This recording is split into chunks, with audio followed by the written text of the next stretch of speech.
Chapter 581. Li Yunxin paused for a while. Then he frowned. What are you talking about?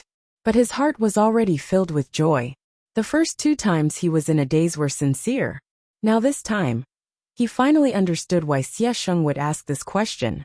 Lord Wei River, who created the little demon protection, was a mystery to Xie Sheng, who lived in the forest and had limited information.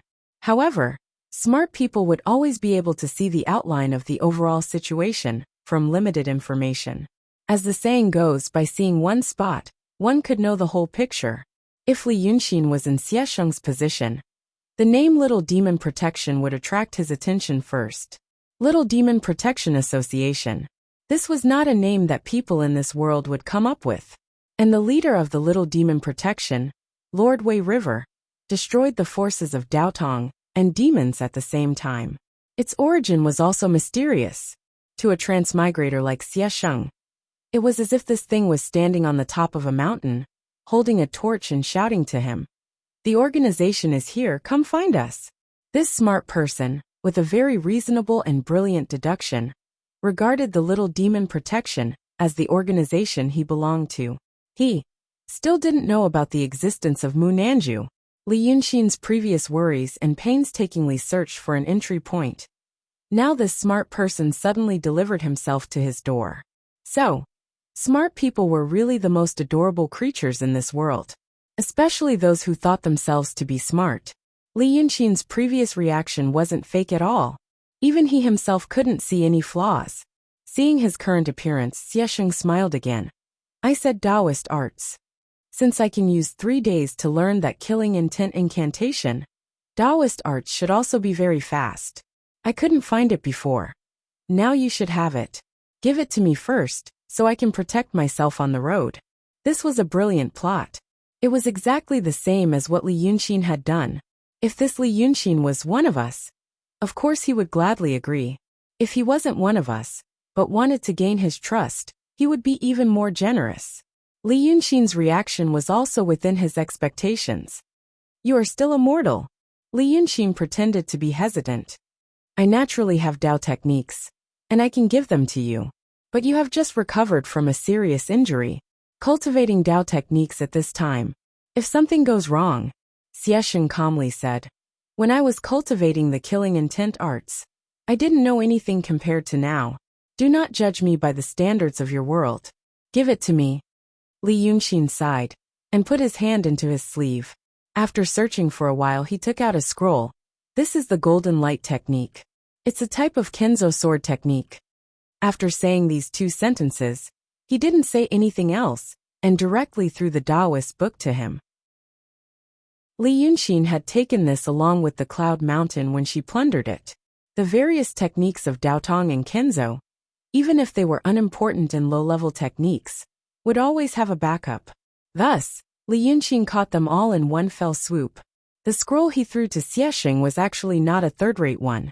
When the people of the 5 Jin Sword sect built their foundations and reached the emptiness realm, they would first cultivate this scroll. Now it was like throwing a junior high textbook to a child who just graduated from kindergarten. It just depended on whether his abilities were as great as his arrogance. Xie Sheng took it. He didn't put it away. Instead, he immediately opened it and looked at it with the light of the fire. It seemed that he had already wasted too much time in this mountain, so he didn't want to waste any time from now on. Thus, in this completely silent mountain, Xie Sheng read for almost an hour. This was a very long time, but it was bearable for the 2. During this time, Xie Sheng was silent most of the time. Occasionally, he would ask Li Yunxin a few questions. He was a little surprised by these questions, because the questions were all critical, and the questions were even more profound than what Li Yunxin had imagined. This meant that Xie Sheng had an amazing understanding of Dao techniques. It was even possible that he was even better than Li Yunxin. This made him feel uncomfortable. How could such a person exist? He didn't believe it. But in the end, Xie Sheng put down the scroll.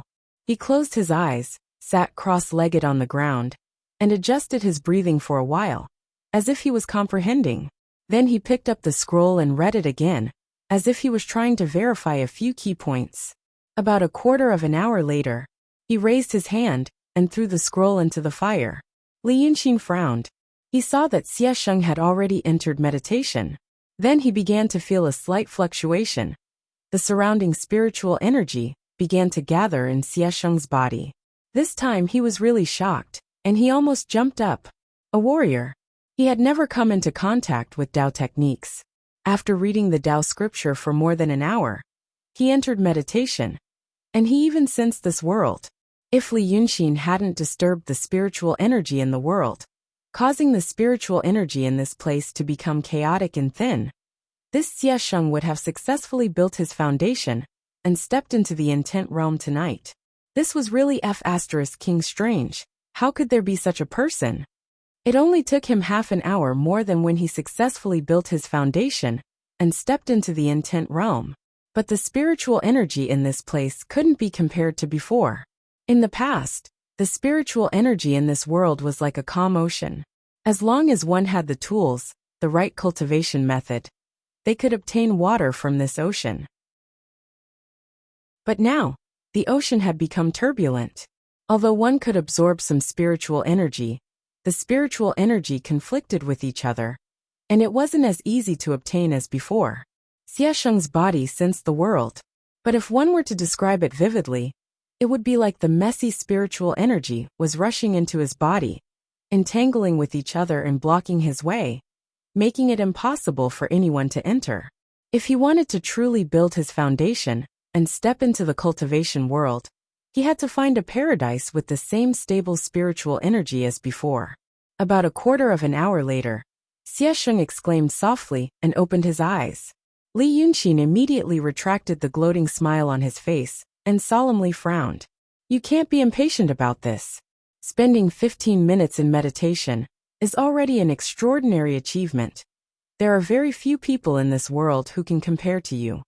Xie Sheng thought for a while. Very few people? Is there anyone who's faster than me?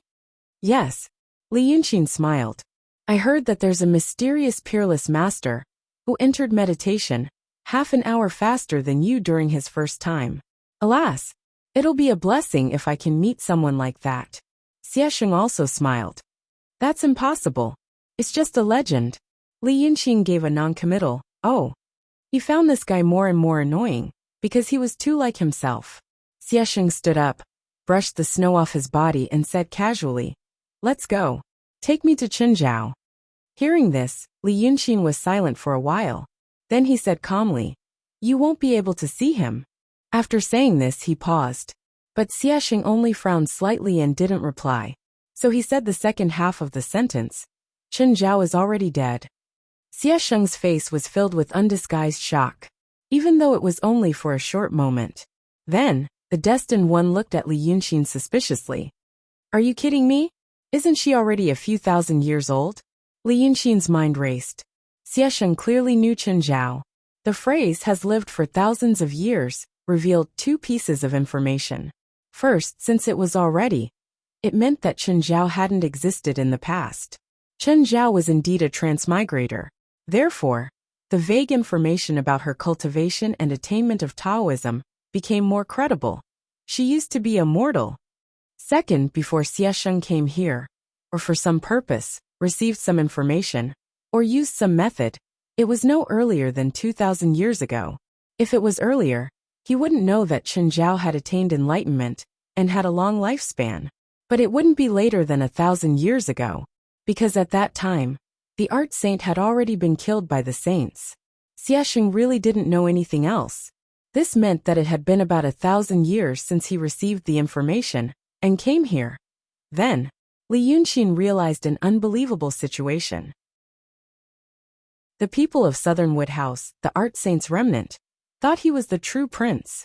It was clear that everything was going according to plan on their end. Otherwise, they wouldn't have found someone after 1,000 years and thought they had found the right person at the beginning. To Xie Sheng, he was 1,000 years late. No matter how he got the news that he was coming to this world, Art Saint Qinzhou wasn't dead yet. This meant that the flow of time wasn't equal. Li Yunxin didn't know what this meant. However, he felt that this point must be extremely important, and it brought him a great shock. Thus, when Xie Sheng asked him, how did Qinzhou die? he subconsciously answered. He was killed by the other two saints of Cloud Mountain. Xiesheng sighed and didn't say anything else. He seemed to have suffered a huge blow. A little while passed, each with his own thoughts, and at last the moon peeped out. Xiesheng said, "So who's in charge now? I want to see that person." Li Yunxin said in a low voice, "We're in a bad situation right now." Here he paused. Originally, as the high-level member who wasn't a core member of the Demon Protection Group, he should have felt regret when he said this. But there was an unconcealable smugness on his face. It was as if he wasn't a member of the Demon Protection Group. "They've been suppressing us a lot. You made the right decision to hide here. If you didn't hold back and showed yourself outside, you probably wouldn't be standing here safely now. Their spies are everywhere outside." Li Yunxin spoke to Xiesheng with the firelight. His voice was low and rhythmic. "When we walk outside, even with me around, it's best to be careful. Anyone can be their spy. Otherwise, they wouldn't be relying on the demons now." Xiesheng frowned slightly. He seemed to be a little confused and a little lost. Li Yunxin started to show his unknown ability, but he had no choice. When he first met Xiesheng, he wanted to get some key information from him. So he was careful and didn't give himself away, planning to gain Xiesheng's trust. But he gradually realized that Xiesheng was also a ruthless and vigilant person. So he settled for the next best thing, which was to gain a limited trust. He succeeded. Xiesheng mistook him as a high-level member of the Demon Protection Group, who didn't know too many core secrets. By now, Xiesheng's vigilance had slowly weakened. Even his tone and expression became lively. But he still didn't dare to act rashly. He had met some people in his previous life. Maybe they didn't have his ability, but their anti-detection and anti-hypnosis abilities were extremely strong. From the information he obtained from the conversation with Xiesheng, he realized that Xiesheng had a very strong purpose for coming here. And he was a rational, cautious, and cold person. He wasn't a good person in the past. He was more like a professional fighter. This kind of person was very likely to be a ruthless person who couldn't be moved. So he still didn't move. Until he said what he just said. When talking about Chen Zhao, he casually said, "He was killed by the saints." This sentence seemed to have hit a minefield. Li Yunxin keenly noticed that Xiesheng's expression had changed for a moment. He was suspicious again. And this time, his suspicions were strong and turbulent. It might even overturn Xiesheng's previous judgment of Li Yunxin's identity. At this point, the bad news was that his trust in Li Yunxin was almost gone. The good news was, it might be hard to imagine, but his vigilance was even lower. This was a little trick that Li Yunxin often played with people in the past. But now, Xiesheng had trapped himself in it. At first, he didn't trust him and was extremely vigilant. He automatically set Li Yunxin as an enemy. Then he gave him a limited trust, still trying to find any clues to confirm his guess. Was this Li Yunxin an enemy or a friend? At this point, his emotional inclination was no longer neutral. He was more inclined to find evidence to prove that he was an enemy and not a friend. So, Li Yunxin accidentally gave him the evidence. The idea that he was an enemy and not a friend eventually overwhelmed everything. At this point, when a person's certain thoughts and inclinations were too strong, objectivity would also abandon him. He started to accept some things more easily, but it was harder to accept others. For example, now, if Li Yunxin had said something like, "The outside world is very dangerous, and the enemy is very powerful," when they first met, Xiesheng would most likely be suspicious. At this point, it would be extremely easy for him to accept such words. This was because his rationality and emotions were almost all focused on the matter of the enemy at this moment. Li Yunxin wanted him to believe this. To believe that the outside world was full of danger, and that he shouldn't trust anyone and strengthen this belief.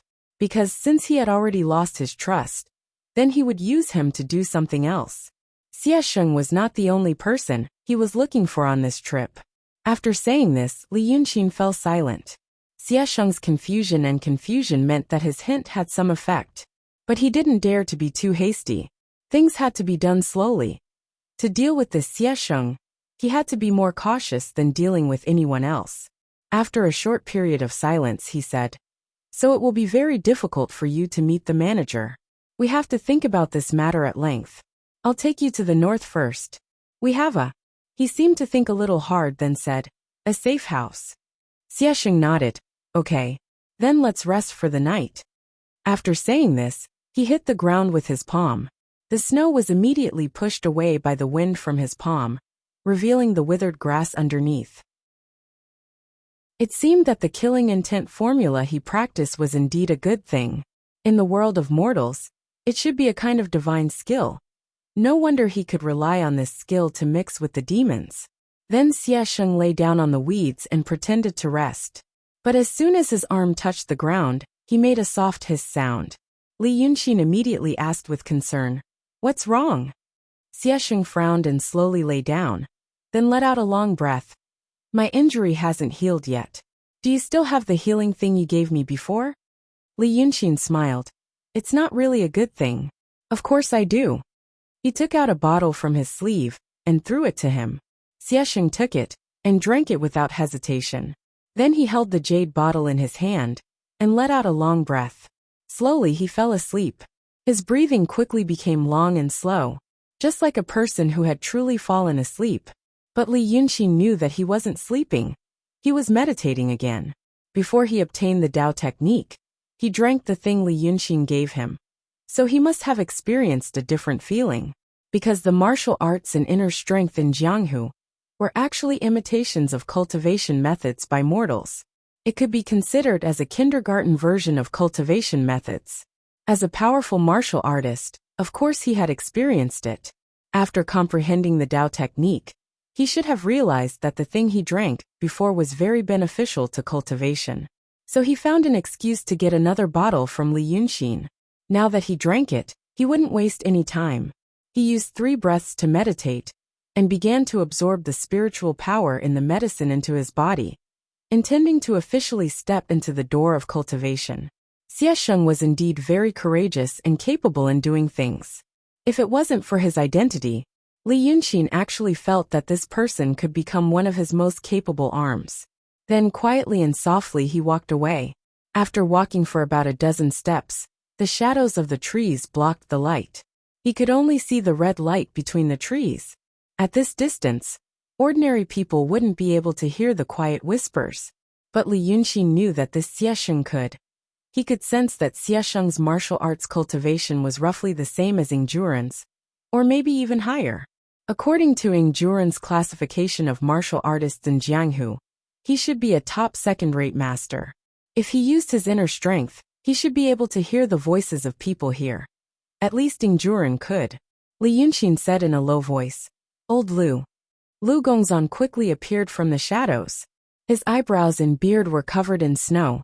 Who knew what he was doing? "Let's go," Li Yunxin said. "He just tricked me into giving him the medicine. So he's regulating his breathing. Let's take advantage of this time to go back. Let's see if we can find anything else." Lu Gongzan frowned. "I'll stay here and watch him." Li Yunxin shook his head. "No need. The cave is 2 miles away from here. I can sense any movement within 3 miles. I'll know when he wakes up. He hasn't suspected us yet. Let's go." When he said this, he blinked his eyes hard. Lu Gongzan understood. "Okay. Let's go and come back quickly." Chapter 582. So the two of them disappeared into the forest. But Xiesheng was still lying motionlessly on the grass with his eyes closed. After a quarter of an hour, he slowly exhaled and opened his eyes. This breath was like a sharp arrow that became a white line in the cold night. He succeeded in building his foundation. He had already crossed the threshold between a mortal and a cultivator. But he still didn't get up. He was experiencing the feeling of the spiritual energy in his body and understanding the other things in the golden light technique. He was practicing Dharma, and those things were techniques. The golden light escape technique. If a mortal without any foundation came to practice this technique, it would probably take a long time. No matter how talented a person is, when faced with something completely unfamiliar, he or Li Yunxin was no exception. But the killing intent technique he practiced before could barely be considered as having a foundation. The spiritual energy of Dharma needed to circulate, and so did the internal energy of Shengong. But now that he had successfully built his foundation, his body was still slowly forming a snow mountain and qi sea. Every trace of spiritual energy in the medicinal liquid that was poured into his mouth was used to reconstruct and refine his body. And he wasn't unfamiliar with this process. Martial artists also practice martial arts like this. Therefore, when comprehending techniques, it was like practicing martial arts, and then comprehending fist techniques or saber techniques. There was always a common principle. So after another quarter of an hour, Xiesheng thought that he could already use the golden light escape technique. So he decided to escape. That self-proclaimed. Xiesheng was stunned when he thought of this. He felt that he should know that guy's name. Old Ghost had talked about that guy's past more than once. Even today he had called him Little Gongzi. But damn it, he couldn't remember that guy's name for a while. He frowned. Just as he was about to think about it, his consciousness suddenly slipped, as if he was holding a piece of slippery soap in his hand. When he exerted some force, it fell to the ground. As long as he focused his attention on that guy's name, he would soon forget what he was focusing his attention on. Forget it. That guy's name isn't important anyway. Xiesheng relaxed his brows and decided to call that guy a pretty boy. That gigolo was an imposter. Xiesheng was only sure about this when he said that Chen Zhao was killed by a saint. It was true that Chen Zhao had died to a so-called saint, but it was only once. It was highly likely that he was just a tool for that group of people in the sky. He had something that those people in the sky wanted. Actually, it wasn't a bad idea to leave it to them, but he had to see how Chen Zhao was doing right now. He was not inflexible, but he had his principles. That Sergeant Lao Dao was quite capable. That pretty boy seemed to be more capable than Sergeant Lao Dao. It was just that they definitely did not expect that they could cultivate their Dao techniques so quickly. However, if he didn't have this ability, he wouldn't have come here. Xiesheng tried to spread out his perception. Soon, he experienced the feeling of being powerful, as if he could control everything. Even though he was only at the concept level, the feeling of cultivation was too wonderful. If he wanted to, he could clearly hear the sounds of twigs snapping and small animals moving within a radius of 1 mile. If he narrowed the range a little, he could even hear the sound of snow falling. From this, he concluded that the pretty boy and Sergeant Lao Dao were not within 1 mile. Thus he slowly stood up. He stood where he was and stared at the flames that the pretty boy had released for a while. Suddenly, he took a step and ran toward the west. Lord Wolf's cave was in the southeast. Now he chose the opposite direction. This was the fastest way to get rid of those two guys. When he took the first step, he left a deep footprint in the snow. But when he took the second step, the footprint was already very shallow. When he took the third step, he left no trace on the snow. When he took the fourth step, his entire body turned into a ball of golden light. There was a buzzing sound in the bushes. The next moment, Xiesheng had already disappeared without a trace. Li Yunxin and Lu Gongzan watched Xiesheng leave in the forest and sighed softly. At least this guy had fallen into the trap. But it wasn't time to let his guard down. Xiesheng couldn't sense their presence, because the difference in realm between Li Yunxin and him was too great. Along the way from Yi country to this place, Li Yunxin said that he wanted to be an ordinary person. Lu Gongzan thought that he was fooling around. In fact, part of it was true. He had been away from the human world for too long. Perhaps those cultivators and demons, who had slowly gotten used to it, didn't matter. But for someone like him who was still alive a year ago, and loved the prosperity of the world, that kind of life was too hard to bear. Killing and fighting. For a long time, there were only these two things in his life. Therefore, now that it had come to an end, it could be considered as giving himself a vacation. The clothes, food, shelter, and transportation of the human world were actually very beautiful things. Therefore, he had been on a sightseeing tour along the way, walking like a human. But it was also so that he could conceal himself better. For example, now, Xiesheng couldn't tell the depth of his realm. He only regarded him as a guy who was slightly better than Lu Gongzan. The reason why he made this mistake was that Xiesheng didn't know much about this world. It was also hard to imagine that this pretty boy was actually in the profound realm. After he learned more information, he wouldn't give Li Yunxin another chance. Therefore, this time was probably the only chance he had to fool around with Xie Sheng. He wanted to use him to lure someone out. Standing in the snow, Li Yunxin was silent for a while. Then he sighed in a low voice. Let's go. Follow him from afar. He told his plan to Lu Gongzan. Therefore, Lao Dao knew that he planned to use Xie Sheng to lure out another person. But who that person was, Li Yunxin refused to say. He didn't ask. As he always did, he followed behind him loyally and silently. It was Xie Sheng's first time using the golden light escape art. At first, he wasn't familiar with it, but after running for a quarter of an hour, he was able to use it smoothly. Like a shooting star in the dense forest, he ran for nearly an hour in one breath before stopping to take a break. By this time, he had already run 3 miles. Even if it was 30 li, it would still be enough. If it weren't for the rugged terrain in this mountain, he might have already run for more than 100 miles. But Xie Sheng had just stepped into the door of the cultivation world. Moreover, he had taken the last bus. If it was before, when the spiritual qi of heaven and earth hadn't been so chaotic, he would have been able to use this ability more smoothly, and he would have been able to practice other magic faster. But now, he had to rely almost entirely on the spiritual energy brought by the medicinal liquid in his body to use Taoist magic. His realm was still low, and he couldn't filter out useful spiritual energy from the chaotic spiritual qi of heaven and earth like many high-level cultivators. What was happening to him now was very similar to what was described in a novel in Li Yunxin's previous world. A civilization locked down another civilization's technology by changing the way they could observe the macroscopic and microscopic universe. Now Li Yunxin had done something similar. Many Taoist magic was created when the spiritual qi of heaven and earth was stable. Now that it was chaotic, it couldn't be cultivated. And according to the situation in the real world, even the theory might be wrong. Lu Gongzan understood this, Li Yunxin understood this, but Xie Sheng didn't. Therefore, when he saw Xie Sheng sitting cross-legged on a green stone, trying to absorb the spiritual qi of heaven and earth through meditation, Li Yunxin laughed. It's a waste of effort. He shrugged. That's why I said that planning ahead is one of the greatest virtues in the world.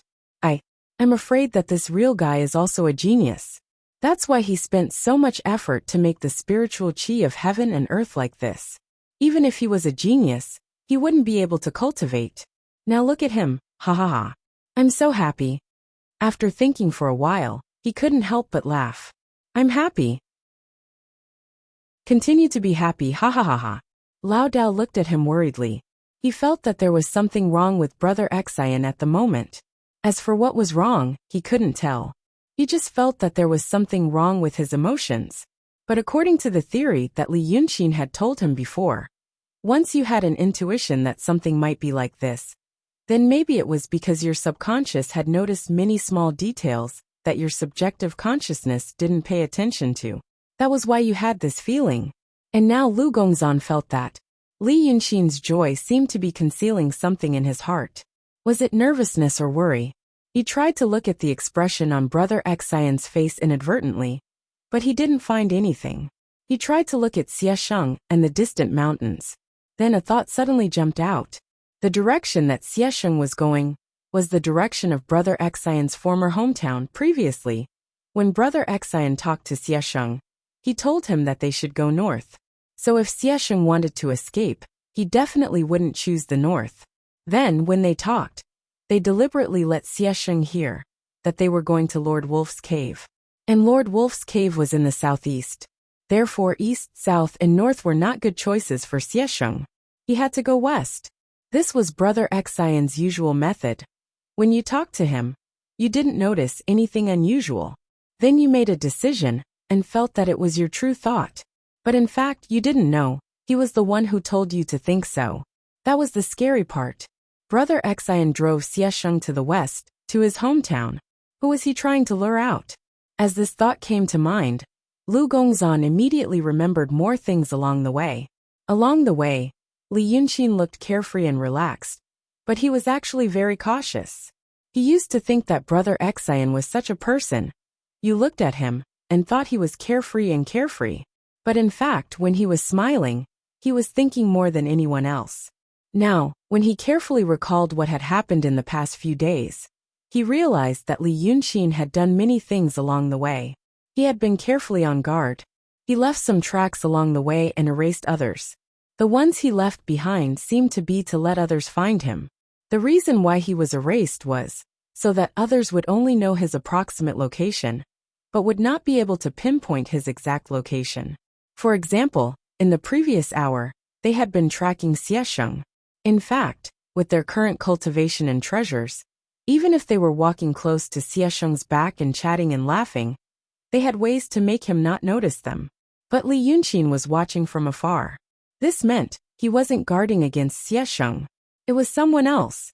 From the moment they left Tongtian Swamp, they had already been working on this matter. Lu Gongzan was shocked by this belated discovery. But he also knew that his thoughts were not as many as Li Yunxin's. Many things were only realized when he was halfway done or finished. And Li Yunxin might have sensed his worries, or he might not have. His gaze was always focused on Xiesheng. Occasionally he would look around. After about a quarter of an hour, Xiesheng opened his eyes and stood up from the green stone. His expression was a little puzzled and unwilling. Obviously, he didn't understand why he couldn't get more spiritual power from the world, and there were a few spells he couldn't understand. Maybe he thought that Li Yunxin had done something to this scroll. So he gave up after trying a few times, afraid that he would be tricked. After a little hesitation, he continued to fly west, because there was some fear in his heart. Some unknown, vague fear. But it was enough to affect his decision. This fear was planted when he talked with Li Yunxin just now. Now it was like a poisonous flower slowly blooming in his heart. This world was dangerous. He lived in danger and fear. He had to carefully keep a distance from everyone, until he didn't know when. So another 4 hours passed. For cultivators, it wasn't difficult to travel for 4 hours. But Xiesheng was still immortal before tonight. At last he was weary after such a long journey, and he was indeed walking westward.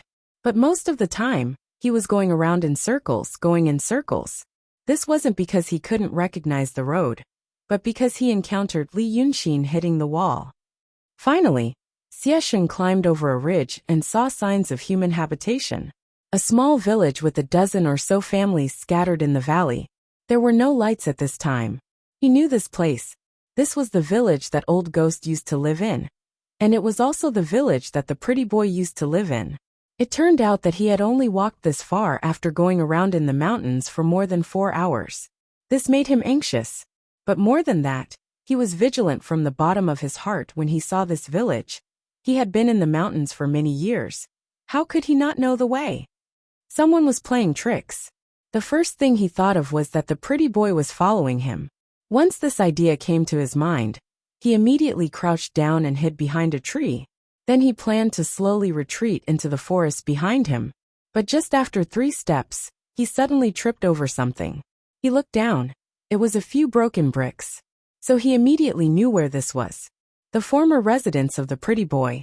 After Old Ghost mentioned Lei Bao, he and Lord Wolf both came here to take a look. What they saw was the ruins that had been completely demolished. The only thing that was considered intact was a circle of broken bricks. Damn it! He didn't even know when he came to this place. He became more vigilant. At this time, he suddenly heard a low male voice. Don't move. There is a restriction set up by the Freemasons. You have now walked into the restriction. Chapter 583. A voice came from behind. It wasn't the voice of the pretty boy. Xiesheng's heartstrings tightened. He almost turned around and struck out with his palm. However, he immediately realized that no matter who it was, to be able to silently appear behind him while he was concentrating, it wasn't the best choice to act rashly when facing such an enemy. Therefore, he took a deep breath, slowly straightened his back and slowly turned around. The newcomer was just behind him, only 1 step away from him. The newcomer was wearing black clothes and a cloak. The night was dark, and only the lower half of his face could be seen, hidden in the shadow of the cloak's hood. The strange thing was, the outline of the lower half of the face was somewhat familiar. even though there was a soft black beard on his lips and chin. The newcomer seemed to be a middle-aged man. He stood with his hands clasped behind his back, giving off a calm aura. Seeing that Xiesheng had turned around, the newcomer took a small step back, as if to not make Xiesheng more nervous. I'm the one who will guide you. You can trust me. Now do as I say. Circulate the spiritual energy in your body for a small cycle. Guard the upper and lower apertures. As he spoke, he stretched out his hand towards Xiesheng. Xiesheng didn't have any room to dodge. The newcomer's cultivation level was obviously much higher than his. Perhaps it was this guy who led him here. No. Or it was that pretty boy's new plan. A sense of uneasiness rose in Xiesheng's heart. This made him feel strange. On one hand, his intuition told him that the person in front of him might be the real guide. But on the other hand, a subconscious thought told him, don't trust anyone. This world is extremely dangerous. However, the newcomer had already placed his hand on his pulse. Then a vigorous spiritual energy rushed into his body and flowed into his meridians. I see that you already know some ways of cultivation, but you've just started. If you want to walk out of this restriction without alarming it, you have to use some small tricks. You can't do it with your current realm. The newcomer's voice was deep, but it didn't make people feel disgusted. It even had a unique attraction. Now, I'll give you some spiritual energy to help you form the ocean of chi and mountain of snow, and step into the emptiness realm. As soon as he finished speaking, more spiritual energy rushed into Xiesheng's body. Mortals could not experience such a feeling, the influx of power. In an instant, Xiesheng felt that his body was filled with some kind of surging qi, and the pleasure it brought was no less than when he had just stepped into the cultivation world. There was almost no need for him to consciously control anything. His newly formed ocean of qi and mountain of snow began to operate, greedily absorbing the newly obtained spiritual power into it, making it more stable and substantial. Just like that, it only took a short 3 breaths of time. A strong and abundant power suddenly spread out from the ocean of qi and mountain of snow and violently swept through his meridians, acupoints, muscles, bones, skin, and flesh like a shock wave. Xiesheng couldn't tell if it was a pleasant or painful experience. His eyes widened, and he almost shook off the hand of the person who came. But she heard him say again, sure enough. Although Teng Qingshan had not truly stepped into the emptiness realm, he had already touched the threshold.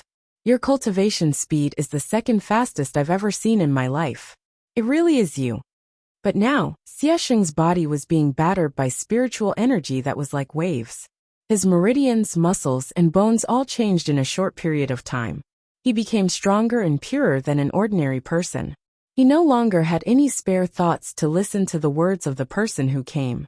In fact, from the moment he turned around until now, only a short period of 10 seconds had passed. But now, he felt as if an entire year had passed. It was as if a new world had been created in his body, and every minute experience had been magnified infinitely. After another 2 breaths of time, the person finally let go of Xiesheng's hand. At this moment, Xiesheng seemed to have been fished out of the water. In this cold night of early winter, his clothes were soaked with sweat. White mist rose from the top of his head and shoulders, and his face was rosy, as if he had just been roasted by fire. However, his body stank incomparably. It was the smell that was forced out of his body by the spiritual energy. Now he had been forcefully pushed to the pinnacle of the intent realm by the person who came. He was only a little bit away from the emptiness realm, and the person who came seemed to be indifferent to the smell on his body. He said in a deep voice, right now, the intention is to guard the central palace. Empty the foot of Xiaoyang and come out. Xiesheng could only understand a few of the words that the person used. However, he had previously practiced the Dao technique that Li Yunqin had given him. Now he could infer many things from one example and understand what was going on. Hearing that the person's tone was very serious, he didn't care about it for now. He did as the person said and channeled his qi. Suddenly, his body appeared in the forest 1 zhang away. The person shook his head slightly. It was as if he was secretly exclaiming, sure enough, you learn fast. Then he turned around and looked at Xiesheng. You made me look for you hard. When he said this, every word seemed to be a sigh. But his tone was still surprisingly calm. Xiesheng frowned at him, but his body was still tense, ready to escape at any time. Did Chunning ask you to pick me up? The person nodded. Sort of. Sort of? Chunning is already dead. Xiesheng narrowed his eyes and exhaled softly. Oh, killed by the saint. The person looked at him, and was silent for a while. He didn't answer his question. Instead, he lifted his hand and pulled down his hood. Just now Li Yunqin found you, right? Whatever I say to you now will probably make you suspicious. So there's no need to test me. I'll take you away now. When the time comes, you'll naturally know everything. This seemed to be the most correct way to deal with it. For this person, Xiesheng couldn't resist at all. He would take him to a certain place and meet some people. Then, everything would naturally be clear. However, at this moment, Xiesheng was stunned. The person who had taken off his hood had a very handsome face. Actually, for a middle-aged man, it wasn't appropriate to use the word handsome to describe his appearance. However, it didn't feel wrong to use it to describe this person, even though he had the 5 strands of long beard that were very popular among men in this era. But his appearance, this extremely outstanding appearance, was extremely similar to that pretty boy. At this moment, Xiesheng realized that he had fallen into the pretty boy's trap again. He didn't hesitate anymore. He channeled his spiritual qi and chanted the incantation in a low voice. Ji. His figure immediately turned into a golden light and shot toward the vast forest like a bolt of lightning. In just a moment, there was no trace of him. Only 3 deep to shallow footprints were left on the spot.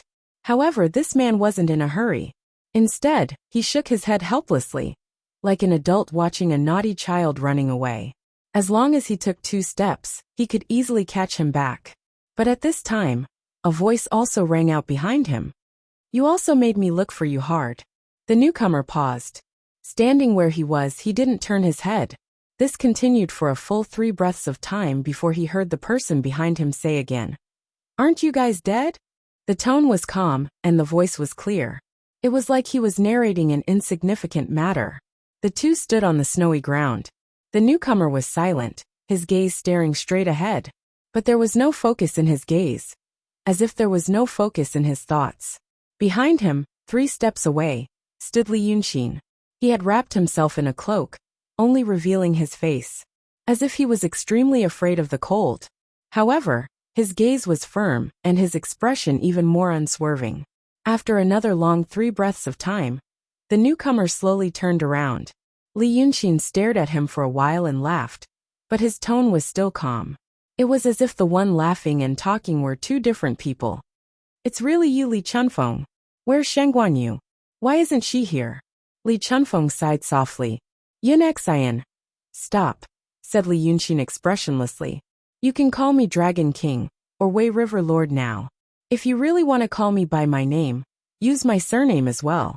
My surname was also Li in my previous life. Li Chunfeng's eyes dimmed. It was as if some light had been extinguished. So he sighed again. All right. Today isn't the time to talk. I'll take my leave, Wei River Lord. With these words, he lifted his foot and walked away. With only 1 step, he appeared dozens of meters away. However, when he took the 2nd step, it was as if the whole space was suddenly pulled back by some force. He was back where he was. You forgot. Standing in the snowy ground, Li Yunqin said, I'm in the profound realm. He looked at Li Chunfeng and repeated his question. Where's Shen Guanyu? Li Chunfeng also looked up at him. We'll talk about it later. But right now, Li Yunqin suddenly opened his eyes wide. Right now? Right now what? Li Chunfeng, you can't go anywhere if you don't solve the problem between us. Where's Shen Guanyu? When he said the last sentence, his tone was no longer calm. He shouted the question. So Li Chunfeng sighed for the 3rd time. Fine. Let's talk about the problem between us first. You want to know what's going on? Then I'll tell you from the beginning. Do you want to listen? Humph. None of you people speak the truth. Li Yunqin smiled disdainfully. What else is there to say? However, he didn't leave. He was still standing in the snowy ground. Li Chunfeng let out a sigh and looked up at the sky. I'm from Mu Nanju. 20 years ago, I had to do one thing. I had to find the translucent jade slip. But at that time, the translucent jade slip was on Cloud Mountain. So you and Shangguanyu sneaked into Cloud Mountain.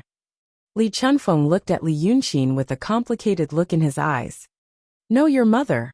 Li Yunqin snorted and laughed. I was a disciple of the Celestial Gate.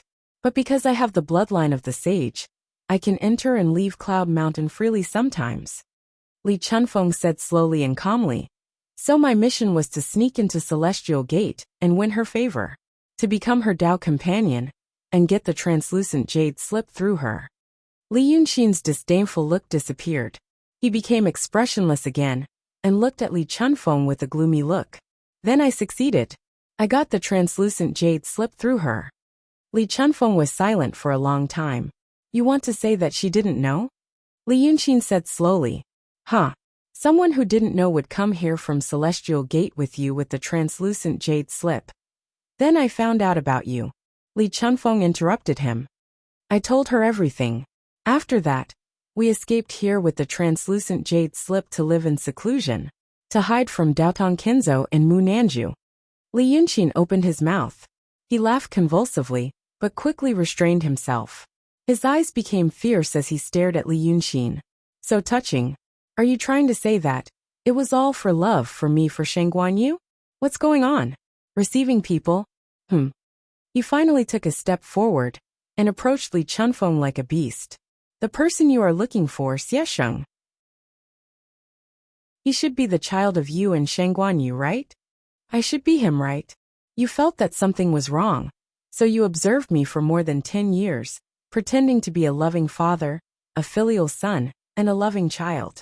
Ha ha ha ha, he laughed ferociously. But in the blink of an eye, he restrained himself and stared at Li Chunfeng. It's all an act. This child. He reached out his hand from under the cloak and pointed at himself. He's just a tool. Almost no one. To be able to survive after witnessing Li Yunqin's rage, it was a miracle. But Li Chunfeng was still very calm. He looked at Li Yunqin and said, but in fact, before the two of us escaped, the two fake saints on Cloud Mountain had already seen through my identity. We escaped here and lived a stable life for a while. Then the people of Mu Nanju found me. They told me that the Freemasons also knew that we were here. They just wanted to cast a long line to catch a big fish. So they gave me a choice. Use the child in your mother's belly to make a passage. They can guarantee your mother's safety. After it's done, they will give us freedom. Or die. Li Chunfeng breathed a sigh of relief. The two of them were very close. His breath turned into white mist in the cold night, and drifted to Li Yunqin's body, as if clouds and mist were rising from Long Sun's body. I know this is also Mu Nanju's punishment for me, so I chose the latter. But in the past 14 years, he whispered, it may not be all an act. Li Yunqin slowly took a step back. He tilted his head slightly, and looked at Li Chunfeng, as if he was looking at a stranger. After a while, he suddenly laughed hysterically. Disgusting. Disgusting? You know I have a past life. And he still said, ha. Disgusting. But Li Chunfeng's expression was extremely calm. As if any words could not hurt him. He looked at Li Yunqin. His eyes seemed to be a little sad. Who doesn't have a past life? In this world there is also reincarnation. But Yin Xian. He took a deep breath and slowly exhaled. His breath was a little shaky. This life is real. You are my son. Li Yunqin was stunned. For as long as 3 breaths, he suddenly became furious. Without warning, he blasted a palm at Li Chunfeng and roared. You are only doing this for your own life. Today, I will send you on your way. It was indeed a full-strength attack. The full-strength attack of a profound realm great demon. But Li Chunfeng dodged slightly and avoided it. This situation seemed to be beyond Li Yunqin's expectation. He was stunned for a moment, then blasted another palm. But Li Chunfeng's body had already floated away like the wind. His expression was still calm. The one who went to Cloud Mountain was my incarnation. The master of Mu Nanju wanted me to use my incarnation to do that, then destroy it, sever the love connection, and pass the love tribulation. He sighed. But I can't sever it now. Yin Xian, your mother doesn't know. The sin is all mine. She is innocent. If you want to see her, Li Chuanfeng's figure slowly disappeared. Li Yunxin angrily blasted a few more palms at him, but none of them hit him. This meant Li Chuanfeng's cultivation was at least no lower than Shi's profound realm. Finally his figure disappeared. Only 4 words remained. She is on Dragon Island.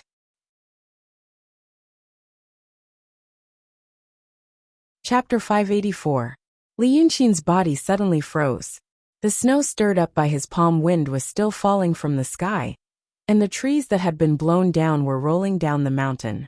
The people in the village not far away seemed to be awakened by the noise, and 2 or 3 households lit up their lights. It seemed that as soon as Li Chunfeng left, his terrifying anger had vanished without a trace. He was like a deflated balloon, or like a condensed stream of iron. He stood alone in the snow, and everything just now seemed like a dream. In his previous life, he had seen some children. When they were angry at adults, they were like little volcanoes. But if that lord left and disappeared, their anger would quickly subside. It was as if they knew that even if they made a fuss now, they wouldn't get anything. Maybe it was because they were only willing to vent their anger on the people closest to them. He didn't know if he was like that now. However, the anger at the bottom of his heart quickly subsided, as if it was a storm that came and went as quickly as it came. What was left was an indescribable feeling. In fact, even he didn't know how much of his anger was real, and how much was an act he couldn't control. But of course he could understand, whether in his previous life or this life, he understood that many emotions in the world couldn't stand the test of time. For the sake of fame, for the sake of benefits, for the sake of any reason, many people were willing to exchange something as overflowing as feelings. Because he was such a person in his previous life.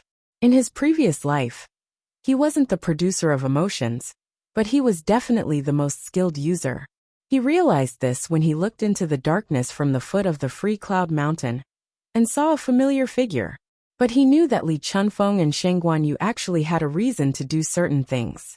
They wanted to have a child to use.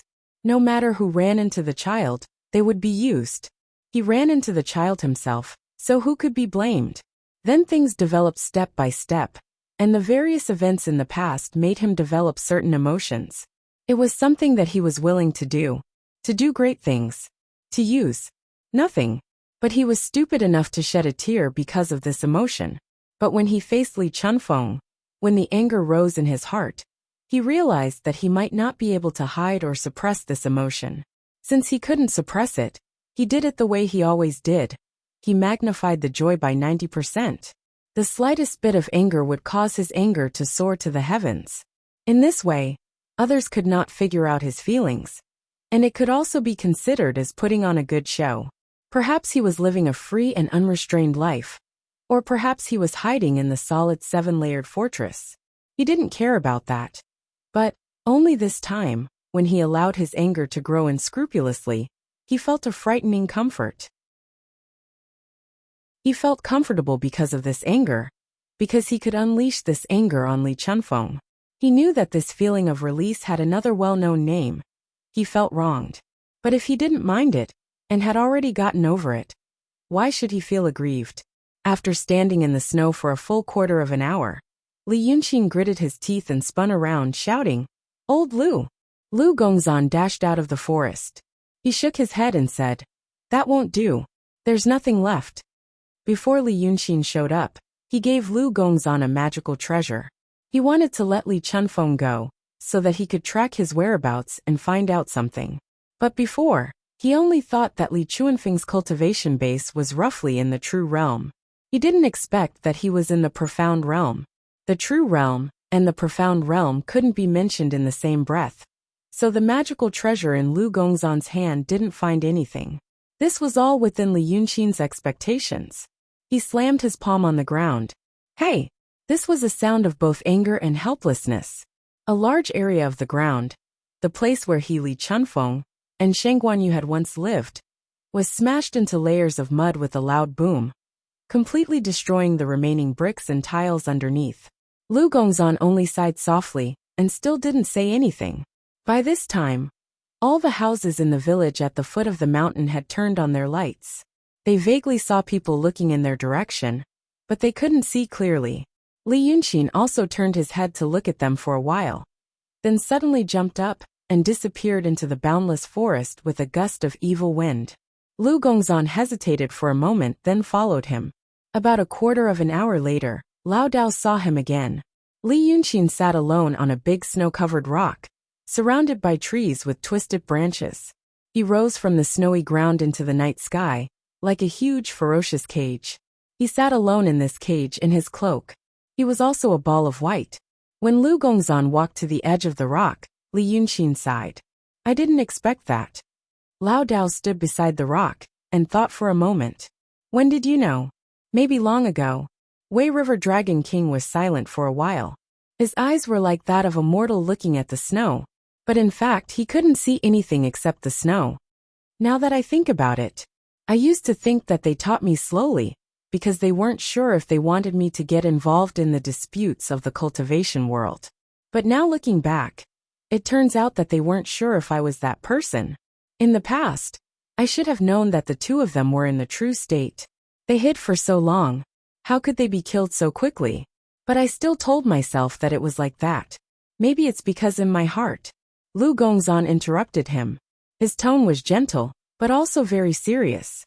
Didn't we talk about this before? There's something in your heart. Others don't know, but I do. Li Yunqin raised his head and looked at him. What's in my heart? Lao Dao met his gaze. Brother Xian told me about the study of the heart. I also learned a lot. But there's one thing called a doctor, not a doctor. You should understand. When he said this, Li Yunqin straightened his body and raised his hand. Don't. Lao Dao shook his head. I won't. I just want to talk like before. Li Yunqin's body withered again. Then continue. You should understand that there are some things that you might have done to yourself, but you still don't know. Lao Dao continued. For example, you said that you had no feelings or desires in your previous life, but you really wanted to experience it.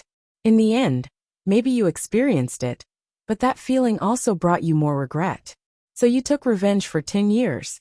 If a certain kind of feeling first gave you a moment of happiness, then gave you 10 years of pain, you should be afraid. Li Yunqin stared at the snow for a while, and softly said to himself, You mean, I was adopted? I was adopted, and I slowly learned what it means to. He paused and skipped that word. But as soon as I experienced it, he died. Therefore, it brought me hatred and great pain.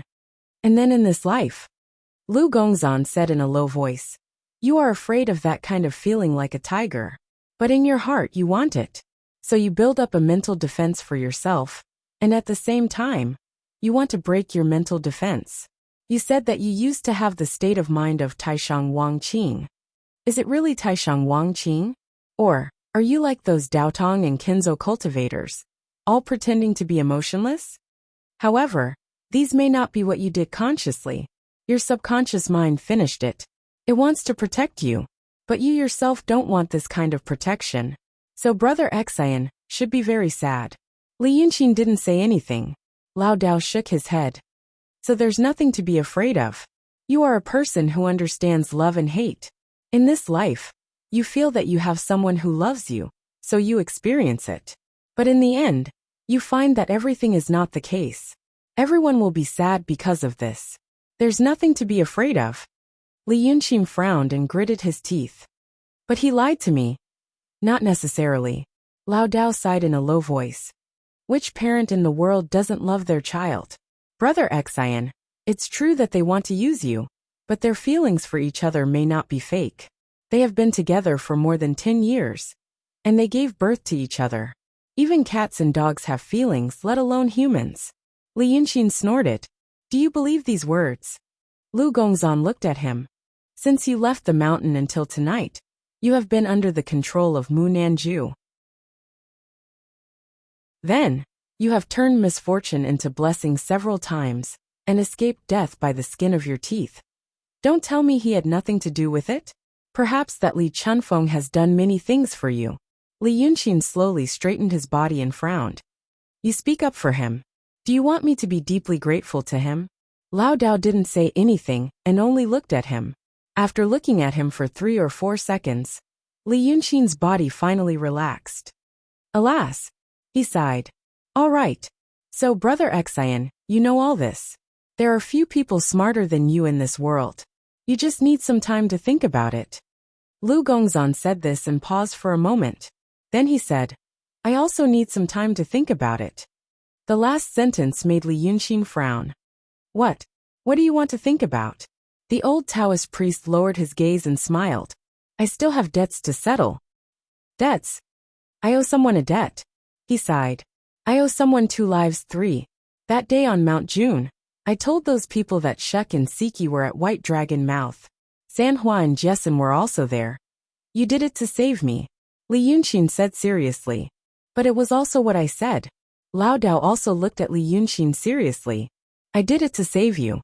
But it also hurt them. If I don't have any guilt in my heart, how am I different from a beast? Li Yunxin was silent for a moment. Do you think I'm a beast? You also have guilt, the old Taoist said.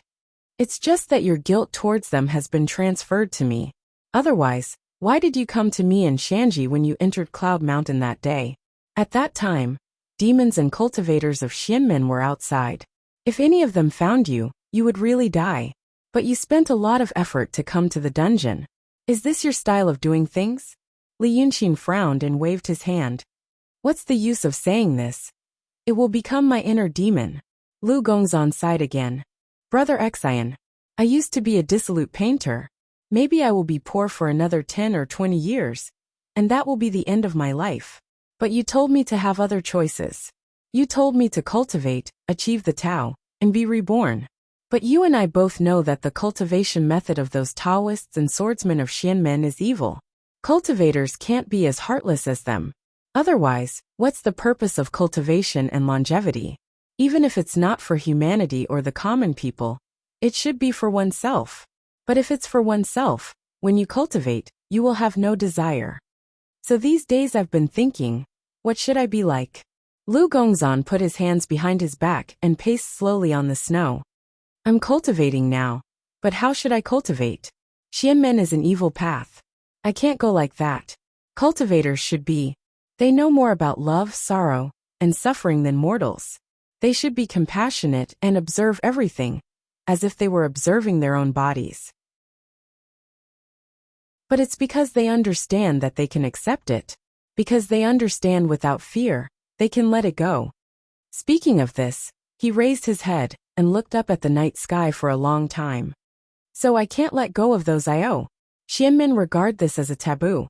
But I think this is the first step of cultivation. Li Yunxin was silent. When the night wind in the forest blew the snow on the tree to his head again, he said faintly, What are you going to do? I remember which schools raided Dongting that day. I also remember who is still alive. On Mount Yunshan that day, there should be one. The head of Danding School of Shangqing. Gui Yuanzi. Li Yunxin said. Exactly. Lu Gongzan nodded. This person is also one of the murderers. I have to kill him. Li Yunxin fell into a long silence. On Mount Yunshan that day, Sanhua took him to Mount Shaoyan, and he passed by the gate of Danding School of Shangqing. However, he had more important things to do at that time. So he planned to get even with Gui Yuanzi later. But things always changed. In the end, he ran out of Mount Yunshan. It was a mess inside. So he didn't want to get even with Gui Yuanzi. In fact, this kind of thing should be understood by those who do great things. At that time, there were many more important things to deal with and many more important people to think about. There was no way to waste time for Gui Yuanzi. The general trend of the world was important. Once the great thing was done, Gui Yuanzi couldn't run away. Many people who were sacrificed would also be given an explanation. He thought so in his heart, so he did it. But at this time, he realized that the Lu Gongzan beside him was a living and independent person. Even if he was a follower, he would have his own ideas. And in his heart, Lu Gongzan was far more than that. For a long time, Li Yunxin was used to making some decisions by himself, and Lu Gongzan only needed to execute and assist. Most of the decisions he made were correct. Both he and Lao Dao benefited a lot from it. Gradually, the face of this Lao Dao, who led him into the city of Wei, became a little blurred. When Li Yunxin did something, he would always follow him. This made him feel that it was a natural thing to do. Some private things that he was worried about could be handed over to him. For him, he was a very complicated existence. But at this moment tonight, Li Yunqin realized that this existence was like himself, with an independent and complicated spiritual world. For example, his debt. After a while, Li Yunqin said, Gui Yuanzi is in the real state. If he is still alive, you will die if you seek revenge on him. Lu Gongzan smiled. This is my debt. If I really die, I will pay off the debt. There was a moment of silence. Li Yunqin said again, there are other debts. And her debts? Lu Gongzan said. Although her corpse is gone, her relatives are still there. If I kill Gui Yuanzi and don't die, I will do something for them. Li Yunqin didn't say anything. After a while, he suddenly frowned and looked at him angrily. I saved you from the swordsman in the caravan of Hongfu Escort Agency. I also taught you how to cultivate. You owe me the most. Then what about your debt to me? Lao Dao smiled. I'm afraid it will be hard for me to pay off your debt. But allow me to pay these first, and then slowly pay you back. Slowly pay, huh? Li Yunqin said to himself nervously. Okay, slowly pay. First, Li Chunfeng and Sheng Guanyu died. Tonight, they found them and left. Now you are going to leave. Slowly pay me back. What do you have to pay me back? Pay me back with your life. After saying this, he suddenly stood up from the stone, and his expression became very scary.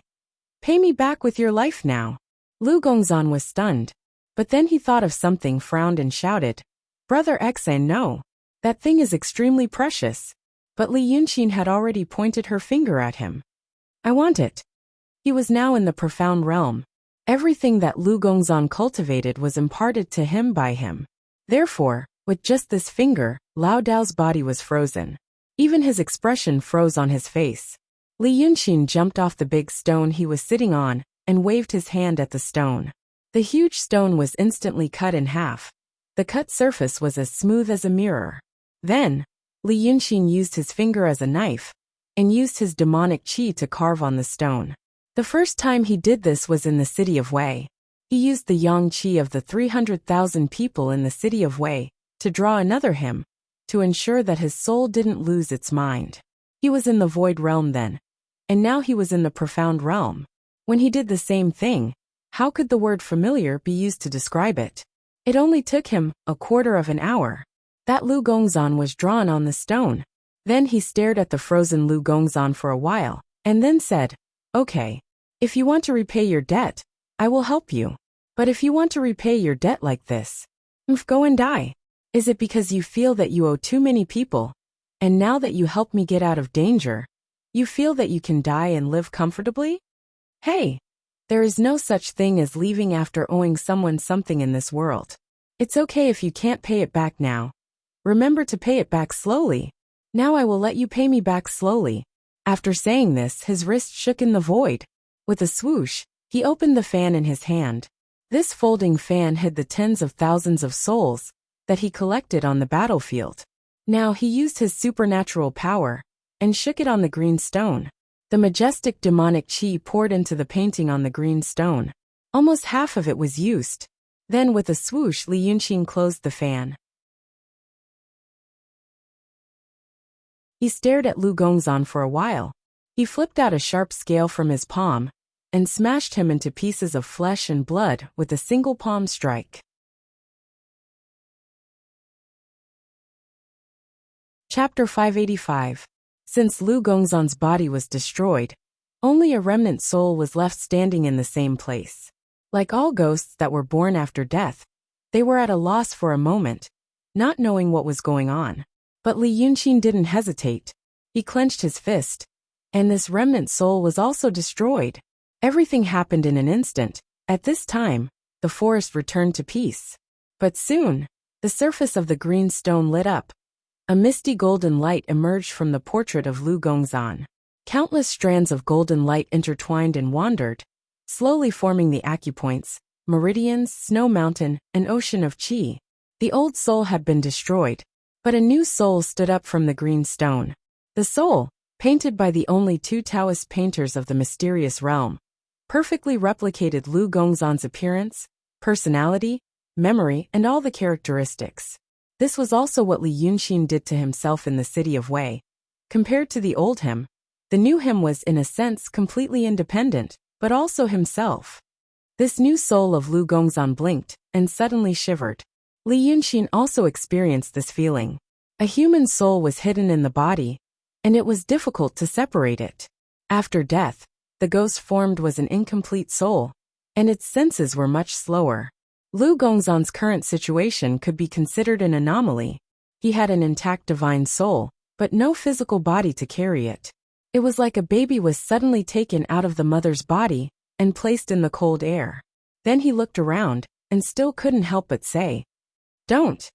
But his voice was like a slight buzz in the air, like the night wind blowing through the forest. Li Yunxin glanced at him and said with his teeth clenched, "Of course I do." Then he hit the broken scale in his hand into Lu Gongzan's soul. An invisible wave swept through Lao Dao's body, and his appearance changed slightly. When Li Yunxin first met Lu Gongzan, Lao Dao was not tall. He was slightly hunched and thin. He was a typical Jianghu man who was down and out. After that, he cultivated the heavenly will technique that he taught him. His hair turned black and his body became sturdy. Moreover, because he had attained the emptiness realm, he had the effect of being reborn, and his stature had also grown. Before tonight, he looked like a dignified middle-aged Taoist priest. But this time, it changed again. Its body was once again elongated, and it looked younger. He used to look like he was in his 40s or 50s, but now he looked like he was in his early 40s. Her eyes were bright, and her face was rosy. If one only looked at his silhouette in the dark night, those in the know might think that he was the former Lord Tongtian Hatred. In fact, the broken scale that Li Yunxin hit into his body was left from when he killed Hatred. When he took over Qi Wen's body in the city of Wei, he possessed that piece of scale. Now, he used the same trick on Lu Gongzan. Everything happened very quickly.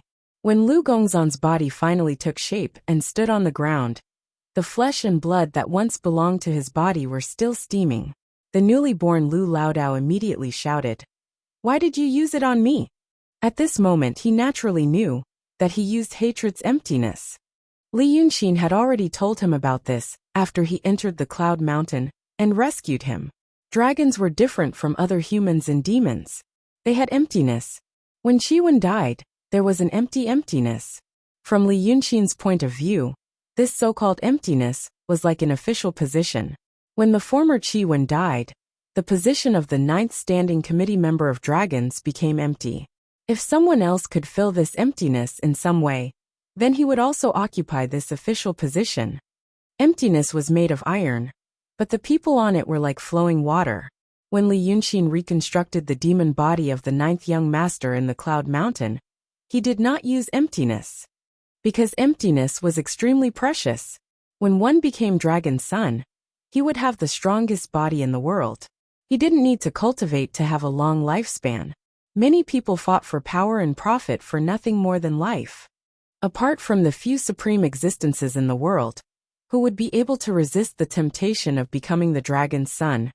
Yizi? But Li Yunxin just stared at him and said nothing. Lu Gongzan finally frowned and beat his chest and stamped his feet. Alas, alas. Alas, it's my fault. He seemed to be very angry and regretful. So he raised his foot and stomped hard on the ground. Immediately, a large clump of snow sprayed in all directions, and the ground where he stood was left a large pit by him. He had never thought that he would have such power, and was momentarily stunned. He was stunned for a moment, but then he said, "It's my fault. I shouldn't have said those things at this time. You have this emptiness. You have this emptiness. If you go to Dragon Island, how many things can you do? Why did you give it to me?" Li Yunxin was still silent and pursed his lips. After a while he said, "If you want to repay your debt, go. Don't worry about me." Lu Gongzan sighed again and again. "Alas! How can I leave now? I originally thought that Dragon Island is full of danger. If I go with you, I will be a burden. It's better to separate at this time. But now that you gave me this, how can I leave?" He shook his head. The annoyance in his heart slowly turned into helplessness. He sighed softly. Forget it, forget it. I won't leave. I'll go with you to Dragon Island." Hearing him say this, Li Yunqin stared at him for a while. Suddenly, with a twist of his wrist, the folding fan in his hand once again flew towards Lu Gongzan. This move was very fast. Lao Dao couldn't dodge it in time. So he took it all. Just like when Li Yunqin first took over the 9th young master's body. When he just became Dragon's son, his demon power was all gone. He only had the realm. It was like a newly appointed official. He didn't have any trusted aides or his own forces. He had to slowly cultivate and accumulate demon power. Only then would he have great power. In the past, Yazi had been at the 2nd level of the profound realm, Now that Lao Dao inherited his realm, his demon power was almost gone. When Li Yunqin's fan hit him again, the remaining demon power refined by the dead souls in the fan was all blasted into Lu Gongzan's body.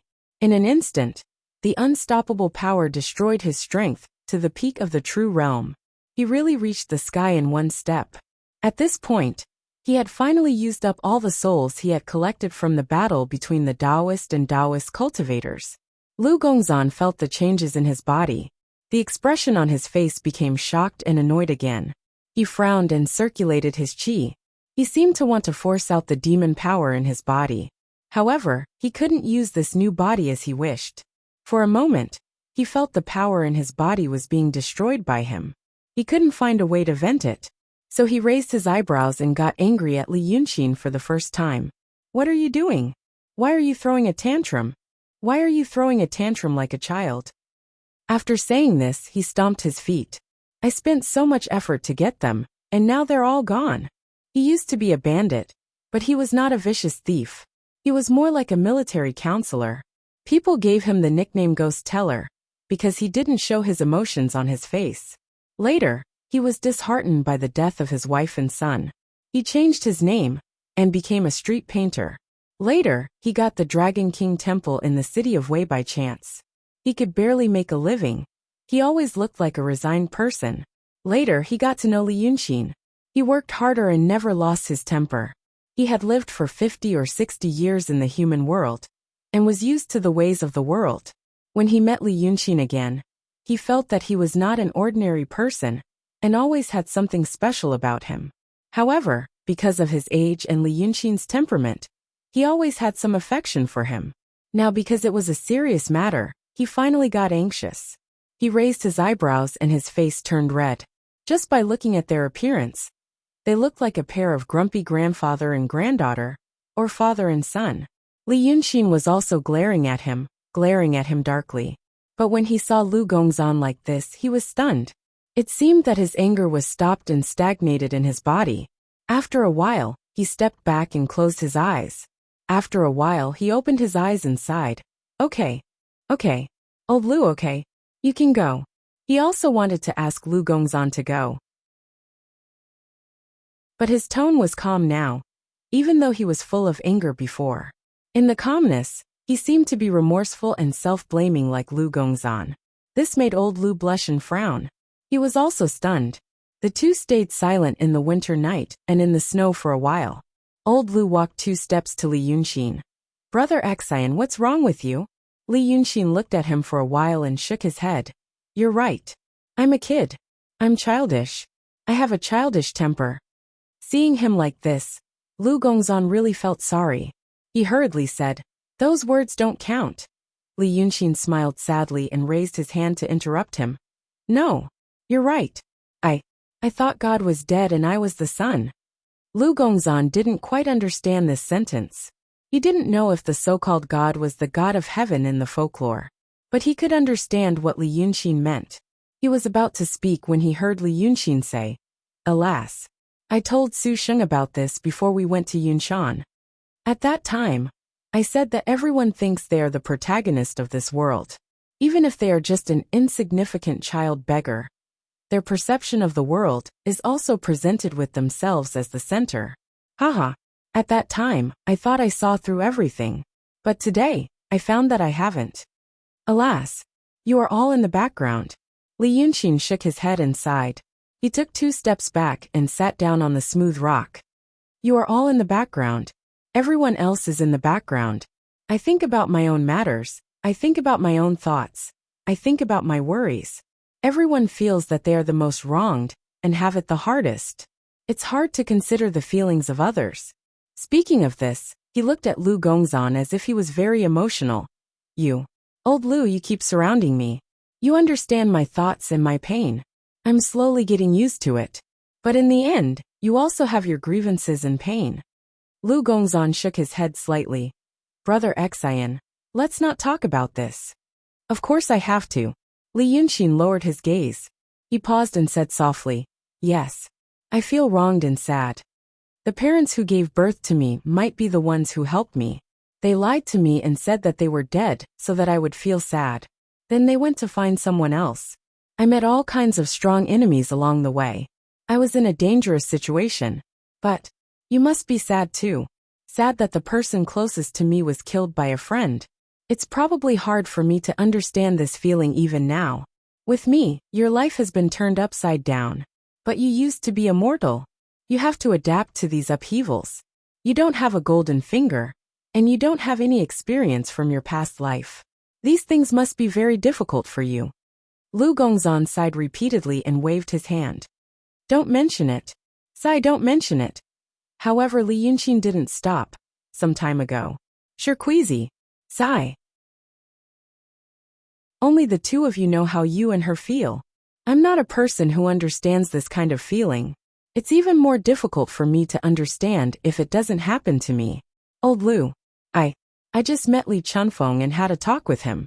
When I think about how you feel, I don't even dare to imagine how uncomfortable you must be. Back then, when Shirqueezy was seriously injured, I could have saved her. Li Yunxin clenched his fist and lightly hammered the bluestone. But what did I think? If I want to save her, I should save her as a complete living person. Otherwise, I should just wait.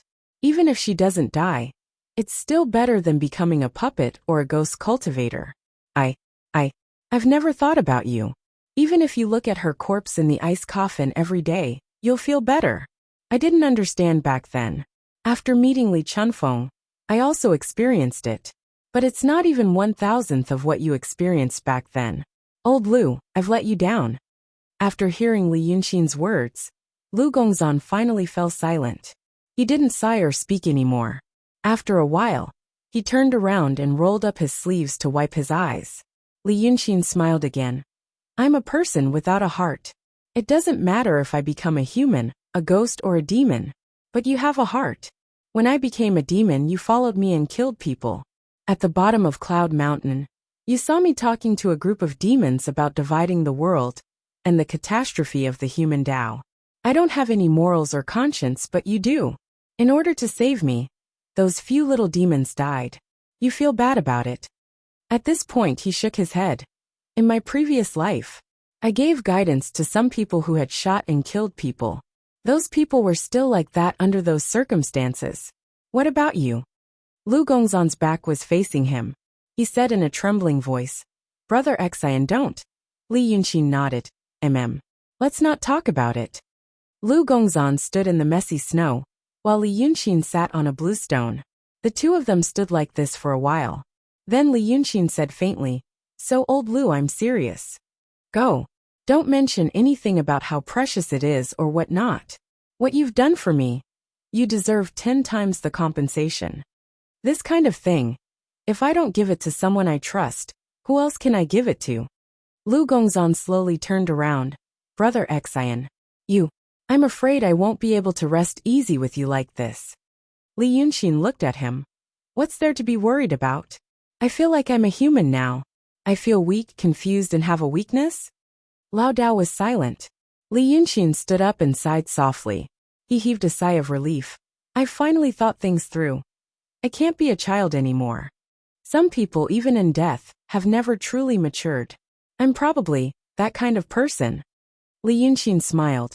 Another form of expression.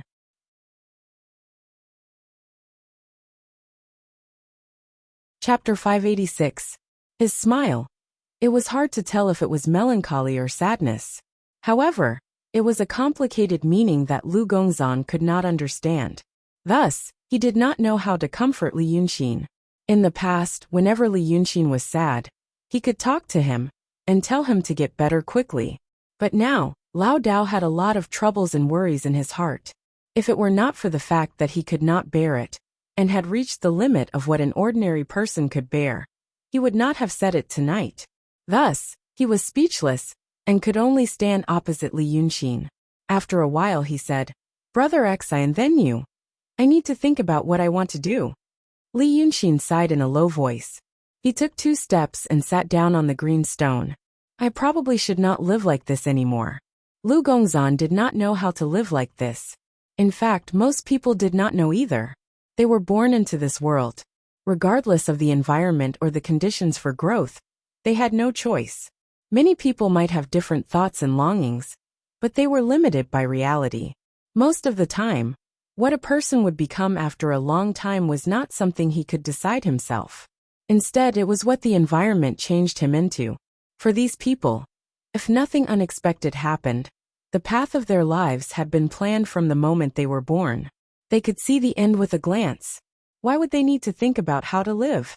Only a very small number of lucky people were born to stand at the peak. Thus, they could decide what path they should take in the future. Even so, there were many restrictions on these people. A year ago, Lu Gongzan belonged to the majority of people. Now he had become the latter.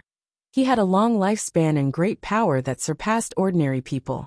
Thus, he could try to do something he wanted to do. For example, today's debt repayment. As for Li Yunxin, Lao Dao frowned. "Brother Xian, what do you mean by that?" Li Yunxin was silent for a while and sighed. "In the past, I did not know why I was alive. Mortals are affected by lust, and their lives are indeed very bitter. But I know what I live for. To live for my parents, to live for my wife and children. There are also people who say that they want to live for themselves. But now that I think about it, I'm really only living for myself. I'm just like how I used to be. I don't know why. What am I?" He was a single person, but he also carried the expectations and emotions of many people. Whenever we talk about the concept of self, we are not talking about an individual, but a net and a point that is made up of all of our emotional and social relationships. Without this net, for example, there is only one person in this world.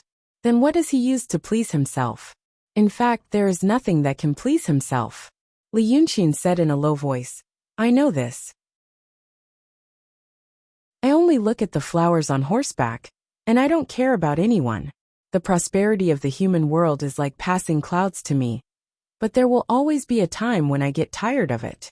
I should thank the 9th young master, thank the Freemasonry, thank Xianmen's Munanju. If it weren't for these people who put me in a dangerous situation of life and death, maybe I would be tired of this world even faster. At that time, maybe suicide is the only way to choose." Lao Dao was about to speak after hearing this. Li Yunxin shook his head and smiled. "Lonely. It's lonely at the top. So, I have to catch something. Life is a vast ocean, and people are lonely boats. If I don't want to drift with the current, I have to give myself an anchor." Lu Gongzan fell into deep thought after hearing this. He frowned and thought for a while. Suddenly he asked, "Brother Xian, didn't you have this anchor in the past?" Li Yunxin smiled, revealing a mouthful of white teeth. "Which past are you asking about?" Lao Dao hesitated for a long time. Finally, he said something he had wanted to say for a long time. "Can you tell me all of them?" It was already late at night. The clouds parted and the moon shone brightly. Li Yunxin sat on a smooth blue stone, bathing in the moonlight. He was silent for a while before saying, "Okay, but there must be wine." After saying this, he flipped his palm and took out a silver pot. He put it on the rock and looked at it. He said, "It's still cold." So he felt in his sleeve and took out a small red clay stove. This stove was used to warm wine. It was very small and unique. Placed on the blue stone, Li Yunxin in white next to it, it was like a painting. He flicked his finger, and a rootless fire burned under the stove. After a while there was some warmth. Lu Gongzan thought for a while, and jumped on the blue stone, sitting opposite Li Yunxin. Li Yunxin reached out and gouged out 2 stones from the rock. Then he stuck out his sharp nails and dug out the inside. Thus they became 2 wine cups. He and Lu Gongzan each had a cup, but they didn't put the silver pot on the stove to warm it. Both of them liked drinking cold wine, but didn't like cold food. The last time I sat with you like this was in the city of Wei, Li Yunxin said. That night, I wanted to take over Long Jiu's body. Lao Dao poured wine for him, then for himself. They raised their cups without a word. The two drank it in one gulp. Li Yunxin smacked his lips and laughed. Without wine, it becomes drinking to drown one's sorrows. So he stretched out his hand and gouged out 4 round green pebbles from the rock beneath him. He looked at the stones and put his hand on the stove. He squinted his eyes and looked at the stones in the heat and shimmer. He said in a low voice, "There was an old man. He drank and ate like this." After saying this, he was silent for a long time. In the darkness of the night, his face was slightly yellowed by the light from the fire in the small stove. Lu Gongzan knew that when he spoke in such a tone and fell into such silence, he was ready to reminisce about the past. He clearly looked young, but he had many fleeting memories to look back on. I don't remember how old I was when I was adopted, 7 or 8 or 9 years old, probably when I was a child. Li Yunxin opened his mouth and said in a low and light voice, "I probably told you about this before. I had a vulgar background and grew up in an orphanage." Just like a charity, Lu Gongzan nodded. Then an old man came. At that time, he was about the same age as you. He had one eye and didn't look kind at all. His words were like thunder, he always roared. But it's not like his ears are bad. Li Yunxin reached out and turned the stones on the stove, as if he was roasting meat. The stones were turned over, and didn't make a sound. He reached out and picked up some snow that had fallen from the tree, and scattered it on the stove. Finally, it cried out. It sizzled, as if the fat on the meat was dripping. Choose some children. I didn't like any of them. I was asked. I said this child might have some mental problems. You would be a burden if you brought him back. The old man asked, "Can he take care of himself? Is he obedient?" He said, "He is obedient and can take care of himself." The old man said, "That's it." Lu Gongzan shook his head and laughed. "There's something wrong with his brain." At that time, I thought they were weird. They also thought I was weird. I didn't want to talk to them. I couldn't understand why they were always laughing and crying. Li Yunxin flicked his cup. He picked out the wine from the silver pot and filled their cups again. He held the cup in silence for a while and drank it in one gulp. Then he brought me back. He named me Li Si. Li Si as in Zhang San Li Si. The old man was a fortune teller. He was in his 60s and his health wasn't good. His life had been smooth, and he made a few small fortunes. He felt that he could be considered a master. He didn't want his skills to be lost. But he was alone, and wanted to find someone with a tough life to teach him. So he found you. Li Yunxin smiled slightly. It wasn't me. I found a very smart child. He knew how to read people's thoughts and expressions. Unfortunately, his fortune-telling skills weren't that good. He was lucky to make a fortune. A few rich people supported him and gave him some money. He became complacent and spent money everywhere. Then his luck ran out, and he didn't see right. And he became depressed again. He thought that raising that child and disciple was no problem. In the end, both of their livelihoods became a problem. What should I do? I had to think of a good idea. At that time, there was a subsidy. It was said that the orphanage would give a handicapped child. Then I was chosen. Lu Gongzan was surprised. With such a court, it's really a blessing for the common people. Li Yunxin laughed. I was thinking of adopting a handicapped child.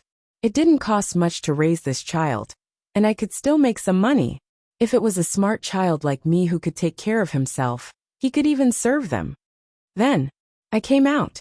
And then that smart child died. Died? In the summer I ran out to play. I ran to the railway to catch dragonflies and put nails on them. One time, a train accidentally fell on the railway and was crushed into meat paste. Li Yunxin said, "It was an accident. This kind of thing can't be helped." Lu Gongzan pursed his lips. After thinking for a while, he also drank the wine in his cup. The old man was sad for a while, but he recovered soon. "But I'll be fine soon." Li Yunxin snorted softly. It was hard to tell if he was snorting with a smile, or if he was just breathing unconsciously.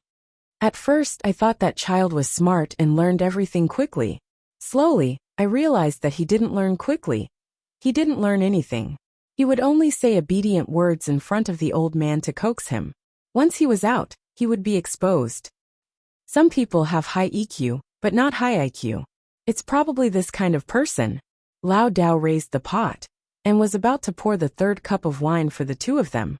However, there was a rustling sound in the pot, as if some ice had formed in the wine. Therefore, he didn't use his divine ability, but only brought the silver pot to the side of the stove and slowly roasted it. And then it was what I told you before. I lived a stable life. I had clothes to wear and food to eat. The old man originally raised me like a dog. After that child died, he beat me up and planned to find another disciple. But I'm not really stupid. When he taught that child, I listened on the side. It was very easy, and I understood after listening to it once. Slowly, I also learned some of the human heart, so I talked to him and used some tricks. He realized that I wasn't really stupid. In other words, although I was stupid, I excelled in a certain field.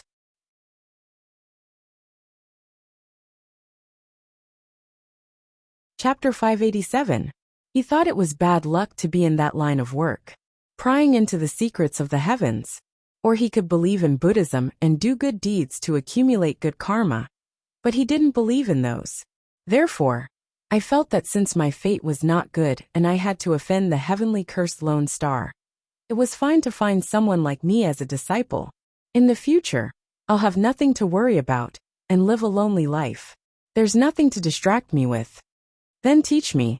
Lu Gongzan sighed and poured the third cup of wine for the two of them. Then it was still very hard. The old man likes to drink. Li Yunxin picked up the third cup and downed it.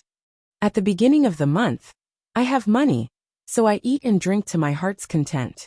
I don't have any money at the end of the month, and I can't borrow money anywhere. What should I do? At this point, his lips curled into a smile. This smile seemed sincere and pure. He raised his hand and pointed at the stove. Pick up a few pebbles to go with the wine. Roast it slowly. When it's hot, it's ready to eat. Sprinkle some salt on it. Put it in your mouth and smack it. A glass of wine. As he spoke, he picked up a pebble that had been roasted until it was slightly red. He looked at it and put it in his mouth. There was a sizzling sound, and steam came out of his mouth and nose. Smacking his lips, he chewed on it like he was chewing on a candy bean and swallowed it. Lu Gongzan was stunned. He quickly poured a fourth cup for the two of them, and Li Yunxin drank it in one gulp. Sometimes when he was drunk, he would say to me, "See, Grandpa treats you as his own grandson. Grandpa will have to depend on you when he dies." Of course, he couldn't remember anything after he woke up. He was still merciless when he beat and scolded them. I remember the number of fractures. I can't remember the exact number. Later, someone came to pay a visit. I caught him hitting me. It was time to go to school. I thought, oh, I can still go to school. The visitor asked me if I wanted to leave.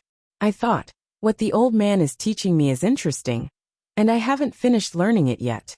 Let's wait and see. Just say you're not leaving.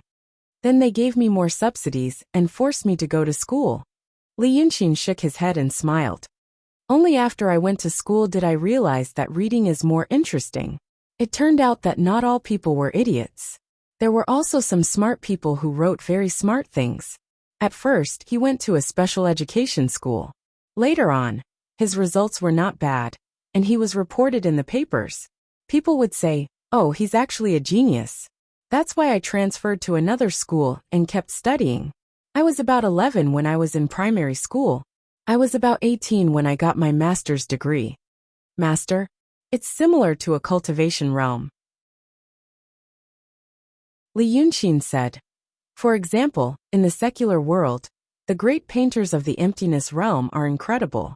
At that time, I had probably reached the pinnacle of the conception realm. The old Taoist nodded. After all, he had traveled the world for decades, so he could understand. I didn't see him much in those few years, and his health was getting worse, so I guess we were on good terms. So it was only one eye. The remaining eye wasn't that good either. When I met people, I would bring up the newspaper and say, "This is my grandson. He's going to take care of me when I'm old." Actually, it was Alzheimer's disease. Alzheimer's disease, you know? Lu Gongzan shook his head and sighed sympathetically. I know. I'm getting senile. Li Yunxin smiled noncommittally. He picked up the second stone from the stove and put it in his mouth. His eyes were unfocused as he chewed slowly. After swallowing it, he didn't open his mouth and ate another piece. After the fifth glass of wine, he said, and then one day, the day I graduated, I was studying in another province. It's in another prefecture capital. The old man is acting up. He insists that he wants to see me parade the streets. But he didn't have money. Just like before, he asked around. When he found out where the opening ceremony was, he ran there and wanted to bless people and earn money. That day was the opening ceremony of a clubhouse. The boss wasn't a good person. Lu Gongzan smiled awkwardly. This was what he used to do. Perhaps when Brother Xian first met him, he became close to him after entering the city of Wei, and even settled down in the Dragon King Temple. It was because of the previous life. It could be considered a good fate, but he frowned slightly inside. He knew that what followed would not be a warm story. The old man was silly at that time. He ran to the door and said some inauspicious things. Probably it was a bloody disaster, when he would lose money, and what the master wanted. He didn't do such things in the past, saying it was embarrassing. That day, he was possessed and said it was very unpleasant. If it was normal, he would coax them away and give them some money. This boss used to be a vagabond. He had a lot of properties under his name. He didn't need to come to the opening ceremony of a small clubhouse. But he was in a good mood, so he came to take a look. Then he ran into this. That's good, an old immortal, invite him in. Then he invited him to drink. Said a group of people gathered in the hall to watch him drink. The old man hadn't drunk for a long time, so he drank freely and became delirious again. Then the boss said that the old immortal had enjoyed himself. Give him a red packet and send him away safely. Li Yunxin smiled, drove him to the crossroads, dropped him off and left. Lu Gongzan was silent. At this point, the people in this world might not understand, but he could understand it now. Li Yunxin had described to him some aspects of the previous world, so he knew that the cars there did not use horses. The iron shell was very powerful. That old man died, probably on the road, under the car. Then I went back and found out about it. I asked first and found out that it was already done. That person was famous and had many connections. No one could make things difficult for him.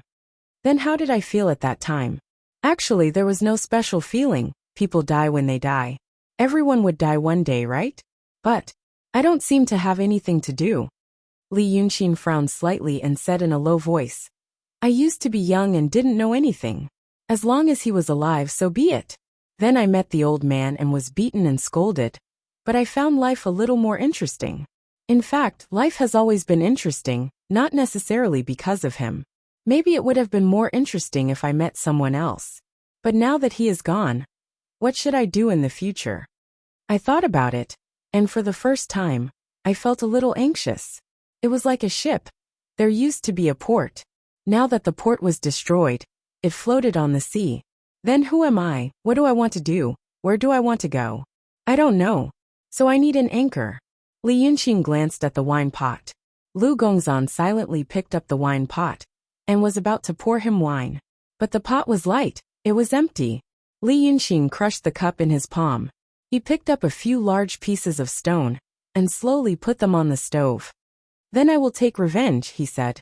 This can be an anchor. That person is powerful. And I am just a young man with nothing. I came little by little and lived for revenge. It is good to have a goal in life like this. Actually, like those ghosts, they must have an obsession. Without their obsession, they would become a lonely boat that would vanish into thin air. It took me 10 years. I caught him, and then started my revenge.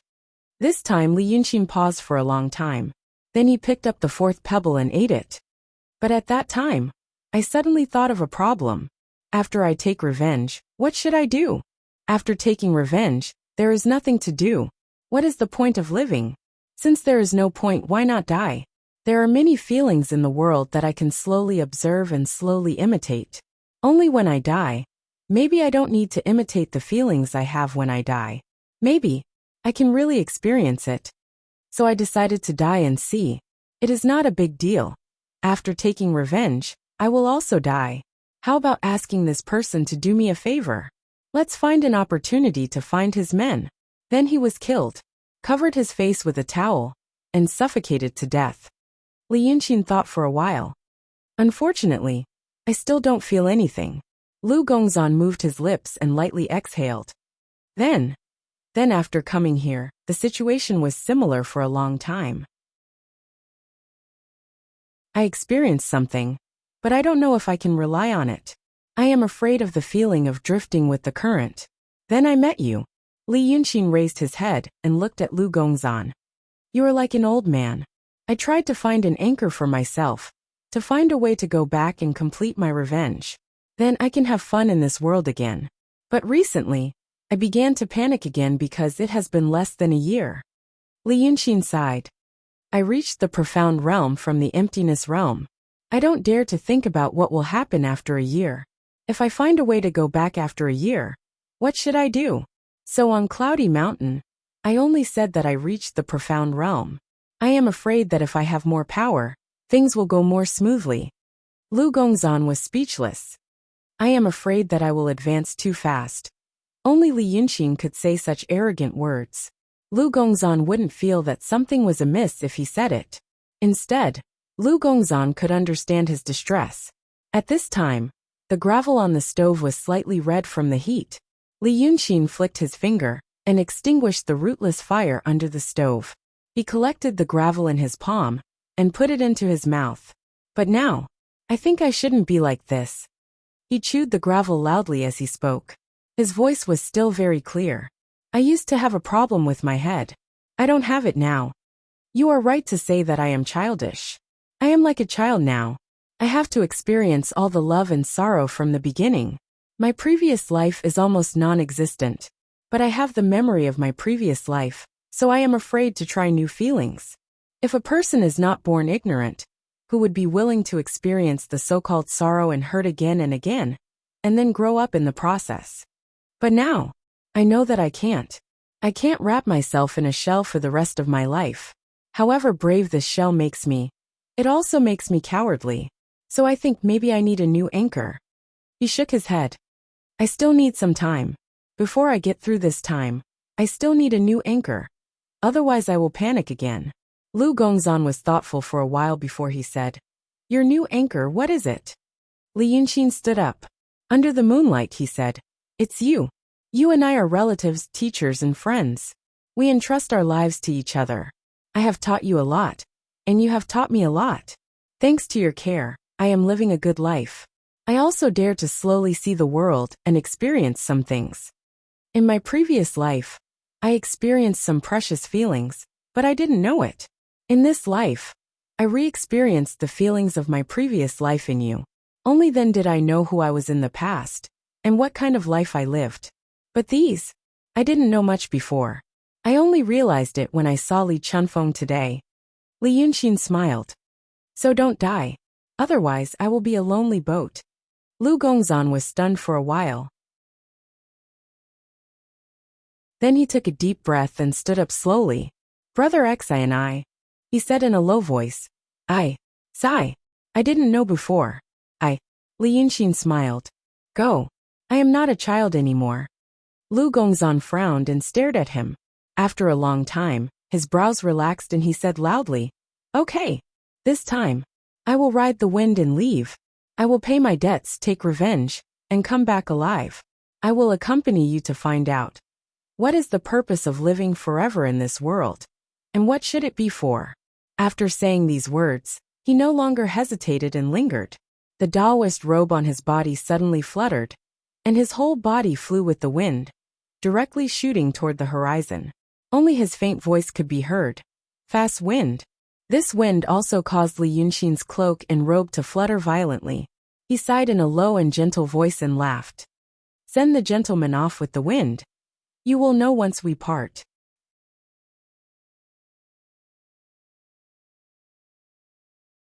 Chapter 588. So you are the only elegant man in Whitewater Town. Look at this place, watching the sea and listening to the waves. Wow, how grand and spacious it is. The speaker stood on the wooden balcony. He wore a white robe with red embroidery and gold threads. His curly black hair was tied behind his head, but a few strands hung down his cheeks. His eyebrows and eyes were deeper than those of ordinary people from the Central Plains.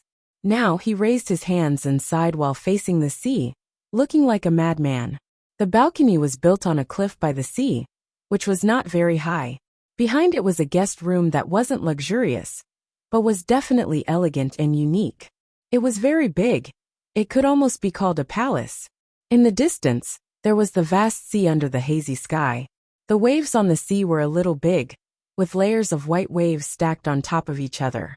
They rushed over and hit the cliff under the balcony, rolling up large pieces of snow and bringing a fishy smell like iron. The person who spoke sighed with emotion. He then turned around and looked at the man in white who was sitting idly in the room. Only you and I can enjoy this scenery. What would other people in the town say?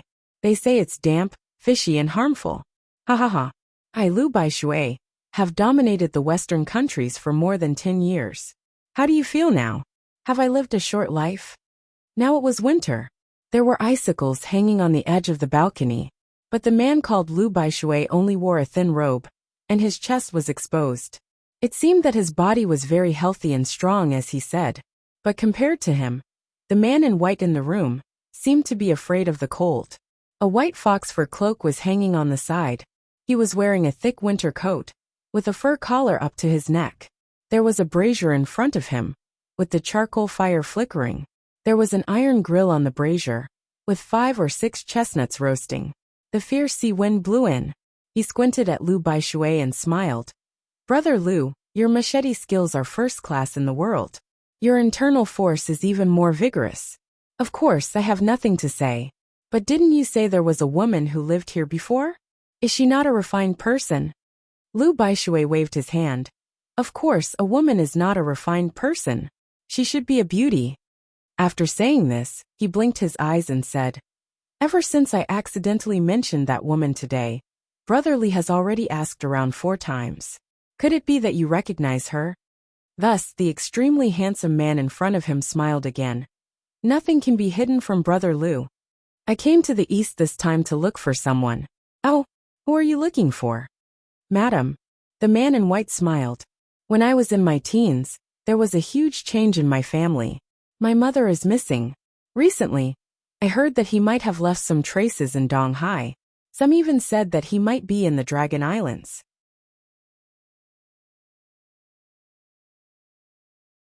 That is why I am here. And to go out to sea to find it if need be. Go to sea. Liu Baishui raised his eyebrows. Now. The man in white was still smiling. She is my mother after all. Liu Baishui shook his head. Although you and I have only known each other for a few days, I know that your inner strength is stronger than mine. But going out to sea in this season is not a wise move. Dragon Island outside the sea. He squinted his eyes and turned to look at the vast sea. Everyone says it's a legend. Some people say that their ship drifted to the Dragon Island after a shipwreck. But the appearance of the Dragon Island in everyone's mouth is different, so it is not enough to prove it. Brother Li, if you want to go out to sea to find the Dragon Island in this season, it will be difficult. The man in white grunted in acknowledgement. He lowered his eyes and thought for a while, then sighed. Even Brother Liu thinks so. His words were full of melancholy. Liu Baishui hurriedly waved his hand. Hey, Brother Li, don't be like this. Let me think. Liu Baishui seemed to be a warm-hearted hero.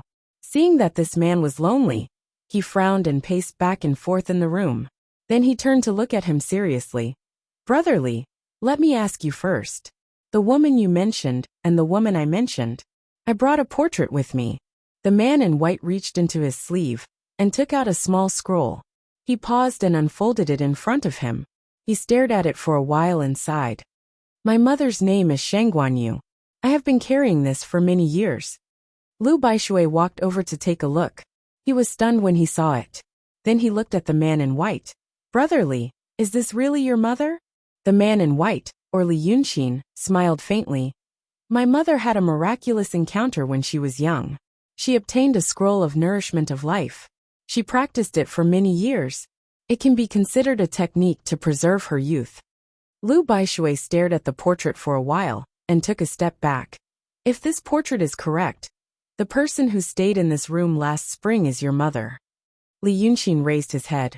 Brother Lu, please elaborate. But Lu Baishui took another step back and looked at Li Yunxin carefully. Brother Li, before I say anything, let me ask you first. Did you know that someone saw your mother in my shop, so you came to make friends with me? Or did you hear me mention it today? Li Yunxin took a deep breath, and her expression became solemn. If there is any falsehood in my words, let my body and soul perish. I will never be able to cultivate any more profound martial arts in this life. Lu Baishui immediately frowned.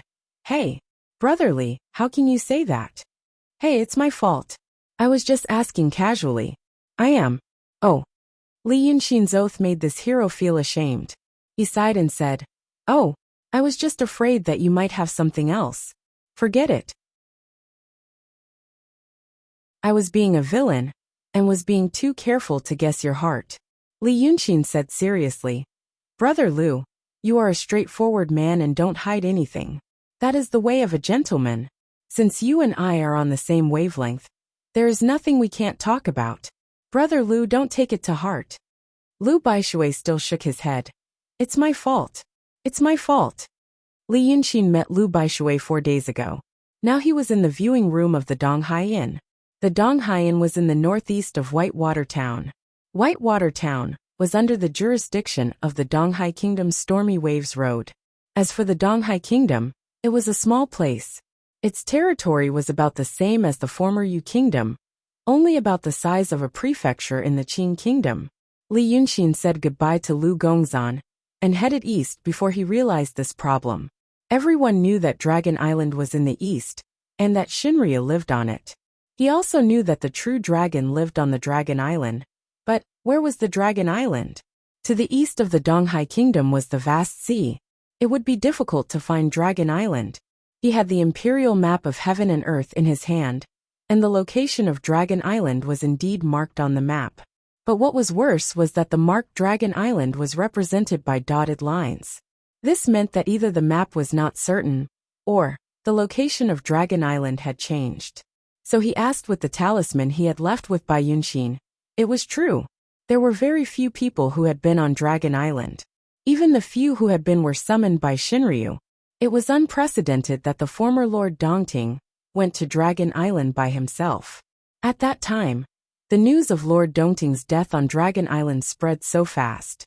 He didn't know if this was a factor in it. Maybe he could wait for Shinryu to summon him. But with his temperament, he didn't like to be in a passive situation. He wanted to sneak in quietly, or take a look around the perimeter before doing so. Because there was another purpose for this trip. To find Shen Guanyu, he had to be familiar with her so that he wouldn't be embarrassed. This kind of thing that even demons and cultivators couldn't do was very difficult.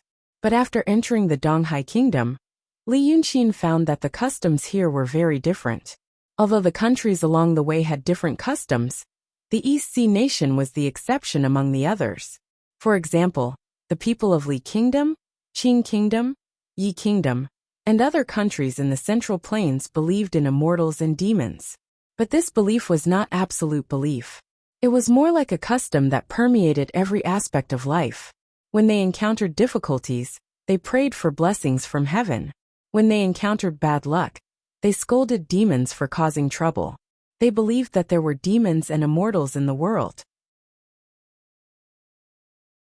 But it was hard to believe that those things would really appear in front of them. For example, everyone knew about the existence of Shinryu, and thought that the wind, thunder, clouds, and rain in the sky were all controlled by the Dragon King. But where were the dragons and what did they look like? Maybe there were many self-proclaimed knowledgeable people who smiled, and thought that this kind of thing was only spread in the marketplace. If they really looked into it, it would be ridiculous. But the Donghai Kingdom was different. Almost everyone that Li Yunxin had met believed in the existence of Shinryu, and knew that it lived on Dragon Island.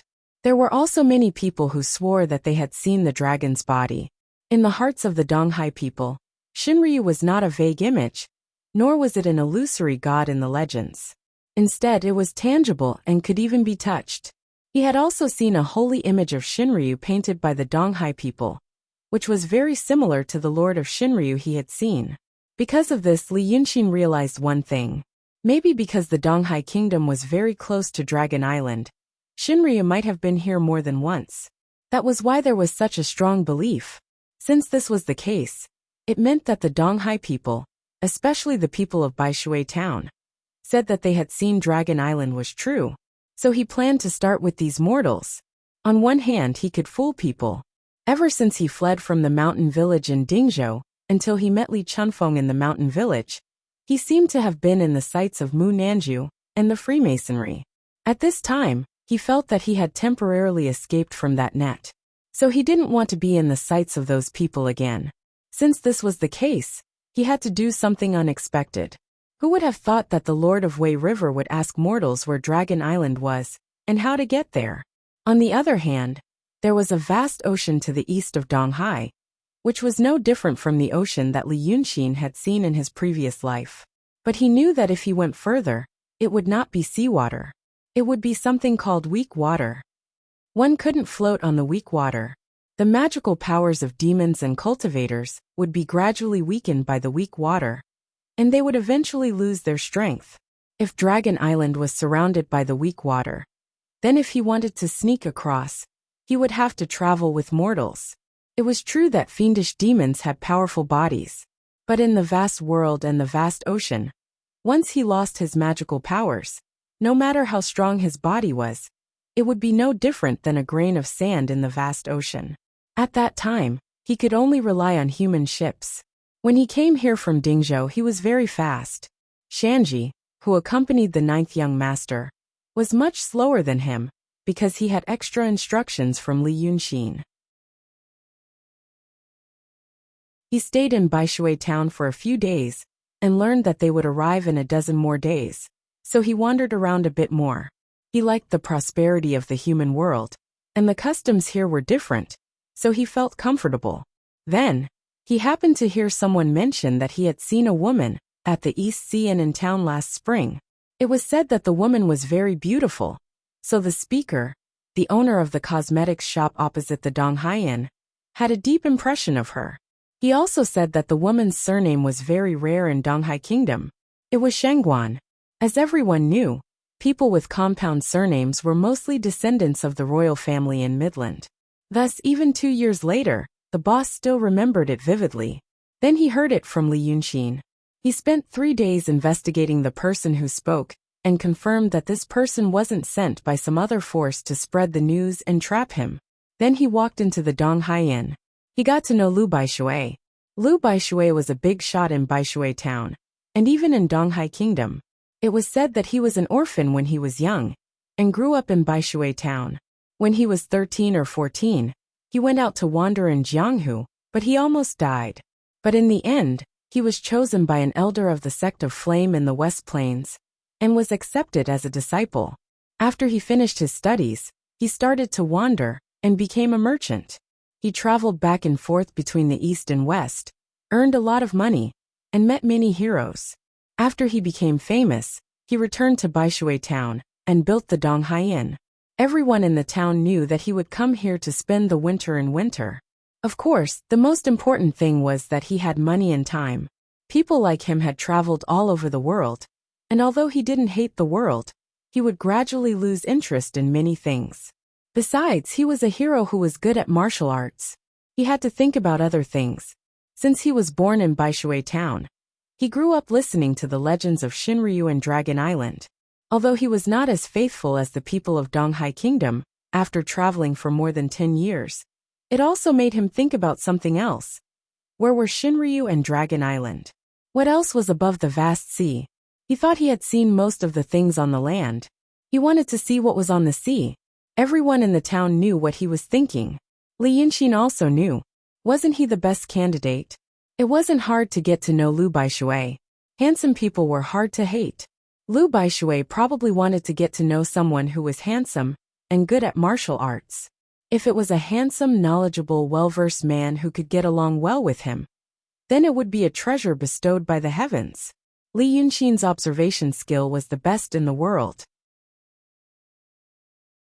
On the first night, Lu Baishui talked to him by candlelight, regretted not meeting him earlier, and invited him to the Sea Listening Wave Pavilion. Although he approached this guy with other intentions at first. But slowly, after 4 days of interaction, even Li Yunxin also realized that this person was indeed not annoying. He was even somewhat likable. So he thought, could this guy be used? The reason why he had this idea was that there was another unexpected thing. The little demon protector that he had created had become very popular in Donghai Kingdom.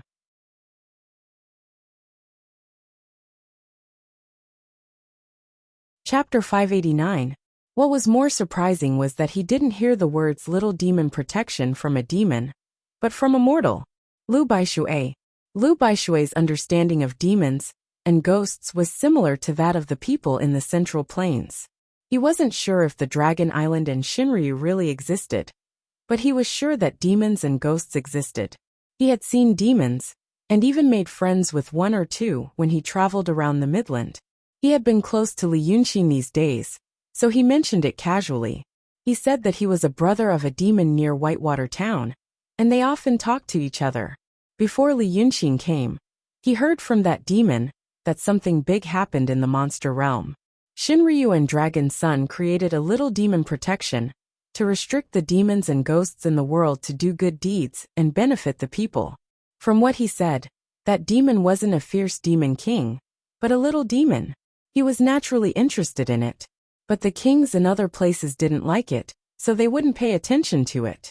When Lu Baishui talked about it, he showed a mysterious and proud expression, which was rarely seen. Maybe this was a rare secret in the human world to him. Li Yunxin was surprised that there was a demon in the vicinity of Whitewater Town, because after the Cloud Mountain battle, the number of demons and cultivators decreased sharply, and they should be less common than before. But then he realized that the impact of that battle on the East Sea Nation should be very small, not to mention other places.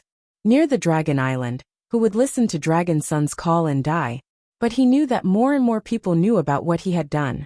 Now this legendary hero of the secular world was standing in front of him, and his face was still filled with guilt and annoyance, because of the question he had asked before. Lu Baishui was arrogant and headstrong, but he wasn't stupid.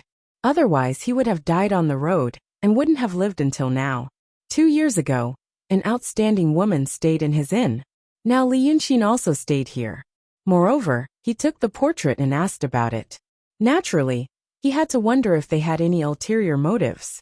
If it was, then he would inevitably be greatly disappointed in this person, and might even become enemies. Unexpectedly, this Li Yunxin, the Li Yunxin who for the past 4 days, had made him feel as if he was bathed in a spring breeze, as if he was a righteous and peaceful man of ancient times, was actually not a human. Furthermore, he was a fellow who spoke nonsense without any pressure, and had no flaws. With his usual shrewdness, he sensed that something might be amiss. But then he felt that his usual shrewdness was for the vulgar and the vulgar of the world. To question this extraordinary person in front of him, wasn't that an insult to his dignity? Moreover, he was forced to solemnly swear such a poisonous oath. Looking at Li Yunxin's calm face, and even comforting him, Lu Baishui was overwhelmed with a myriad of emotions, and felt even more ashamed. After letting out a long sigh, he slammed his fist into his palm. Good. Leave it to me. I'll prepare these days. Once I'm ready, I'll go out to sea with Brother Li. Listening to the sea and watching the waves. How can it compare to sailing directly to the sea? He learned this sentence from Li Yunxin. These days, Wei River Dragon King had told Lu Baishui a lot of strange things about the sea. Of course, it was in the way that the spring rain moistened everything silently. Li Yunxin stood up and frowned. Brother Lu. Lu Baishui waved his hand. Hey, don't persuade me. Just pretend that I'm not doing this for you. I've always wanted to go out to the sea to see what's out there, and what Shinryu Dragon Island looks like. Moreover, he paused and looked at Li Yunxin. Brother Li, you found the right person. Your mother has indeed gone out to sea. Li Yunxin opened his eyes wide. Brother Lu, are you serious? Yes. Lu Baishui sighed. It was last year when she came. At the end of last spring. I remember that the sea sparrows were fat at that time. I came to see if there was anything to collect. She lived in this shop. I chose this room. I talked to her for a while. I was surprised at that time. But now that I heard that your mother used to practice Taoist spells, I think it's normal. She spoke very mysteriously at that time. Li Yunxin heaved a sigh of relief. She was alone. Lu Baishui said, alone. I didn't see her being threatened or anything else. But I could tell that she was unhappy and depressed. I've never seen her smile before. Oh. Lu Baishui stopped and looked at Li Yunxin carefully. Li Yunxin sat down slowly and heaved a sigh of relief.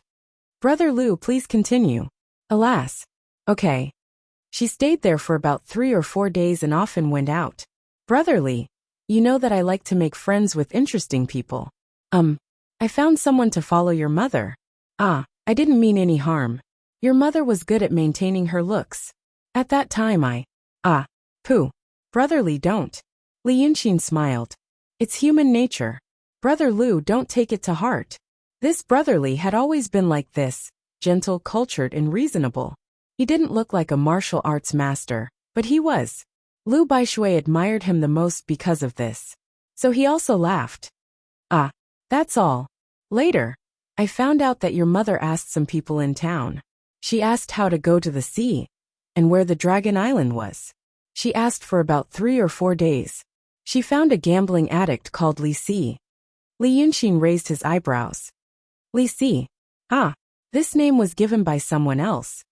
Lu Baishui smiled. He was a fisherman. No one in this town would dare to say that he was good at sailing, could tell the weather, and could distinguish between wind and rain. Unfortunately, he was lazy and liked to gamble. He was so poor that he didn't want to go to the sea. He often said that he had seen the Dragon Island and knew how to get there. But no one believed him. They thought he was trying to cheat money. I don't know how your mother persuaded him. The next day, she bought a 2-masted boat that used to sail along the coast. She hired a dozen boatmen and went out to sea. At that time, everyone who knew about this felt bad. I also tried to persuade her. Lu Baishui shook his head. The dozen people Li Si hired weren't easy to deal with. Your mother was like that. So I thought that once she went to the sea, she would be in danger. Li Si probably just wanted to cheat money. But who knew if she would think of something else? But no one could persuade her. She went out to sea that night. Now that I heard about your mother's past, I know that I worried for nothing. Those lowly things aren't a match for your mother. Li Yunxin stared at him. What happened after that? After that, it's hard to explain. Lu Baishui raised his eyes and looked outside the balcony. Originally, the sky was dark and gloomy, but at this time, some orange light came from the horizon and plated the sea with a faint golden light.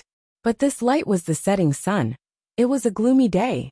In the evening, the sea gradually cleared up. I'll take you there, Lu Baishui said. I'll tell you after we see it. See who? Li Si. Whitewater Town in winter was gray. It also snowed, but not heavily. So it melted at noon and froze in the morning and evening. The pure white snow turned into dirty ash, covering the narrow streets and low houses. The Donghaian was built on a cliff that was not high. On the cliff on the slope, there were some more magnificent buildings, and the road was also paved with bluestone. Along the slope, there was a large area of residential areas and restaurants. Mixed together, high and low were scattered. Although it also snowed and froze, it was warmer than inland further north.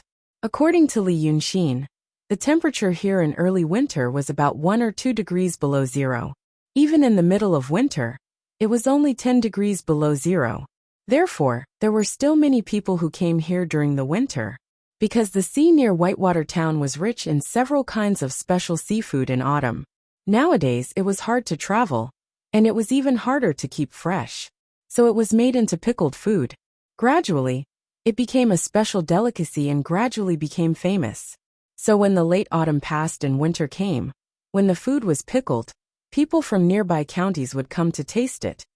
In some people's eyes, it was a kind of life atmosphere. When they walked down the road, it was just in time for dinner.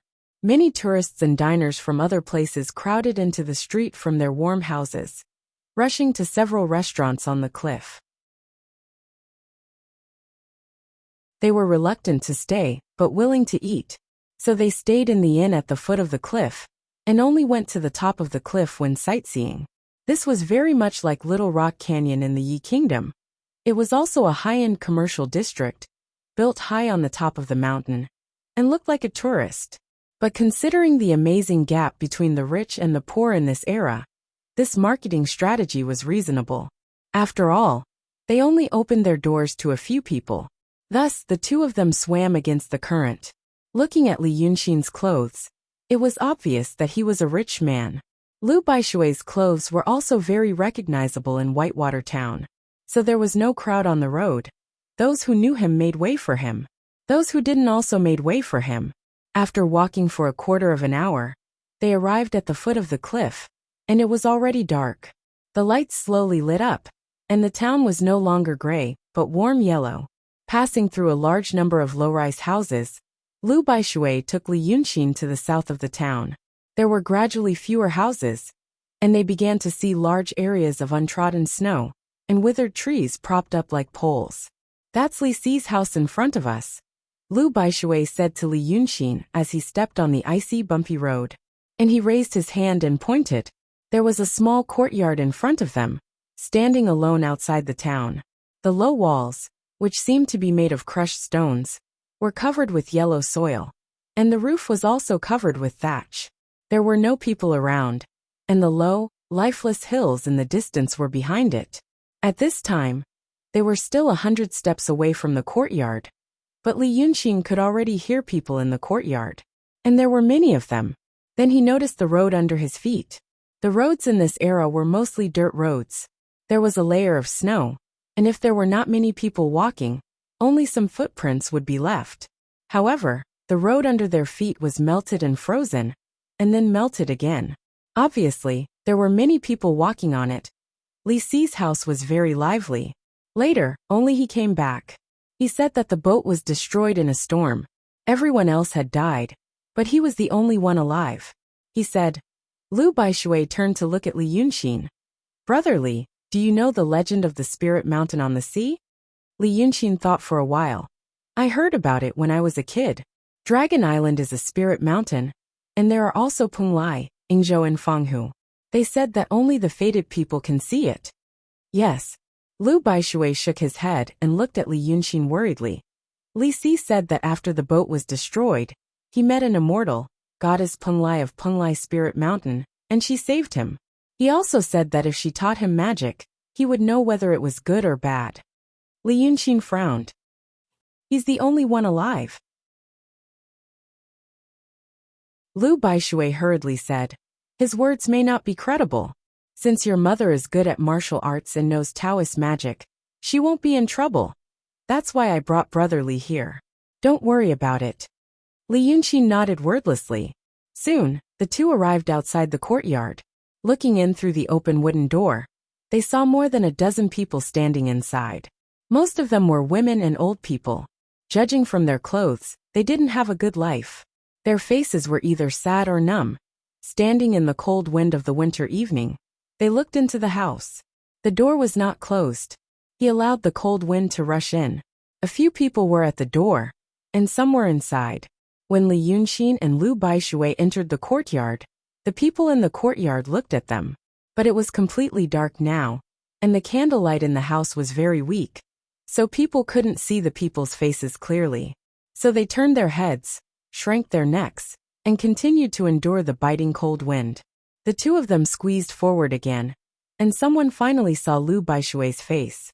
His expression softened, and he was about to say something. But Lu Baishui waved his hand, and that person immediately stopped. After a while, the people in the courtyard shrank back, making room for the two. Lu Baishui whispered in the night, "Let's go. Go back.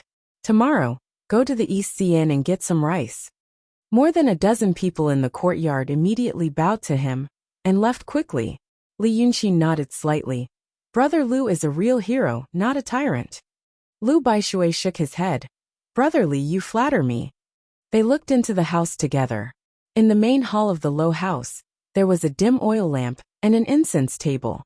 The incense table was big and wide, and no one knew where it came from, but there were several quilts on it, and Lisi was sitting cross-legged on the quilt. Lisi looked very strange. She was only wearing thin clothes, but her collar and sleeves were tightly bound. He was a very thin man, but he wore makeup. His face and hands were as white as a ghost, and there was a cloth bag on his head.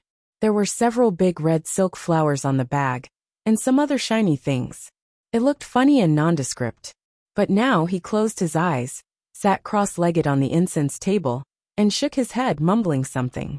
A man stood under the table, slightly bent, and looked at him nervously, as if he was worried about something. But people in the town said that this is not a celestial spell. Lu Baishui and Li Yunxin watched for a while at the door, and whispered, "Actually, I think so too. I've seen a Chuma immortal before. Do you know about it?" Li Yunxin said, "Yes, I've heard of it. It's said that it's a monster that cultivates in the mountains and finds a fated person to be its disciple." Someone asked about divination, and the demon immortal possessed the disciple's body and used the disciple's mouth to determine good or bad luck. "Brother Lu, are you saying that he belongs to this category?" Lu Baishui nodded. "This Li Si is usually no different from ordinary people. At most, he's a little confused because he came back from the sea. But when it comes to divination, he's a different person. I think what kind of demon immortal possessed him?" Speaking of this, he shook his head. "I asked my demon brother. My brother said that this is also common. Most of them are small demons, and they don't do evil. They just want to earn some merit. I don't care." Do you believe this?" "Yes, it's true. There's nothing to believe or not," Li Yunxin said while looking at Li Si's body. This time, he carefully used his demon power, wanting to see if it was the Chuma immortal that Lu Baishui mentioned. He did see it. There was a layer of black fog on Li Si's body. It had the shape of a person, but it could also be something else, a coincidence. There was indeed something attached to him. But what exactly was it? He couldn't see. Li Yunxin thought for a while and frowned. At this time, Li Si opened his eyes. His body shivered first, as if someone was holding his head and shaking it from top to bottom. Then he reached out his hand to touch the few big red silk flowers on his head, and then moved his eyes to the person in front of the table, and said, What are you asking?" You're asking about your chicken? Who stole it?" Hee. I know, Hey, I'm Goddess Penglai of Mount Penglai. Do you know?" The person nodded hurriedly. I know. Li Yunxin let out a soft huh sound.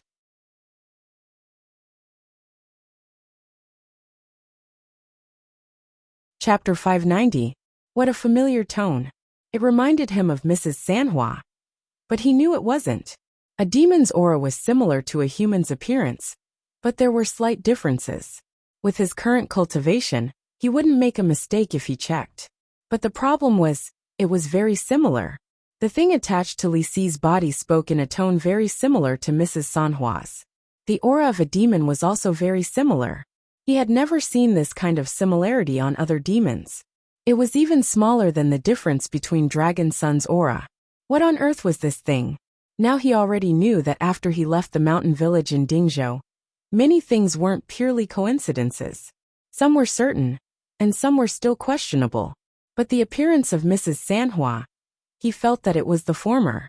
She even appeared on Yunshan Mountain and displayed a shocking familiarity with the internal affairs of Yunshan. She was indeed hiding a secret, whether she did it intentionally or not. After the battle on Yunshan Mountain, Sanhua had disappeared, and now a similar thing had appeared here. Li Yunxin turned his face slightly and looked at Lu Baishui. But then he rejected this idea in his heart. He had already been with this person for many days. If he still couldn't see that this person might be hiding another identity, then he would be an idiot. Of course he wasn't, so that meant, maybe it was just a coincidence. This feeling made him unhappy. Coincidences meant variables that were out of his control. And in the past year, there had been too many variables. He sighed lightly in his heart. Looking at the strange Li Si, he twisted his body again and said, "Oh, you know, If you know, why don't you offer up the 3 animals? The 3 animals? Where are the 3 animals? Li Yunxin raised his eyebrows again. Whether it was Sanhua or this thing, they both seemed to have an unusual obsession with the 3 animals. The 3 animals. In this world it referred to pigs, cows, and sheep. In this aspect, it was consistent with his previous world. These 3 kinds of sacrifices were also called the prison. They were the highest standard sacrifices in this world. Since ancient times, pigs were very important to the people of all the countries in this world.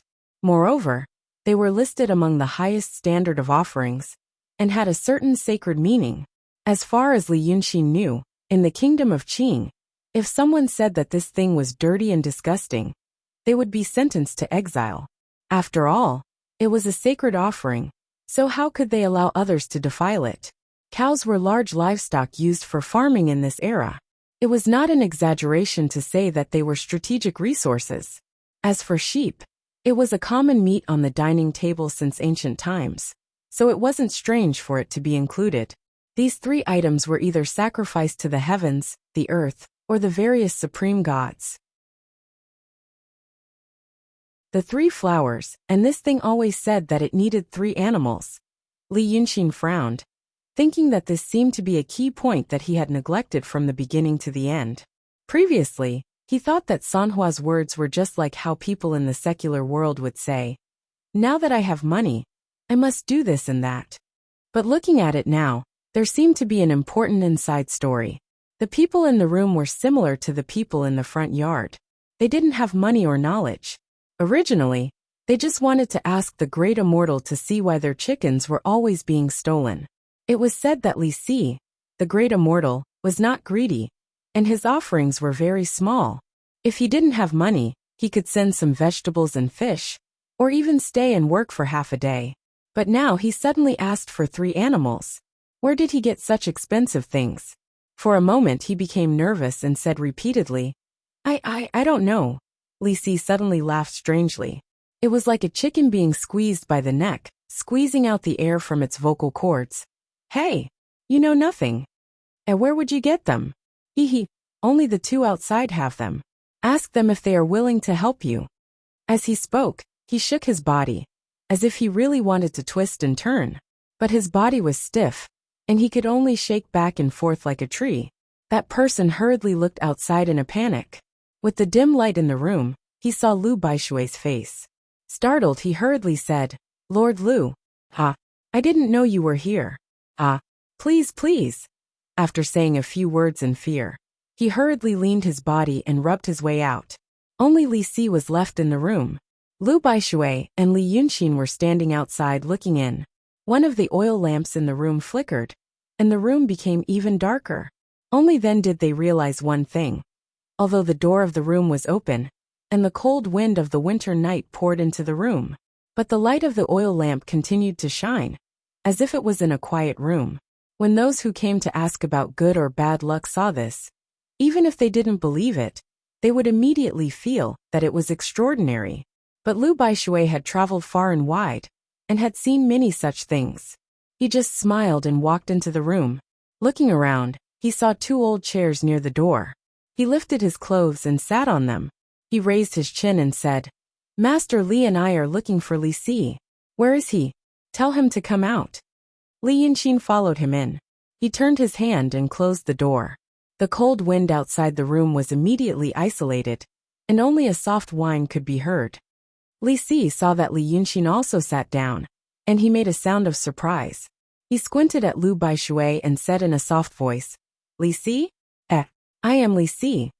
Lu Baishui slapped the armrest of the chair and said in a deep voice, "You demon immortal, don't be ungrateful. Do you know Taoist Chong from Surging Waves Mountain? Should I ask him to come and ask you?" Surging Waves Mountain was a small mountain more than 10 miles away from Whitewater Town. Taoist Chong from Surging Waves Mountain was the demon that Lu Baishui had a good relationship with. Not everyone knew his identity as a demon, but everyone knew his identity as Taoist Yudao. Li Si was infuriated when he heard this. He raised his eyebrows and stared at him. "Hey, how dare you? Li Yunxin stretched out his hand and lightly knocked on the armrest. Li Si immediately stopped talking and widened his eyes.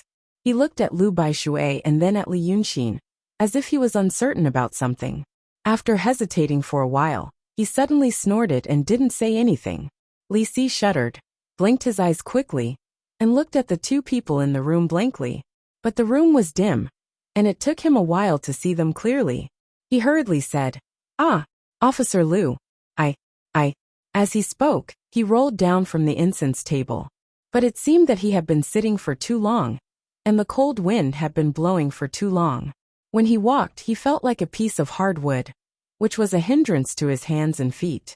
He was afraid that the next moment he would fall to the ground. He had just walked 2 steps, and was about to bow to Lu Baishui. Lu Baishui frowned and covered his nose. "Hey, go back. What's that smell?" Although he had traveled extensively and endured all kinds of hardships, he was not used to one thing. But there was one thing that she was not used to. She was afraid of smelly and salty things. Now that Li Si was in front of him, he could smell the fishy smell of salted fish from his body, almost choking him to tears. Li Si hurriedly stepped back and said, Officer Lu, I'm just a fisherman." Lu Baishui frowned and told him to step back further. "No wonder you wanted to open the door. The smell on your body, you should wash it off." Li Si nodded and stepped back a few more steps. At this time Li Yunxin smiled and said, "Brother Lu, you have wronged him. This smell is not something he can wash off."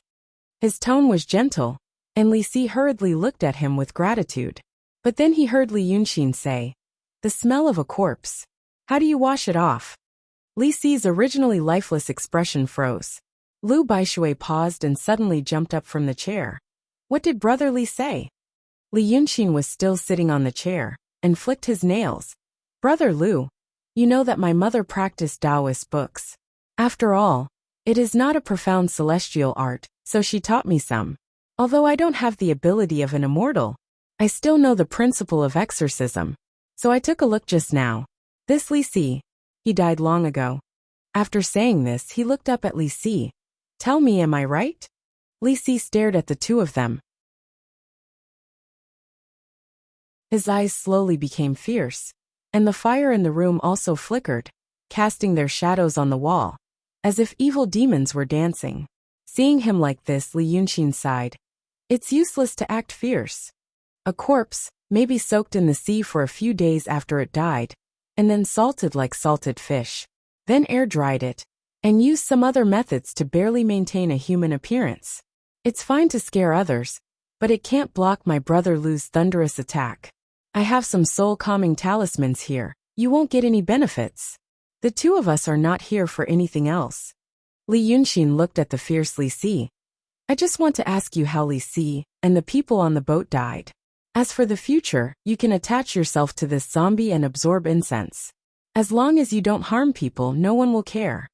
Lu Baishui looked at Li Yunxin, and was a little surprised in his heart. His brother Li actually had these tricks. But then, like before, it turned into appreciation. It was because such an unfathomable person could always surprise people, not as boring as those who could be seen through at a glance. So he stared at Li Si a few times, and also smiled coldly. "Since Brother Li said so, it is also my intention. Whatever Master Li asks you, you will answer it. Otherwise, don't blame my pair of iron palms for being merciless." Li Si was silent for a while with a dull face, and then he laughed devilishly, no longer cowering like before. "Humph, ask me? I am Goddess Penglai. Humph, how dare you? Do you know Goddess Penglai?" Although she said so, she didn't run or move. It was because of the fear in her heart. When she was talking to Lu Baishui before, Li Yunxin flicked the armrest, showing a little momentum. But even so, it was like a dragon's scales, which made this Goddess Penglai aware that there was a master nearby that she couldn't compete with. At this time, she wasn't sure whether the master was in front of the two or outside the room, so she didn't dare to act rashly. Li Yunxin ignored her bluff. He just thought for a while and asked first, "You call yourself Goddess Penglai. What is your real identity?" The demon hesitated for a moment, as if she didn't know whether she should give in and answer his question. Finally she stared at him. "Goddess Penglai, She is Goddess Penglai. Humph, she is the master of Mount Penglai, an immortal born between heaven and earth. Oh, how dare you? Lu Baishui frowned and was about to scold her, but Li Yunxin raised his hand. Hey brother Lu, don't be impatient.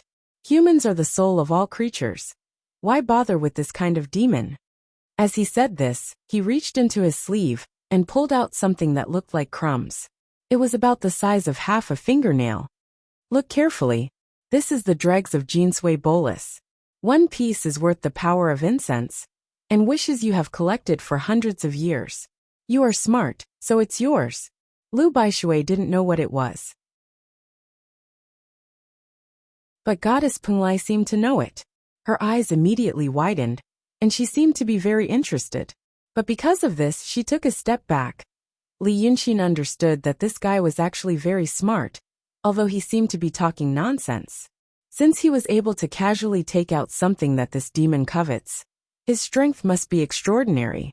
So although this demon was jealous, she also felt danger. It was like the instinct of a beast. In this aspect, she was very similar to the Three Flowers goddess. However, this person's words were more logical and clear than the Three Flowers ladies. Maybe because, if this person was really the master of Mount Penglai as she said, then she should have more incense and wishes than the master of Mrs. Sanhua Temple. Demons and demons were all muddle-headed at first. The higher one's cultivation, the clearer one's mind would be. That was probably why she looked like this. Although he didn't know why she ended up here. Lu Baishui saw that Li Yunxin didn't panic in the face of this demon, and he responded calmly and firmly held the initiative. So he couldn't help but admire him more. In the world, there were not many people who could talk and laugh with emperors, kings, and generals in white, but certainly not few. But it was extremely rare to see someone like Li Yunxin who could chat and laugh with a demon. How could he not be happy to make friends with such a wonderful person? Goddess Penglai rolled her turbid eyes and touched the big flower on her head. She seemed to think for a while, and then said, Hey, ask me. Li Yunxin thought for a while and asked again, Do you know a person named Mrs. Sanhua? The demon immediately said, I don't know. Li Yunxin responded, So, have you seen a person named Shangguanyu? The demon didn't even think. No. Judging from her attitude, it seemed that she had made up her mind not to say anything. Lu Baishui frowned, but Li Yunxin was still not in a hurry. Then tell me how you met this Li Si? The demon rolled her eyes again. He was washed by the waves into this goddess's immortal mountain, and saw this goddess's immortal palace. He asked me to save him. But he was half dead at that time. How could I save him? I just freed him. Goddess Penglai said this in a low voice, and then laughed. The rest, alas, were not so lucky. They must have been eaten by the traitor. Li Yunxin turned the dregs in his fingers and calmly asked, Who is the traitor? Hearing this question, the demon immediately stared at him. Traitor? Bah! I don't want to mention his name. Oh, that traitor will die a horrible death. Hey! He must be killed by that woman. Which woman? The demon stopped talking. Greedily looking at the dregs in Li Yunxin's hand, she blinked. Give me this first.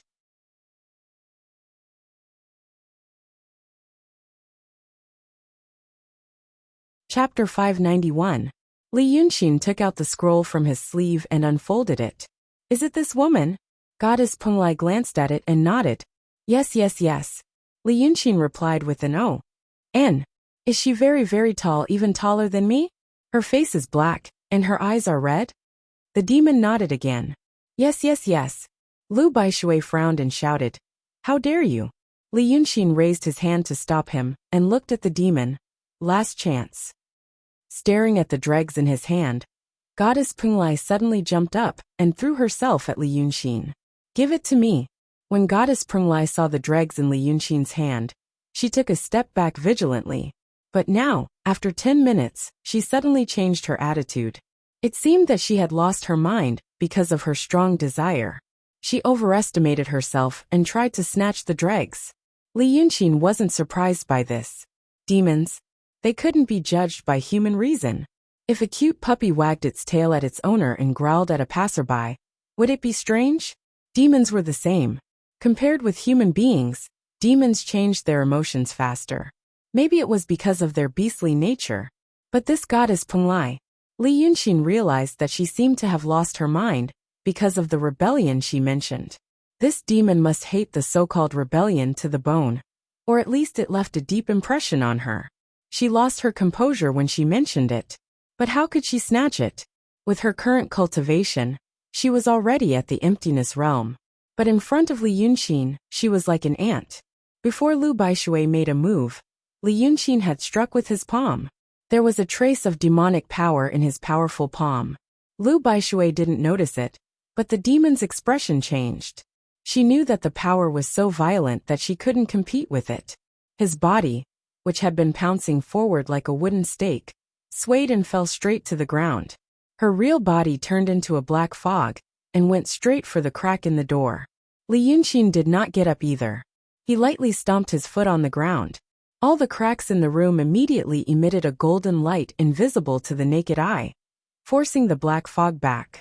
At this time, mortals could freely enter and exit the house, but for the demons, it had become an airtight cage. This goddess of Penglai did not believe it, and jumped left and right for a while. When she had no other choice, she attached herself to the body of Li Si's zombie. She bounced up from the ground and stared at Li Yunxin viciously. "Hey! It's not like I'm the one who destroyed your mother's boat. Ayaya, why are you looking for me?" Hearing this, Lu Baishui and Li Yunxin looked at each other. Li Yunxin frowned. "So you've met her?" He shouted again, "Speak. Otherwise, don't blame me for not showing mercy. How do you know she is my mother?" That goddess of Penglai could not escape, nor could she beat him. She took 3 steps back and widened her eyes. That woman carries a painting with her. She takes it out every day to look at it. She cries while looking at it. She mutters that it's her son. Isn't he exactly the same as you? Li Yunxin was stunned and sat on the chair. In Lu Baishui's eyes, Li Yunxin had always been calm. Even when he found out that the so-called god Li Si was a zombie and possessed by a demon, he did not panic. But at this time he saw him in a daze. All kinds of feelings welled up in his heart. He realized that Brother Li was also a sentimental person. Although he was free and easy, he did not forget the righteousness and filial piety. It was really admirable. Therefore he shouted for him. "Tell us in detail. Tell us everything, and we won't make things difficult for you." He did not know what the demon was thinking at this time. Maybe it knew it could not do anything and was afraid. Or it had other thoughts. In the end, it rolled its eyes and said in a shrill voice, "What does it have to do with me? I was sitting in the temple when the boat suddenly crashed into me. That woman was unreasonable.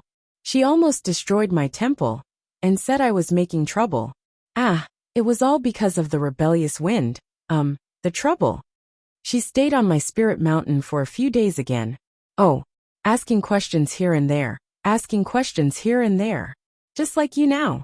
On this Empress's immortal mountain." At this time, Li Yunxin came back to his senses. Listening to the demon's 3 sentences, he noticed some details. The woman mentioned by goddess of Penglai should be Shangguanyu. She also said a few days, and asked all kinds of questions with resentment. It could be seen that Shangguanyu's body was fine at that time, and she could even control goddess of Penglai. He was a little relieved in his heart. He heaved a sigh of relief, but it was as if he had opened up a bag in his body. Suddenly a lot of different feelings gushed out. This feeling seemed to have been fermented for many years, making him feel a little sour in his heart. After all, it was a strange and fearful feeling. So he frowned and didn't think about it for the time being. "Go on. We didn't come to you for revenge." Although the temperament of demons was hard to understand, their thoughts were not complicated. Listening to goddess of Penglai say so much, how could he not know that she hated that rebellious to the bone? So he pushed the boat with the current. "If you didn't do anything bad, and my mother's boat was really capsized by that rebellious guy as you said, we still have to help you get justice." It seemed that he was right on goddess of Penglai's mind. She widened her eyes and shouted, "Are you serious? Let me tell you, what good things that rebellious guy did. When your mother came to my spirit mountain, she asked all kinds of questions.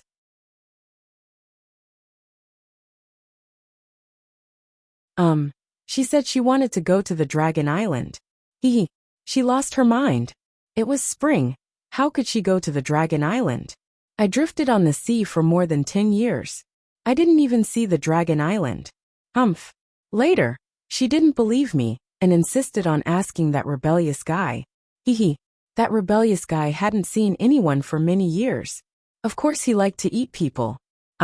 He caught all the living ones and ate them. Your mother. Oh, she fought with him. Li Yunxin leaned forward slightly. Then? Goddess of Punglai blinked. Then.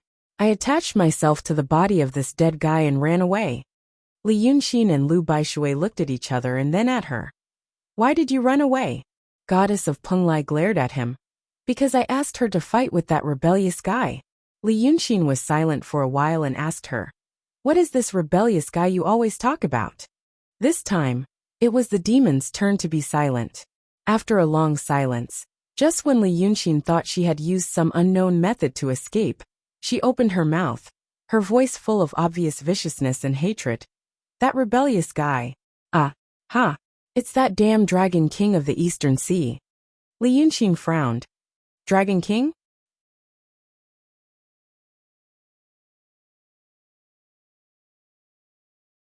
Chapter 592. But at the moment, the demon seemed to have fallen into a deep hatred and anger. It just stood there, gnashing its teeth and murmuring something. Lu Baishui leaned towards him and said, Brother Li, you just arrived in the East Sea country, so it's normal that you don't know about this. The legend of the East Sea Dragon King has been around for a long time. It's said that although Shinryu is a spirit creature saint, they still need to be managed on the sea.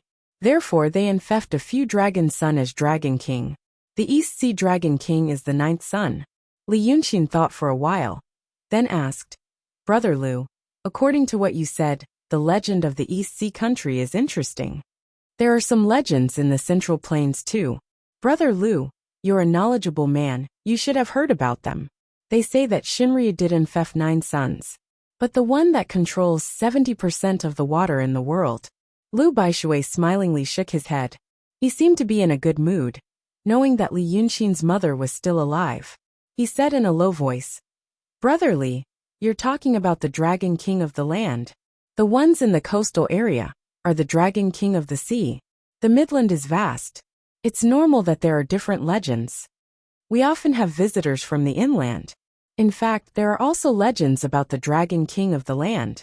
But according to the legends in the coastal area, the Dragon King of the land only controls a small amount of water, so it doesn't belong to Shinryu. It's the inferior Dragon Son. The real Dragon King and Dragon Son are the ones in the sea. Speaking of this, he shook his head and waved his hand. To be honest, I believe in demons, ghosts, and immortals. But these Dragon King and Dragon Son, I don't believe in them. I think they're all made up. The East Sea Dragon King she mentioned. Maybe it's a monster's name. He paused for a second, his eyes sparkling in the dim light. Then he hesitated and lowered his voice. But Brother Li, your mother, and you, who are you?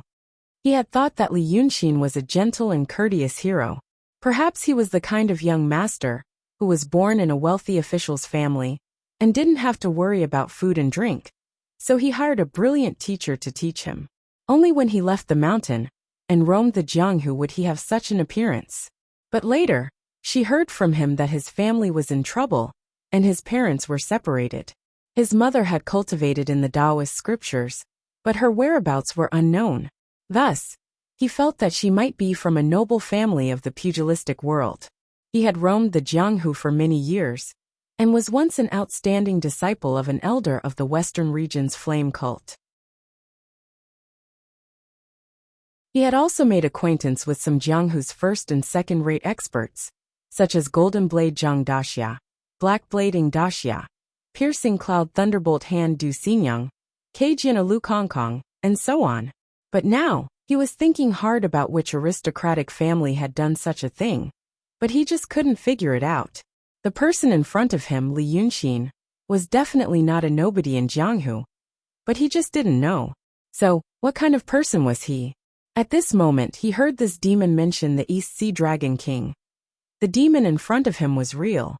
The so-called East Sea Dragon King she mentioned Even if it was another demon in disguise, should be a character that normal people would find difficult to deal with.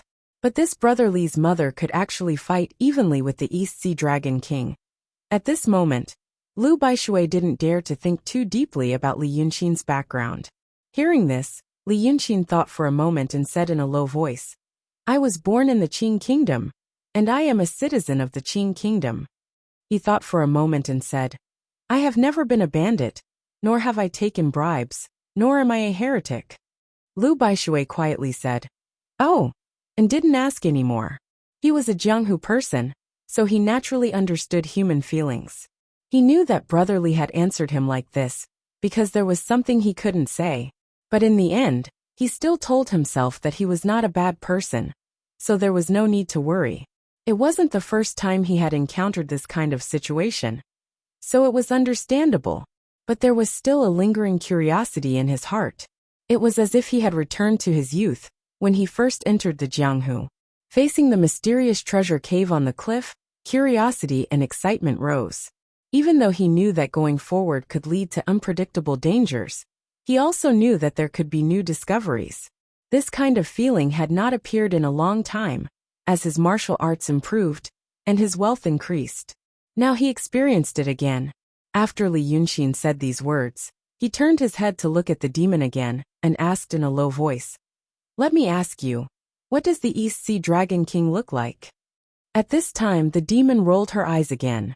It seemed that she had vented some of her anger by being alone just now. At this time, she came back to her senses and said, "Oh, what do you want to know? Ha, are you really going to find that woman?" "Oh, I'm not telling you." She seemed to have thought of a wonderful idea, and almost jumped up from the ground in joy. "I'm not telling you. Go find her yourself." Go find her. Take me with you. Hee. I'll tell you when we get there. Help me kill that traitor. This demon sure is a bit of a smart one. Although she looked similar to Mrs. Sanhua, as if she was delirious because of the damage to her soul or something else, she still retained some consciousness and thought patterns left behind in her mind. Therefore it became like this. Look at Li Yunqin's extraordinary moves. She wanted to kill him with a borrowed knife, and asked him to go out to the sea to kill that traitor. But a really smart person wouldn't have said that. She had said it in a daze. But it was exactly what Li Yunqin wanted. He originally wanted to find a way to sneak into the vicinity of the Dragon Island, and find out the situation. But now he knew that there were some spirit mountains, and that the 9-dragon sun was on the spirit mountains. It seemed that the vast sea was not as cold as it looked. There was another world, and a complicated pattern. He was not afraid of the complicated pattern, but he was afraid of the word clueless. This goddess Penglai was so narrow-minded. He didn't care what she wanted to lead him to do. As long as he could get some information and hide his tracks, he would do it even if she didn't ask him. Not to mention, Shang Guanyu was here. He wanted to figure out some things and some feelings. No matter what, he wanted a definite and definite result. There was enough fog. This was the last thing he wanted. Just then, a loud noise was heard from outside the house. Then, the sound of gravel hitting the door made the lintel tremble, and a large amount of dust fell from the beam. Lu Baishui's face changed, and he stood up suddenly. But Li Yunqin just frowned and then relaxed. An acquaintance. He stood up and looked at Goddess Penglai. "So, you want me to take you to your Penglai spirit mountain?" The demon rolled her eyes and nodded. Li Yunqin smiled faintly. "Okay. I'll take you there in a few days." "Well, why don't I take you now?" After saying this, before Lu Baishui and the demon could figure out what he meant, he suddenly reached out and took out a talisman from his sleeve. He turned his finger again, and the talisman shot out like lightning, sticking to Li Si's forehead. The zombie froze completely. It swayed on the spot, and fell to the ground with a thud. But the talisman floated up, and returned to Li Yunqin's palm like a bird. What a beautiful move. Lu Baishui couldn't help cheering. And then he realized, it was a Taoist magic art.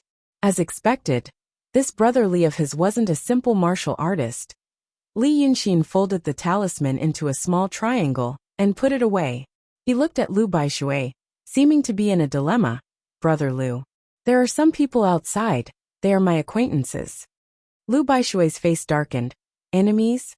Li Yunqin shook his head with a wry smile. Enemies? He is my distant cousin. He insisted on coming out with me, as I said before. So he found a capable follower to follow him. Now he should be coming for me. In a while, Brother Lu. I hope you'll forgive me for my sake.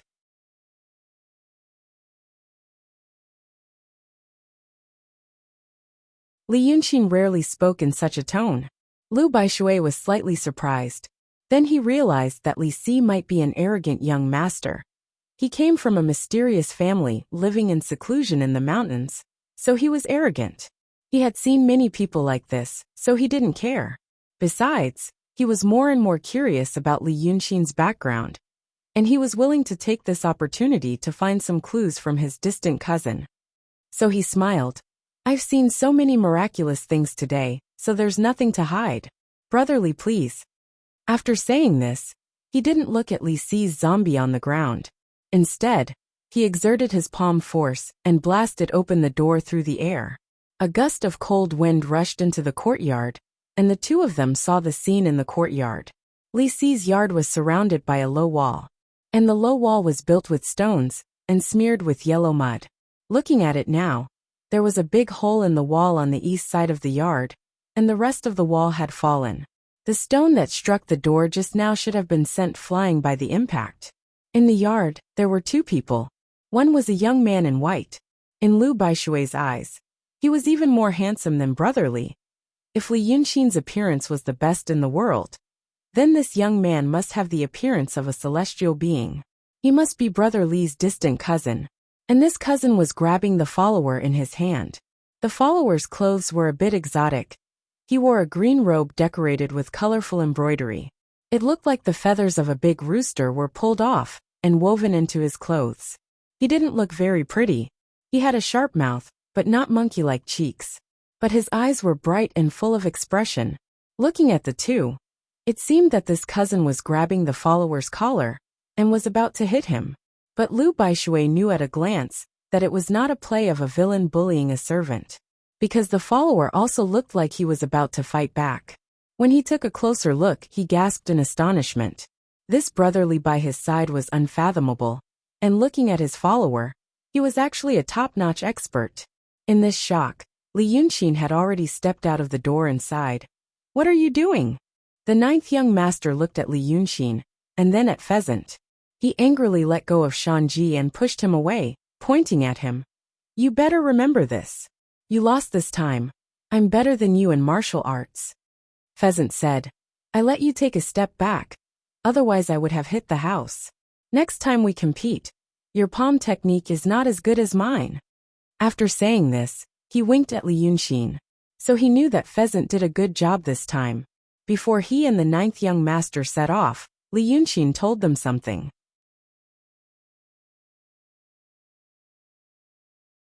For example, he told the ninth young master, now that the world is in turmoil and your state is not stable, you'd better keep a low profile and pretend to be an ordinary person. You can go sightseeing along the way. How wonderful it is. If he had said this to the ninth young master, he might have thought it was bullsh*t. But now it was different. He had died once and was almost swallowed once, so he finally knew how to be afraid of death. And he knew that although Li Yunqin seemed to be smiling, his means were more vicious than anyone he knew. It left a shadow in his heart. Besides, he didn't hate the prosperity of the human world, so he agreed casually. He also agreed to call himself Li Yunqin's cousin out of respect. In fact, in the eyes of Dragon's Son, the latter was like asking a child to play a doctor or a soldier. He was happy and interested. He wrote a few stories for Pheasant. He asked Pheasant to tell the ninth young master the steps of the stories he wrote along the way. The protagonists of the stories he wrote were mostly heroes in Jianghu. When the two of them walked along the road, Pheasant would listen to Li Yunqin's instructions and tell stories to the ninth young master every time they came across a place with magnificent scenery. No wonder they were stories of great heroes, getting to know each other without fighting, and of gratitude and hatred with a smile. In Li Yunqin's eyes, it might be tacky and old-fashioned, but in the eyes of others, it was sincere and interesting. He asked the ninth young master to listen to this road, because he wanted to be a little more secure. Who in the world was better than a young man who had just gained a new life and was full of expectations for the world?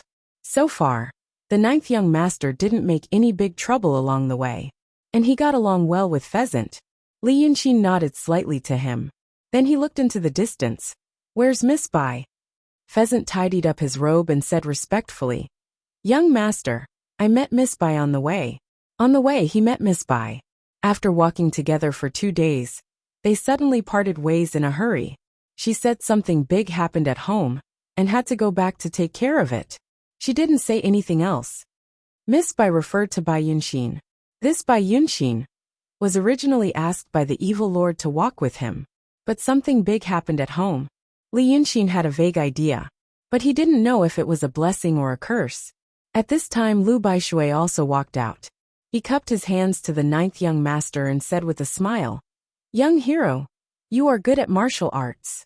How should I address you?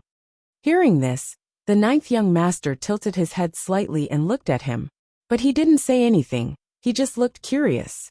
Ever since he became famous, Lu Baishui had never encountered such a situation.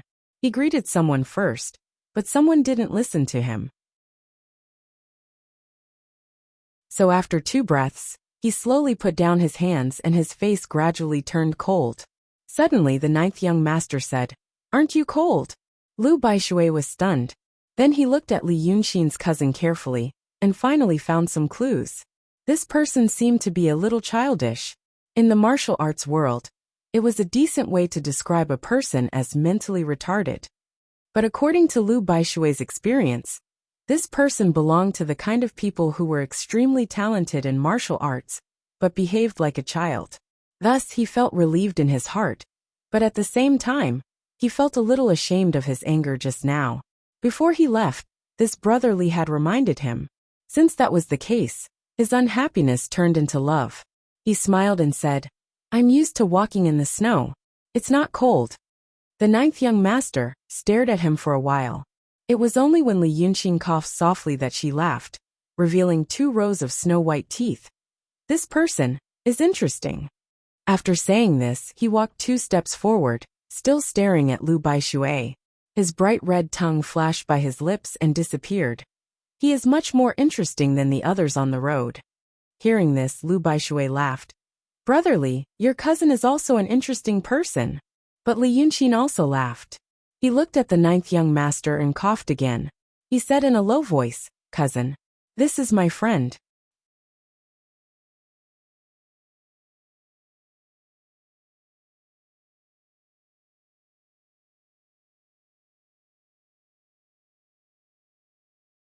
Chapter 593. Lu Baishui could hear his tone. There was a hint of seriousness in his solemn tone. Therefore, he thought that perhaps this brotherly saw that his distant cousin did not have much respect for him, and that his attitude was also rude, so he solemnly reminded him. He hurriedly said, Hey brotherly, your younger brother has the heart of a newborn baby, innocent and unaffected. That's something we can't learn. I like his enthusiasm. A young man should be like this. Then he looked at the ninth young master. What's your name? When he said this, he really talked to a young man. The ninth young master stared at Lu Baishui for a while, and then muttered, Friend. He turned to look at Li Yunxin angrily. Interesting people are your friends. You have so many friends. After saying this, he stomped away in a fit of pique. Lu Baishui was baffled by his sudden temper. But Pheasant and Li Yunxin were relieved at the same time. Master Lu, the hero of Stormy Wave's Path of Donghai Country, didn't know that his life was walking on a tightrope just now. Li Yunxin sighed. Brother Lu, my younger brother is rude, and I don't discipline him well. Lu Baishui laughed and waved his hand. I know. An elder brother is like a father.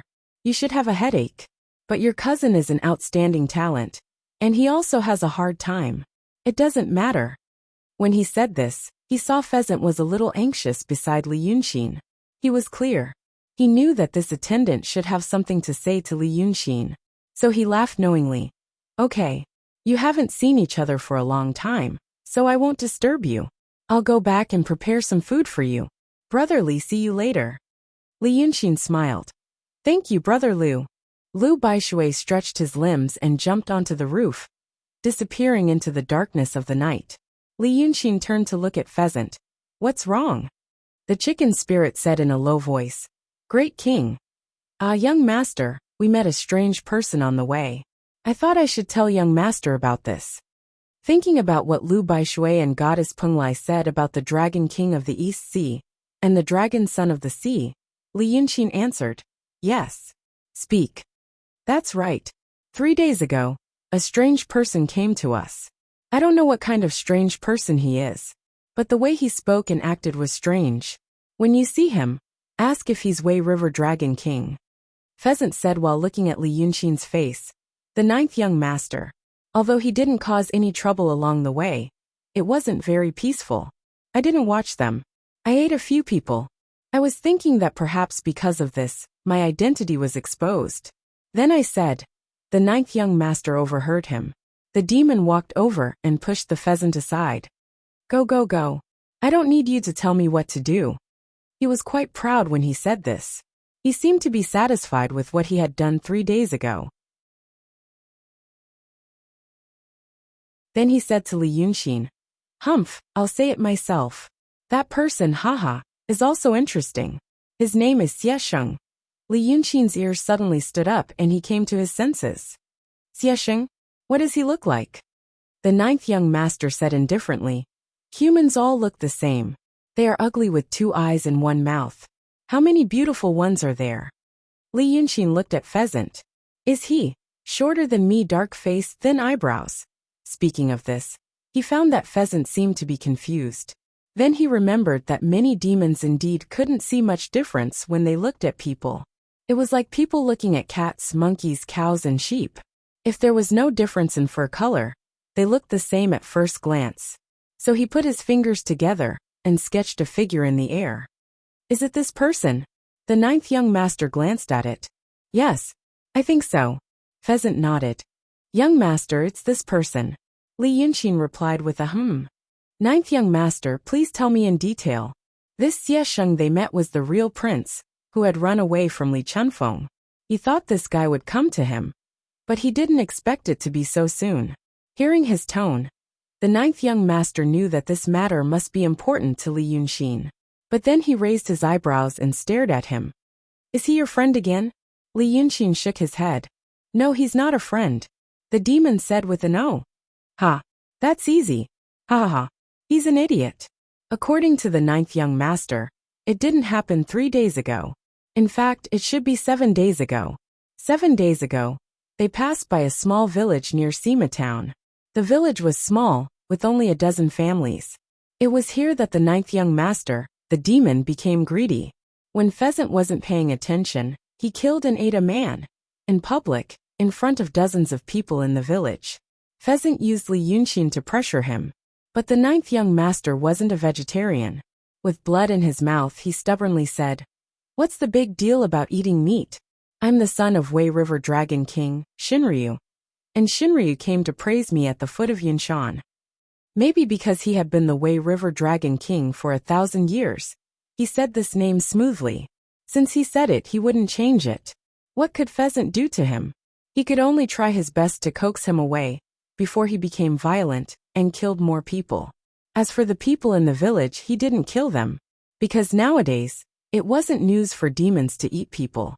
Even if it was spread out, few people would believe it. Because it was possible for demons to eat humans. But if one counted carefully, for example, if there were 10 cases of demons eating people in the city of Wei in a year, at least 9 of them were false. It wasn't demons who ate people, but people who killed people, and then lied about being demons eating people. It was an absurd excuse. If the government couldn't solve the case, they could use it as an excuse to announce that it was indeed demons eating people. But people weren't all fools. As time went by, he gradually stopped believing in the government, and also stopped believing in the existence of demons. Now, when someone said that people were eaten, the first thing they thought of was that the government couldn't solve the murder case, and was perfunctory. In addition, there were many beasts in the mountains in this era. It was not uncommon for beasts to attack people in villages and towns. Some people said that people who were killed by beasts were eaten by demons.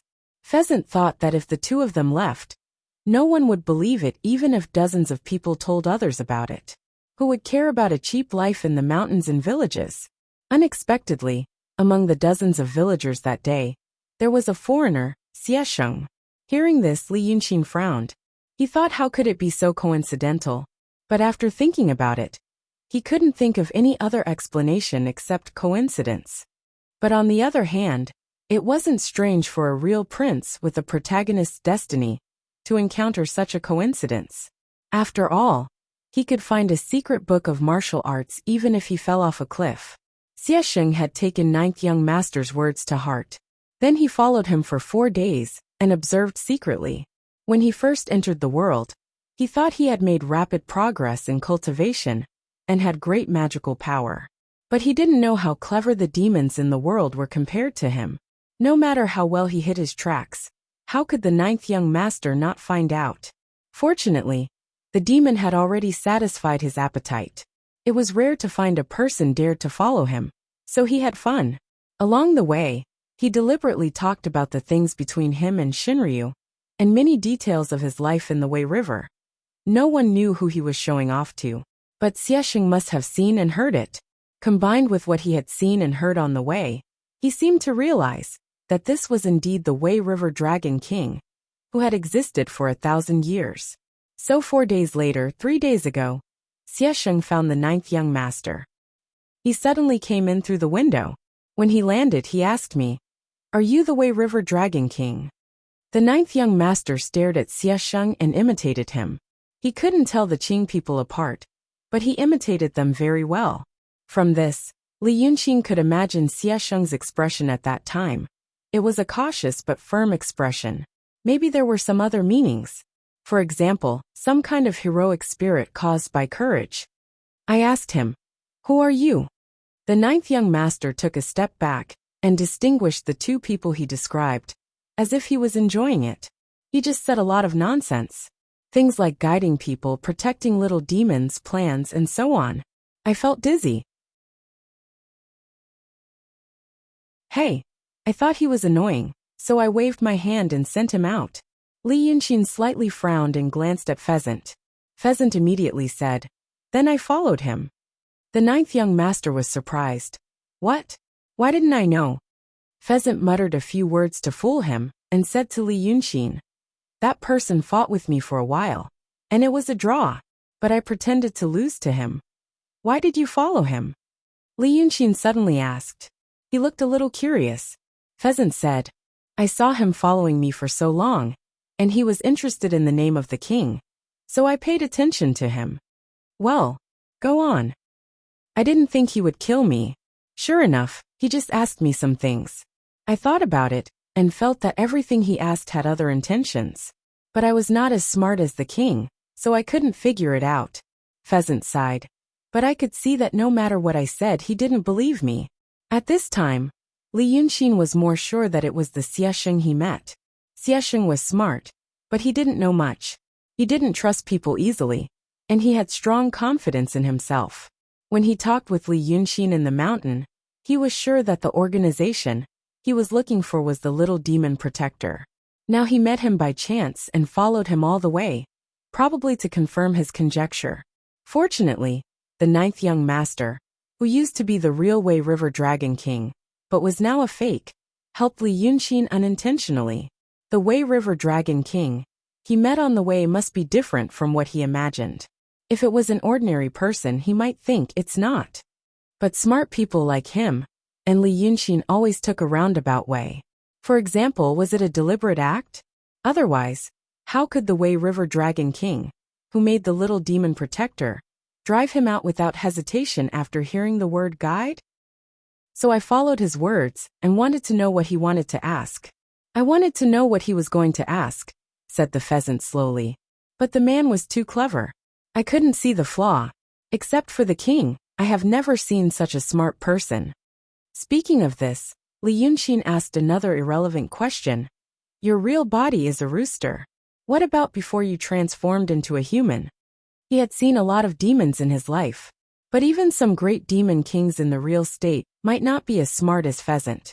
While it was true that he, the king, had taught them well, there should be other factors as well. Pheasant was a little stunned and said, "Before I transformed into a human, I was a timekeeper in the mountain watching school of the Liu family in the city of Wei for many years." Li Yunxin smiled. "No wonder. Go on." Pheasant blinked. Finally he asked where we were going. I said we were going to the Dragon Island. Then that person left. Maybe he realized he was exposed, so he didn't follow us all the way. Li Yunxin frowned slightly and thought for a while. He looked up and asked, "So where do you think he would go after he left?" Pheasant was stunned again, and a trace of fear finally appeared on his face. He didn't follow Li Yunxin for a long time, but it wasn't short either. So he often saw his king and Lu Gongzan discussing some things. Occasionally, his king would ask Lao Dao's opinion, but as for the demon generals under his command, he didn't give them any face, but mostly ordered them around. He didn't have any opinion on this. Compared to other demons who killed their demon soldiers and demon generals, and even compared to the strict teachers in the mountain watching school, Li Yunxin actually treated them very well. But now that they had parted ways and met Li Yunxin again, he found that he had changed slightly. He couldn't tell what had changed, and even his words were still as simple as before. But Pheasant felt that he was finally included in the king's sight, instead of being an emotionless puppet in the background. Now, he even asked himself what he thought would be. He was frightened by this sudden attention. It took him 2 breaths to calm down, and then he hurriedly said, I think. He will also want to go to the Dragon Island to see what's going on." Maybe Li Yunxin didn't notice the demon general's emotion. Maybe he noticed it, but he didn't show it. He thought for a while, and then said, "I think so too. If he really did that, I guess I'll have a rough understanding of this person's temper." His affirmation made Pheasant blink his eyes quickly and straighten his body. At this time, the 9th young master had already entered the room and looked through everything in the room. Except for the zombie on the ground, he was not interested in anything else. So he turned around. Cousin Li, it's so boring here. When are you going to stop talking?" Li Yunxin turned to look at him and smiled. "9th young master, just bear with it for a few days. After a few days, when we are ready, it is said that there are still Dragon King and Dragon Son in the East Sea. They even said that we are inferior, don't they? 9th young master, do you want to go and have a look?" The 9th young master immediately opened his eyes wide and raised his eyebrows. "What? Who dares to say such a thing?" But halfway through his anger he stopped. "What kind of things are they?" Li Yunxin laughed again. "They should be some stupid demons that don't make the cut. They have never seen the world in the barbarian land. That's why they say so." The 9th young master regained his anger. "Hey, then let's go to the sea and teach them a lesson." "I'll wait, you better get ready quickly."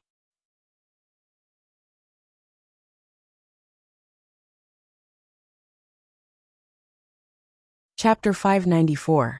It took him 5 days to prepare. For the 9th young master of the Lord Tongtian, these 5 days were really hard to bear. He used to be weak, so he could only hide in a section of Weishui River near Dongting. The Lord of Dongting was powerful and resourceful, so he didn't dare to make trouble around the Lord Dongting. But he didn't have a good life around him either. Evil King of the Pitfall Mountain was also in the mysterious realm. Bai Yunxin, who was in the realm of truth, always came to scare him. People always joked with each other, because they knew that rational people wouldn't suddenly kill people. But for the fiendish demons, who knew if they would really become fierce when they were still smiling in the past? He was scared by the monster Bai Yunxin again. It was okay if he was a lowly wild monster, but he was Dragon Son. To be fair, no human or monster in the world was more wrong than him. Then he experienced many things, and in the end, bitterness is over. Li Yunxin created such a body at the peak of the realm of truth with the help of painting Taoism and something else. With this body, he didn't have to live like before. 1,000 years of grievances were gone now. How was it compared with the disaster of being killed? In fact, This was also one of the reasons why the fiendish demon had quickly forgotten about Li Yunxin. As the saying goes, a smile dissolves all enmity.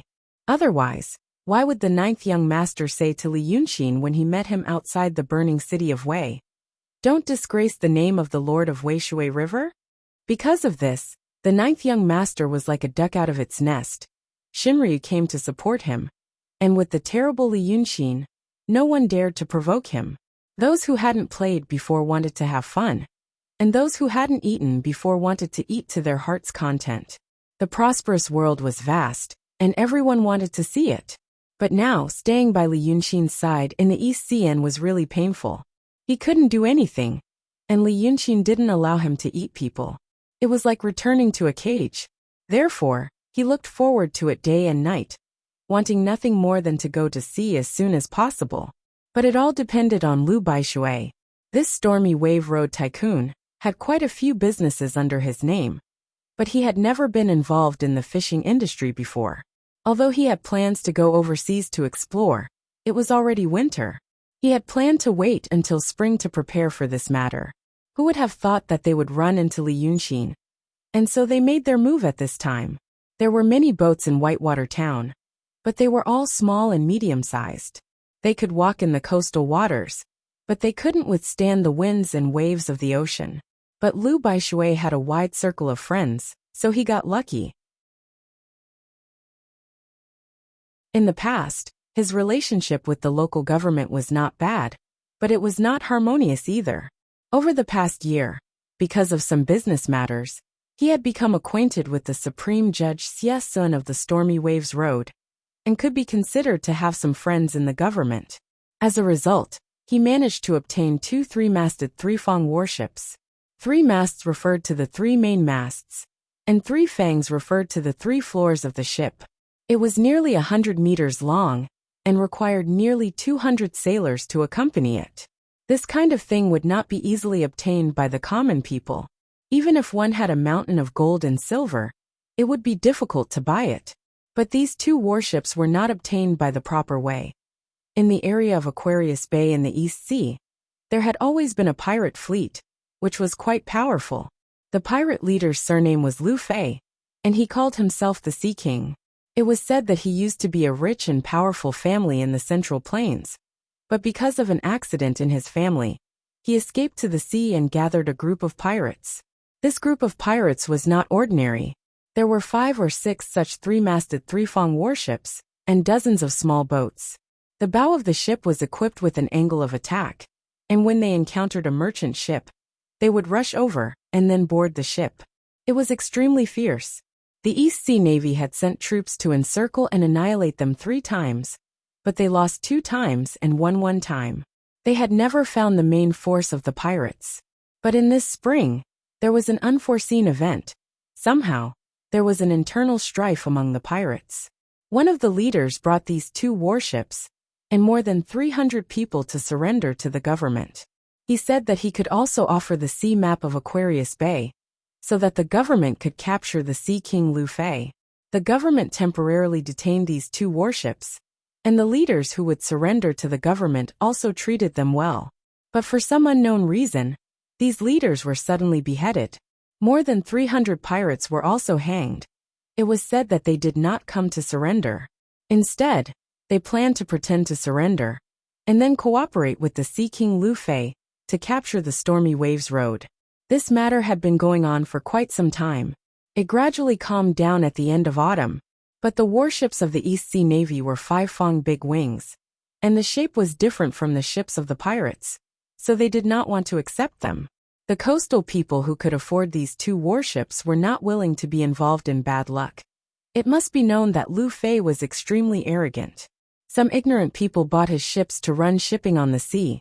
What would happen if they were seen? Thus, it became a hot potato. Everyone wanted it, but no one dared to. Until Lu Baishui thought of this, he spent 16,000 taels of silver to buy these 2 ships. 16,000 taels of silver. If it was multiplied 10 times, it would be the tax of the Stormy Waves Road for a year. He also spent a lot of money to recruit many sailors and desperados. Within a short span of 5 days, He had spent 20,000 taels of silver. Everyone said that Lord Lu had lost his mind. He bought Sea King Lu Fei's ship, chose to go to sea in winter, and was said to be looking for the Dragon Island. He probably would not be able to return alive. And so 5 days later, the Damfeng harbor, which was 10 miles away from Whitewater Town, was bustling. 2 huge ships were anchored on the sea 1 kilometer away, like 2 hills. Dozens of small boats were going back and forth between the huge ships and the harbor, transporting all kinds of materials. The draft of these 2 ships was too deep, and the Damfeng harbor near Whitewater Town could not accommodate them. There were mountains of food and other goods in the harbor, and sailors who came from all directions. There were also some people who came to sell goods, snacks, and prostitutes. Lu Baishui sat in the hall on the 3rd floor of a restaurant near the harbor, looking out and having a panoramic view of the situation on the harbor. It was still early in the morning, and the recruited sailors had already been busy all night. They would be able to set sail by ship around noon, but they came here because they wanted to see someone. About midnight last night, someone suddenly came to find Lu Baishui. He said that there was a new sea ban. No ships were allowed to go to sea until the beginning of spring, no exceptions. In the morning, Xie Sun, the prefect of the governor's office, would come to explain this matter. Lu Baishui sent someone to entertain them and send them off. Then they waited for Prefect Xie in the only restaurant on the harbor. At this moment, Prefect Xie was in front of them. It happened so suddenly. I don't know why you thought of this. Prefect Xie was about 30 years old, young and promising. He had a long beard, a white face, and narrow eyes. He looked like a gentleman. His tone and tone were also very easygoing. I can't persuade you. The 2 ships were sold to you for 16,000 taels of silver, and you already suspect that I am profiting from it. Alas, so I came here to discuss with you. Lu Baishui frowned and looked out of the window. Brother Xie, look at the situation outside. The people and the goods are all here. Now you suddenly say that I can't leave. I am in a difficult position. Is there any way to make an exception? Of course there was a way. Lu Baishui had been in Jianghu for many years. How could he not know? Before last night, she had thought that Xie Sun was a good friend, who got along well with each other. Only now did she realize that he was actually the same as those people. He came here at this time, and said that he couldn't leave. Then, there is a way. Alas, it depends on whether Brother Lu is willing. Prefect Xie sighed. It looked like it was difficult. Lu Baishui laughed coldly in his heart. But he didn't show it on his face. As long as there is a way. Brother Xie, I have almost 1,000 taels of silver here. If there is a way, Brother Xie, you can take it and help me get things done. If it is not enough, just call someone to the East Xian. Prefect Xie frowned. What are you talking about? His face was a bit ugly. If Brother Lu thinks I am here to talk about this, I am leaving now. Xie Baishui was stunned, but he hurriedly said, It is a misunderstanding. Brother Xie, I misunderstood. Then what is it? Xie Sun angrily stared at Lu Baishui for a while, then sighed and waved his hand. Forget it. The way I am talking about is that you take a person with you. I don't know where this person is from. He looks like a Taoist priest. A few days ago, there was some evil in the governor's office, and this person came to clean it up. Then he won the governor's favor. He also told the governor that there was a celestial medicine in the mountains overseas, and that he could get it for the governor. Alas, we talked about this in private. Prefect Xie snorted, then sighed. The governor said he wanted to ban the sea. He also wanted to find a fleet to send this Taoist priest to meet the immortals overseas. He liked these 2 ships. But I didn't know. Alas. So now, there is only one way. You take him with you. Nominally, these 2 ships are under his control, and he can use them, so he can ignore the sea ban. Lu Baishui was silent for a while, and his face was a bit ugly. When Prefect Xie said they couldn't go to sea, his face was normal. Now that there was a way to solve the problem, he looked like this. It was strange, but Prefect Xie didn't seem to care about his expression. He just waited for him to take a sip of tea. Finally, Lu Baishui raised his head and smiled. Okay. Brother Xie, can I see the Taoist priest first? Prefect Xie clapped his hands and smiled. Of course you can. Brother Lu really knows the big picture. Taoist priest Xie, please come out. So the person was already here. In fact, this was also within Lu Baishui's expectation. The two ships were priced at 16,000 taels of silver. It was indeed a good deal. If he hired someone to build them, not only would it take a long time, but the manpower and materials needed would be more than 100,000 taels of silver. Before today, he thought this prefect Xie was trying to make friends with him. But now he realized he was being slaughtered like a fat sheep. Lu Baishui also had this day. He paid for the purchase of the ship, for the recruitment of the seamen, for the preparation of the stores. Then the sea ban was issued, and the Taoist priest Xie and a group of soldiers were sent. His two ships became the governments. These government officials, they were even more ruthless than demons when it came to eating people. This was the first time he suffered like this.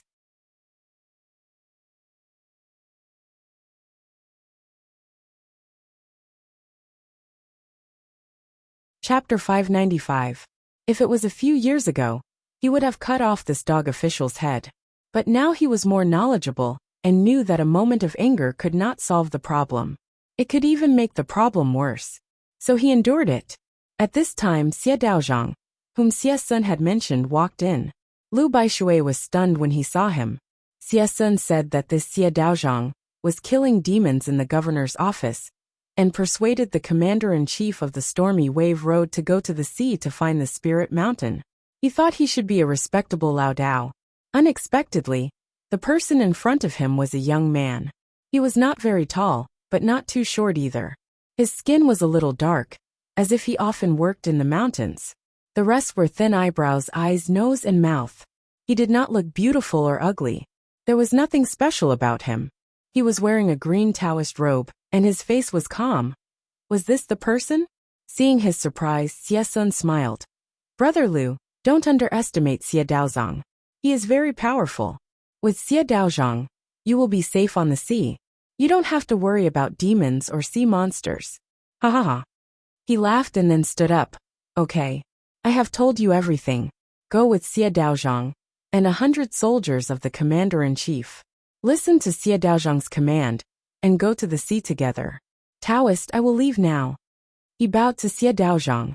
The young Xie Daozhang returned the salute with a serious expression.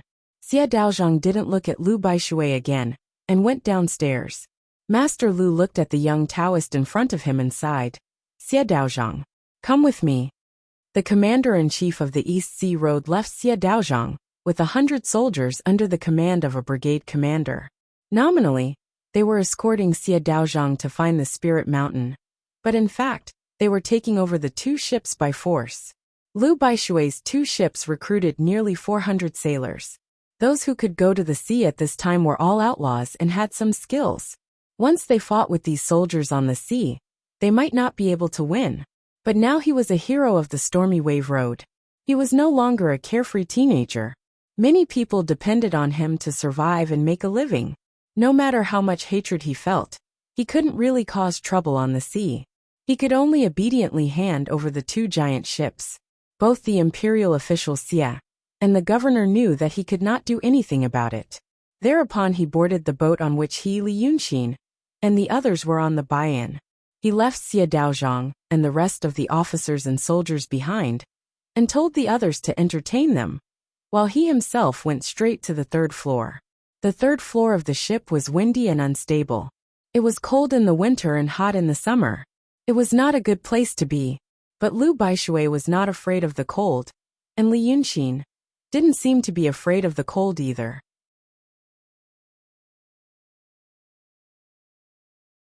Lu Baishui, Li Yunxin, and his cousin, the ninth young master, were divided into 3 rooms on the upper floor. The remaining sailors and seamen of a higher class lived on the first and second floors, as was customary. The rest lived in the lower cabins. Each ship had about 200 people and 2 captains. One of them was Lu Baishui's former right-hand man, and the other was a trusted old friend. They also brought some of their friends and relatives, established rules and regulations, and established the hierarchy and so on. Then the ship was in good order. Lu Baishui always trusted others to do these things. A person's energy was limited, and naturally he couldn't be good at everything. If he chose the right people and didn't doubt them, he could save a lot of energy. The Bayan mostly carried people, and also some goods. On the way to Dragon Island, they would pass by some islands. Those islands were also under the jurisdiction of the Stormy Waves Path, so they weren't considered outsiders. In the past, when he was running business, he often traded with these islanders. Now on the ship, some were going to the islands, and some were going there to do business. It was like buying a one-way ticket. In fact, when they recruited the sailors, they said they would trade along the way, explore the outside world, and maybe find treasures. The other ship was full of supplies.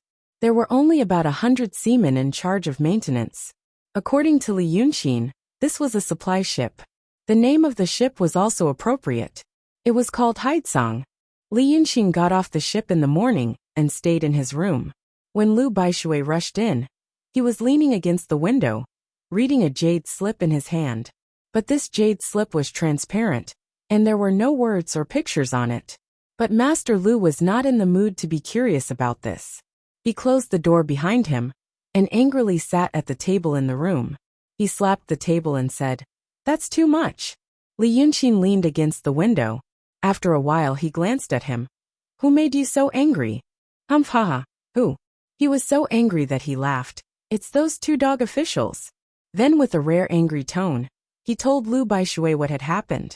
Li Yunxin quietly listened to him, and then slowly put the jade slip into his sleeve. He laughed. "So it's interesting. I used to know that there was an emperor who didn't want to die.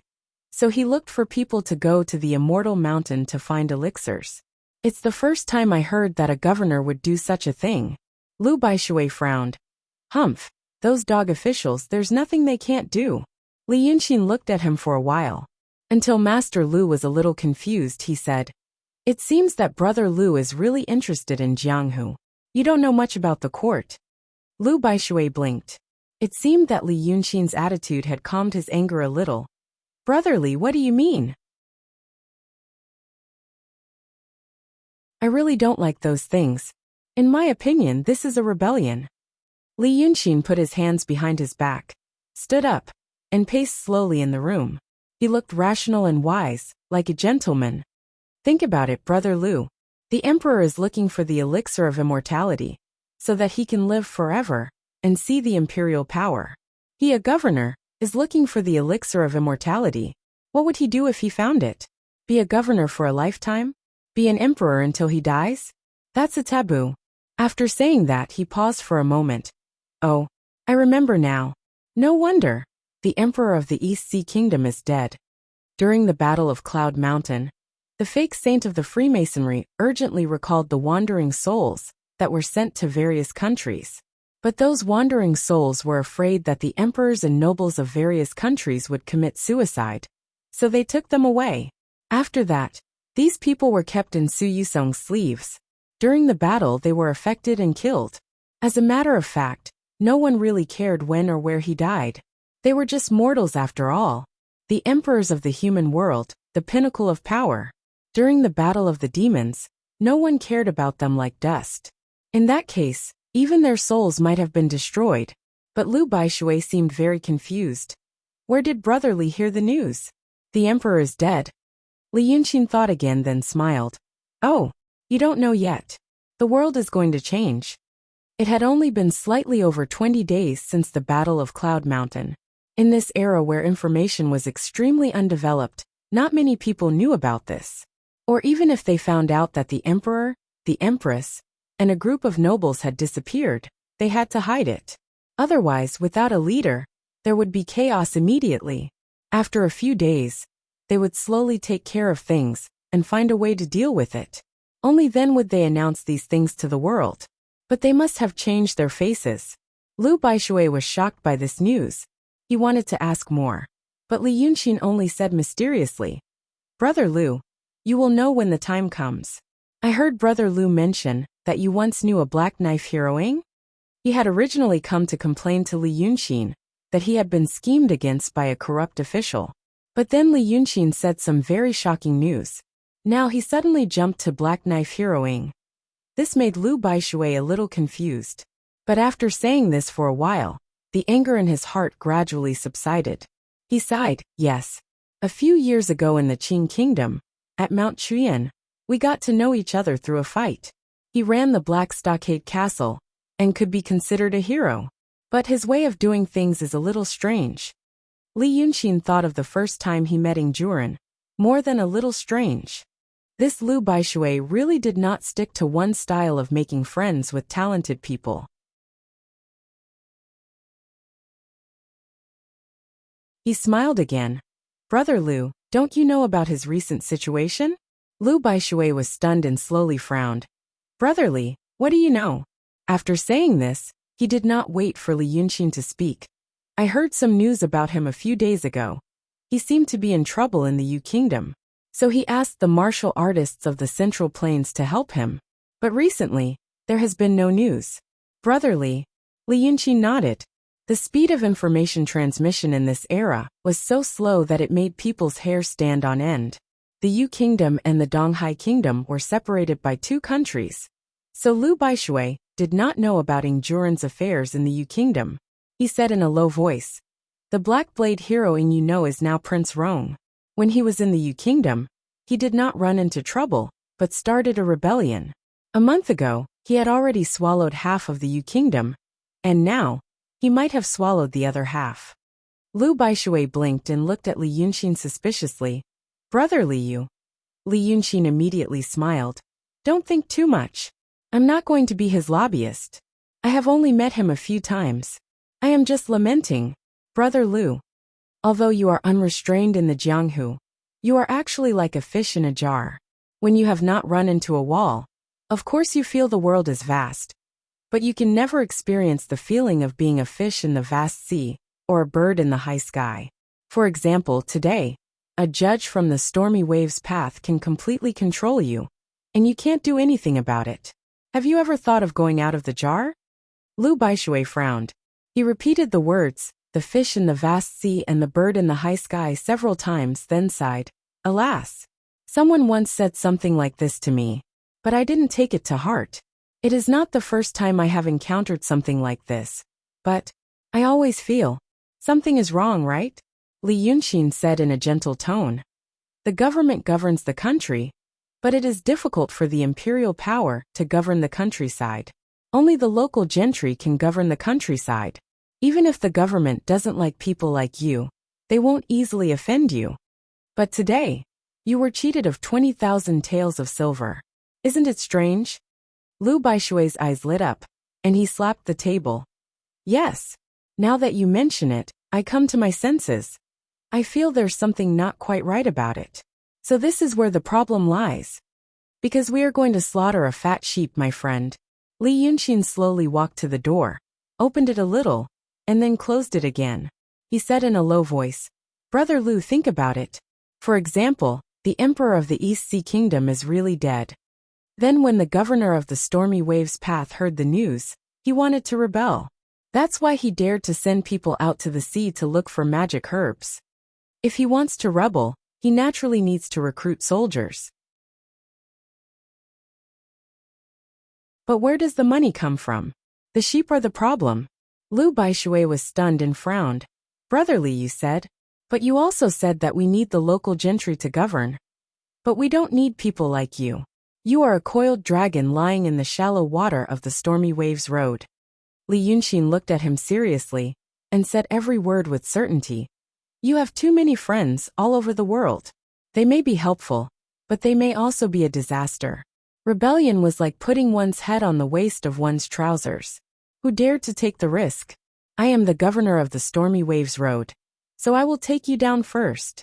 I can eliminate the hidden danger, and also increase the military budget.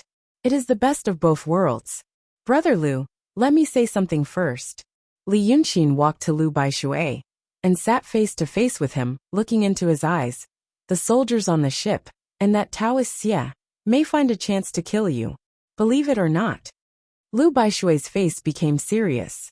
He stared at Li Yunxin for a long time, and then said, You think so? I think so. Li Yunxin nodded. Brother Lu, you can also watch. I know that Taoist priest Xie Enemies are bound to meet on a narrow road. I didn't expect to meet him here. Lu Baishui was slightly moved, as if he wanted to say, "Why do you know everyone?" Li Yunxin sighed in a low voice. "This is fate. I told you that there was a big change in my family. In fact, my parents were separated because of this person. He looks like a young man, but in fact, Brother Lu, don't treat him as a young man. He is insidious and cunning, and very good at disguising. I suspect that he also came to the East Sea Kingdom, and also wants to go out to sea, to find my mother." Lu Baishui's eyes widened. "Is that so? Haha, he is really pursuing me." This hero stood up, paced around in the room, and turned to look at Li Yunxin. "Brother Li, if you trust me, tell me, why is he looking for your mother? What does he want?" A moment ago, he was still angry because of the grievances he had suffered. Now that he heard about this, he became indignant because of Li Yunxin's misfortune. In Jianghu, loyalty was the most important word. He had already ruined his family, but he still pursued him. It was a taboo. Li Yunxin waved his hand and smiled. "Brother Lu, you are a good man. But this kind of thing, you'd better not get involved. You should have seen that. I don't practice pure martial arts. Taoist Xie is not an ordinary person. He wants to kill you. And if you happen to escape, he won't waste his energy to chase you. But if you get involved in the matter between me and him, I'm afraid you won't be able to get away." Lu Baishui looked at him. After a while he said, "Are you a cultivator?"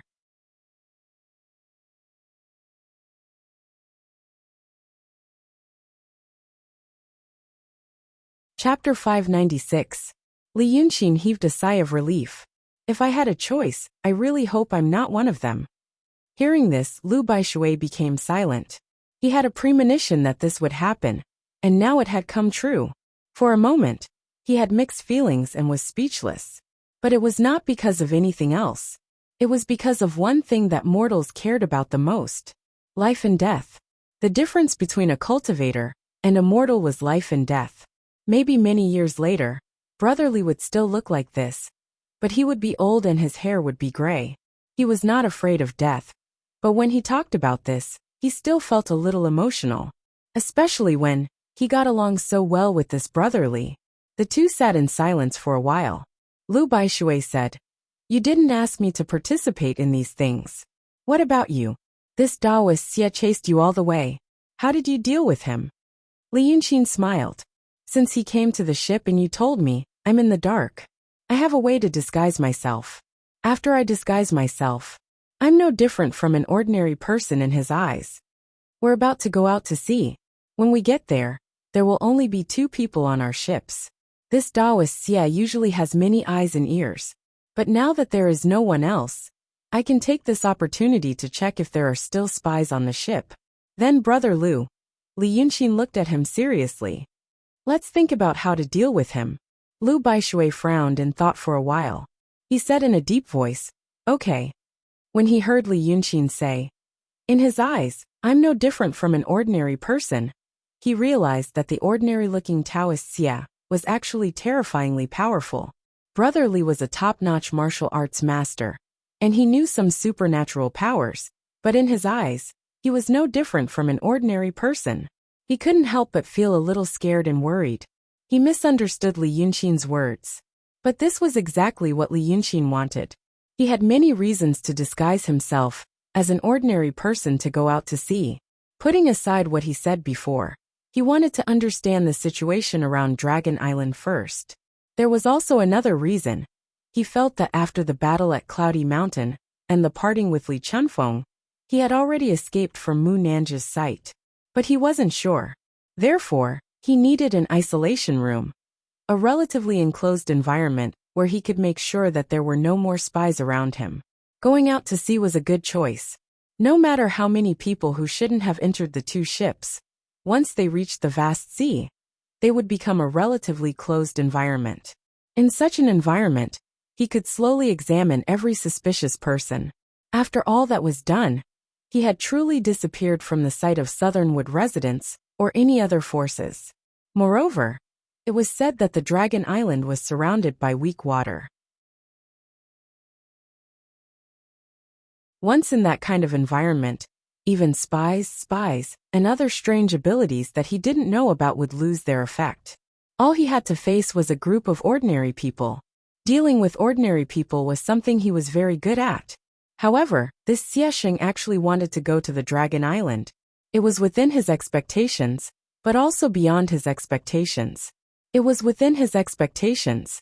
When Li Yunxin first met him, this Xiesheng mistook the little demon protector for the organization he was looking for.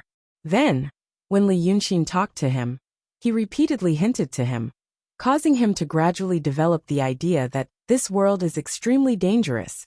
Don't easily reveal your identity. Don't trust anyone. This kind of paranoid thinking caused Xiesheng to immediately develop a strong sense of distrust when he saw Li Chunfeng, causing him to turn around and run away. And because of this kind of thinking, he would stubbornly believe in his own judgment and strengthen his own judgment. Therefore, sooner or later, he would inquire about the little demon protector. But unexpectedly, this Xiesheng actually went straight to the Dragon Island by chance.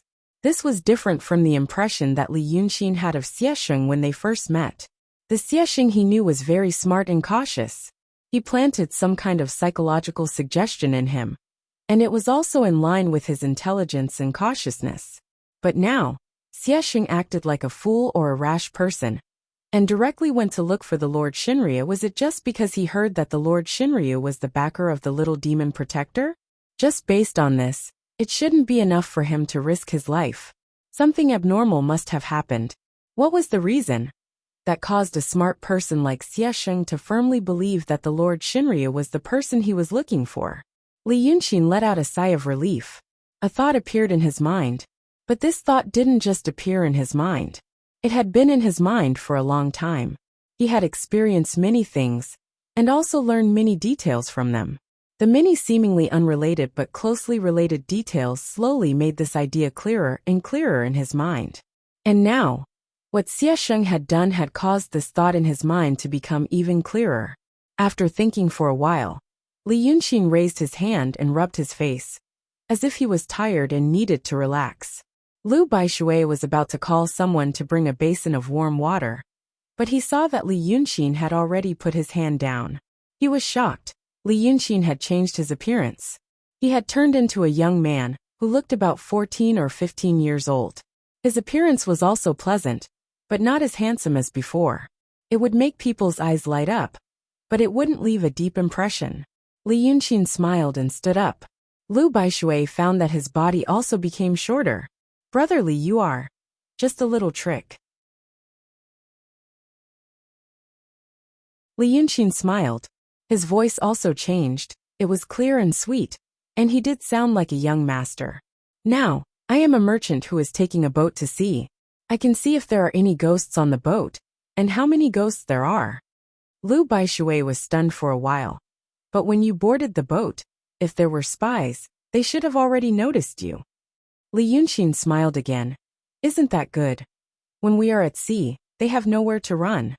After saying this, he cupped his hands to Lu Baishui. Brother Lu, don't worry. I am here to keep you safe. I will go out and have a look. Then he went straight out of the door. Lu Baishui was left frowning in the room. Because this brotherly, that smile just now was a little strange. Not because of the strange appearance, but because of the strange temperament. He didn't look like he had in the past. Instead, there was a hint of evil in him. What kind of matter had he gotten himself involved in? Lu Baishui sighed and looked out of the window. It was still a cloudy day, with gray clouds hanging low in the sky. It was said that there were many big and small whirlpools in the east of the East Sea, but he had never seen them.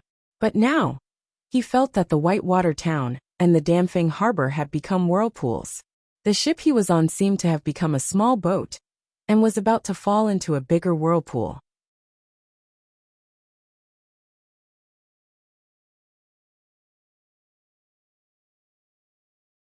Chapter 597.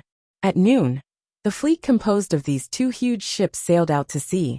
Some people from Whitewater town came to see, but they weren't very excited. These people, including many people on the ships, didn't think that this voyage would last long. Because the shipowner was Lu Baishui, a man with a lot of money. How could such a man not cherish his life like a fugitive? Also because there were soldiers on the ship, and they heard that the soldiers were escorting a young Taoist priest to find the fairy mountain. Such a person was probably just trying to cheat the governor of his money. He wouldn't really go to find the fairy mountain. They predicted that the two ships would return about 2 months later, before the harbor froze. They were only half right. But this was a story for another time. They set off at noon, and the ship gradually sped up. About 2 hours later, they left the Danfeng harbor below sea level. About 6 hours later, when the sky was getting dark, the ship reached its highest speed. There was a strong wind on the sea, but it was a little warmer than on land. For some people who had never been out to sea, it was a rare thing. Those people were rare. And the 9th young master was even more rare. This willful dragon's son had stayed on land, and in the Wei River for 1,000 years. He used to think that the Wei River was a magnificent river. Now that he saw the sea, he realized that there was such a vast body of water in the world. People were afraid of the cold, so they all stayed in the cabin. How could he be afraid of the cold? So he wanted to go out to sea to play. Before today, Li Yunqin wouldn't have agreed. The sea was vast, and there were many aquatic creatures. There must be more demons there than on land. If this troublemaker caused any trouble, there would be trouble. But now that he knew that Xie Sheng was on the ship, he couldn't wait for the 9th young master to leave. You could say that he was naive or stupid. He couldn't defeat Xie Sheng, and he would give himself away sooner or later. So he asked Lu Baishui to order people to clear out a cabin with ballast stones and seal it. He and the 9th young master used the escape method to enter that cabin, and told the 9th young master to leave the bottom of the ship and play in the sea. Then, he started to do his own things. He moved to the bottom cabin. Most of the seamen and sailors lived in the lower decks, and some of the travelers and merchants also lived in the lower decks. At this time of year, it was rare for big ships to go out to sea. Therefore, when people heard that Lu Baishui's ships were going to the east, many people came to visit their relatives and sell goods on the islands in the east. Originally, he could only wait until the beginning of spring, but now he had caught a bargain. Thus, they were not familiar with each other, which gave him a chance to sneak in. Just like that, another 4 days passed. It had been a very busy 4 days. In these 4 days, this 14-year-old young masterly got to know many people. It was because he had just entered the world, and his whole body was filled with eagerness and enthusiasm. He couldn't wait to appear worldly when interacting with people. But in the eyes of a young man like him, being worldly probably meant spending money to make friends and showing off his family background. In the eyes of truly astute people, he was an idiot. But who doesn't like idiots like that? After 4 days of hard work, he had already spent several dozen taels of silver. He kept saying things like, "My father told me to have more friends and more paths." But he didn't know that not all friends were needed, and not all money was given to friends. On the 5th day, since he was familiar with half of the people on the ship, he accidentally let slip that when he was young, he once saw a stone tablet by a bridge, and on the tablet was a Taoist poem. It was strange to see such a tablet in such a remote place, so he stopped and read the poem on the tablet. But he knew that this poem was written by a great scholar after he abandoned his official position and lived in seclusion. Very few people knew about it. On a small mound next to the tablet, there was an old man with a sage-like appearance reading a book. So he asked the old man, "Sir, why is there such a poem here?" The old man put down the book and looked at him, saying, "This is a Taoist poem written by Zhou Muduan in his later years. You know it at such a young age." Then he put down the book, invited him to the house by the bridge to drink tea, and talked with him again. Then he realized that although this young man looked young and inexperienced, like an ignorant and incompetent son of a rich family, in fact, he was very insightful about the way of Ili. So he said, "I have carved this poem for so long, but no one can tell its origin. Now that you know it, it seems that fate has come for us." So he took him as his disciple, and taught him the art of prying into the secrets of heaven. There was a reason why Li Yunqin told such a story. When he was trapped on Cloud Mountain, he chatted with Xi and Shilio, and Su Yusong for the first few days. Although there was a storm hidden in their laughter, he did learn some stories related to Daotong. In his story, Zhou Muduan, who abandoned his official position and lived in seclusion, actually became a cultivator in the end. Moreover, he was extremely talented, and his cultivation realm advanced by leaps and bounds. It only took him 446 years to enter the Grand Supreme Realm and become the 211th saint of Daotong. As for the old man on the mound, he was also very famous in Daotong. He was later the Grand Master of Langya Cave of Daotong, and an expert who had reached the profound realm. The he in the story was called Lu Xingfu in the secular world. After receiving the old man's teachings, he had been walking in the secular world and had a son and a daughter. Later, he comprehended the way in his old age and cultivated to the Grand Supreme Realm in 916 years. He became the 212th saint of Daotong.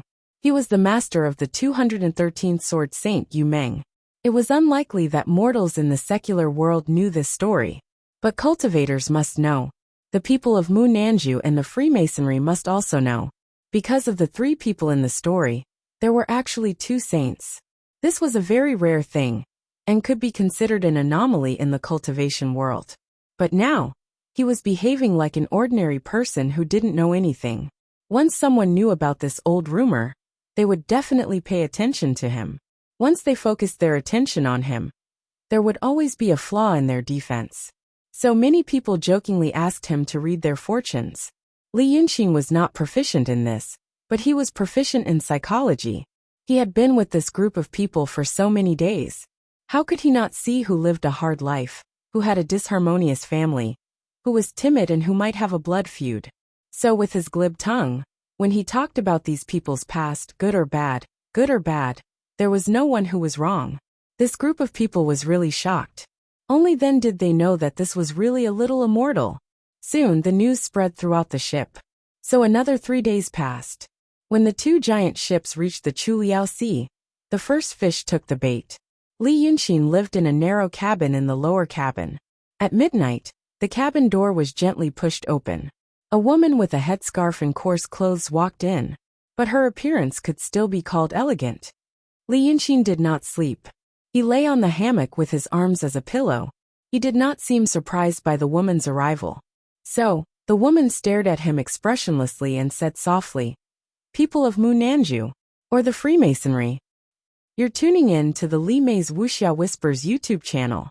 We're so grateful for your support, and don't forget to subscribe to join us on this incredible journey through captivating stories. Your generosity through donations truly makes a world of difference, as it's the primary source of revenue that allows me to expand and enhance this channel for you. Thank you from the bottom of my heart for being a part of this adventure."